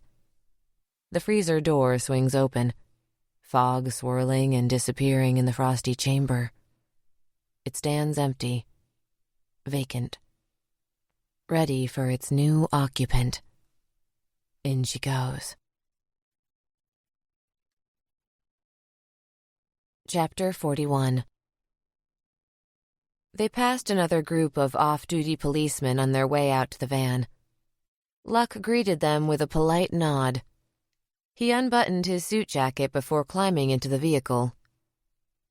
"I need to stop off at my house on the way," he said, sliding on his sunglasses. "Gotta feed my dog. The way he eats, it should take about 60 seconds tops. I hope that's okay." "No problem at all." Luck fastened his seatbelt and rolled up his sleeves before reversing out of the parking space. "What kind of dog?" Darger asked. Luck peeked at her over the reflective lenses, looking sly. "I'll give you 3 guesses, Miss Profiler." "Oh, you want to play it like that, huh?" "I can't help but notice that you're stalling." "All right, but if I win, you're paying for all my drinks tonight." "Fair enough." Darger tapped a finger against her lip. "Well, there's the totally obvious choice for a cop. You have to say it or it doesn't count as a real guess." "German Shepherd." "Nope." "Didn't think so," she said, her tone light and dismissive. Luck snorted. "Yeah, right. See what happens when you make your little assumptions?" "Pitbull," she said, ignoring him. "Wrong again." Damn. The sun was just brushing the top of the tree line in the distance, and Violet stared at the last golden rays extending over the greenery. "Black Lab?" Luck made a buzzer noise in his throat. "Well?" Looking smug, he said, "You're just going to have to wait and see now." Luck's place was a small 1-story ranch tucked in the middle of a block of similar homes. She guessed the whole neighborhood had probably been built sometime in the 1950s. Each yard had an attached 1-car garage and 2 maple trees out front, and she guessed the interiors featured 3 bedrooms for the perfect nuclear family. Inside, everything was as she'd expected. It was very clean and decorated in what she liked to call modern masculine minimalist. The classic bachelor pad of the anal retentive. She'd bet Loshak's house or apartment was almost identical,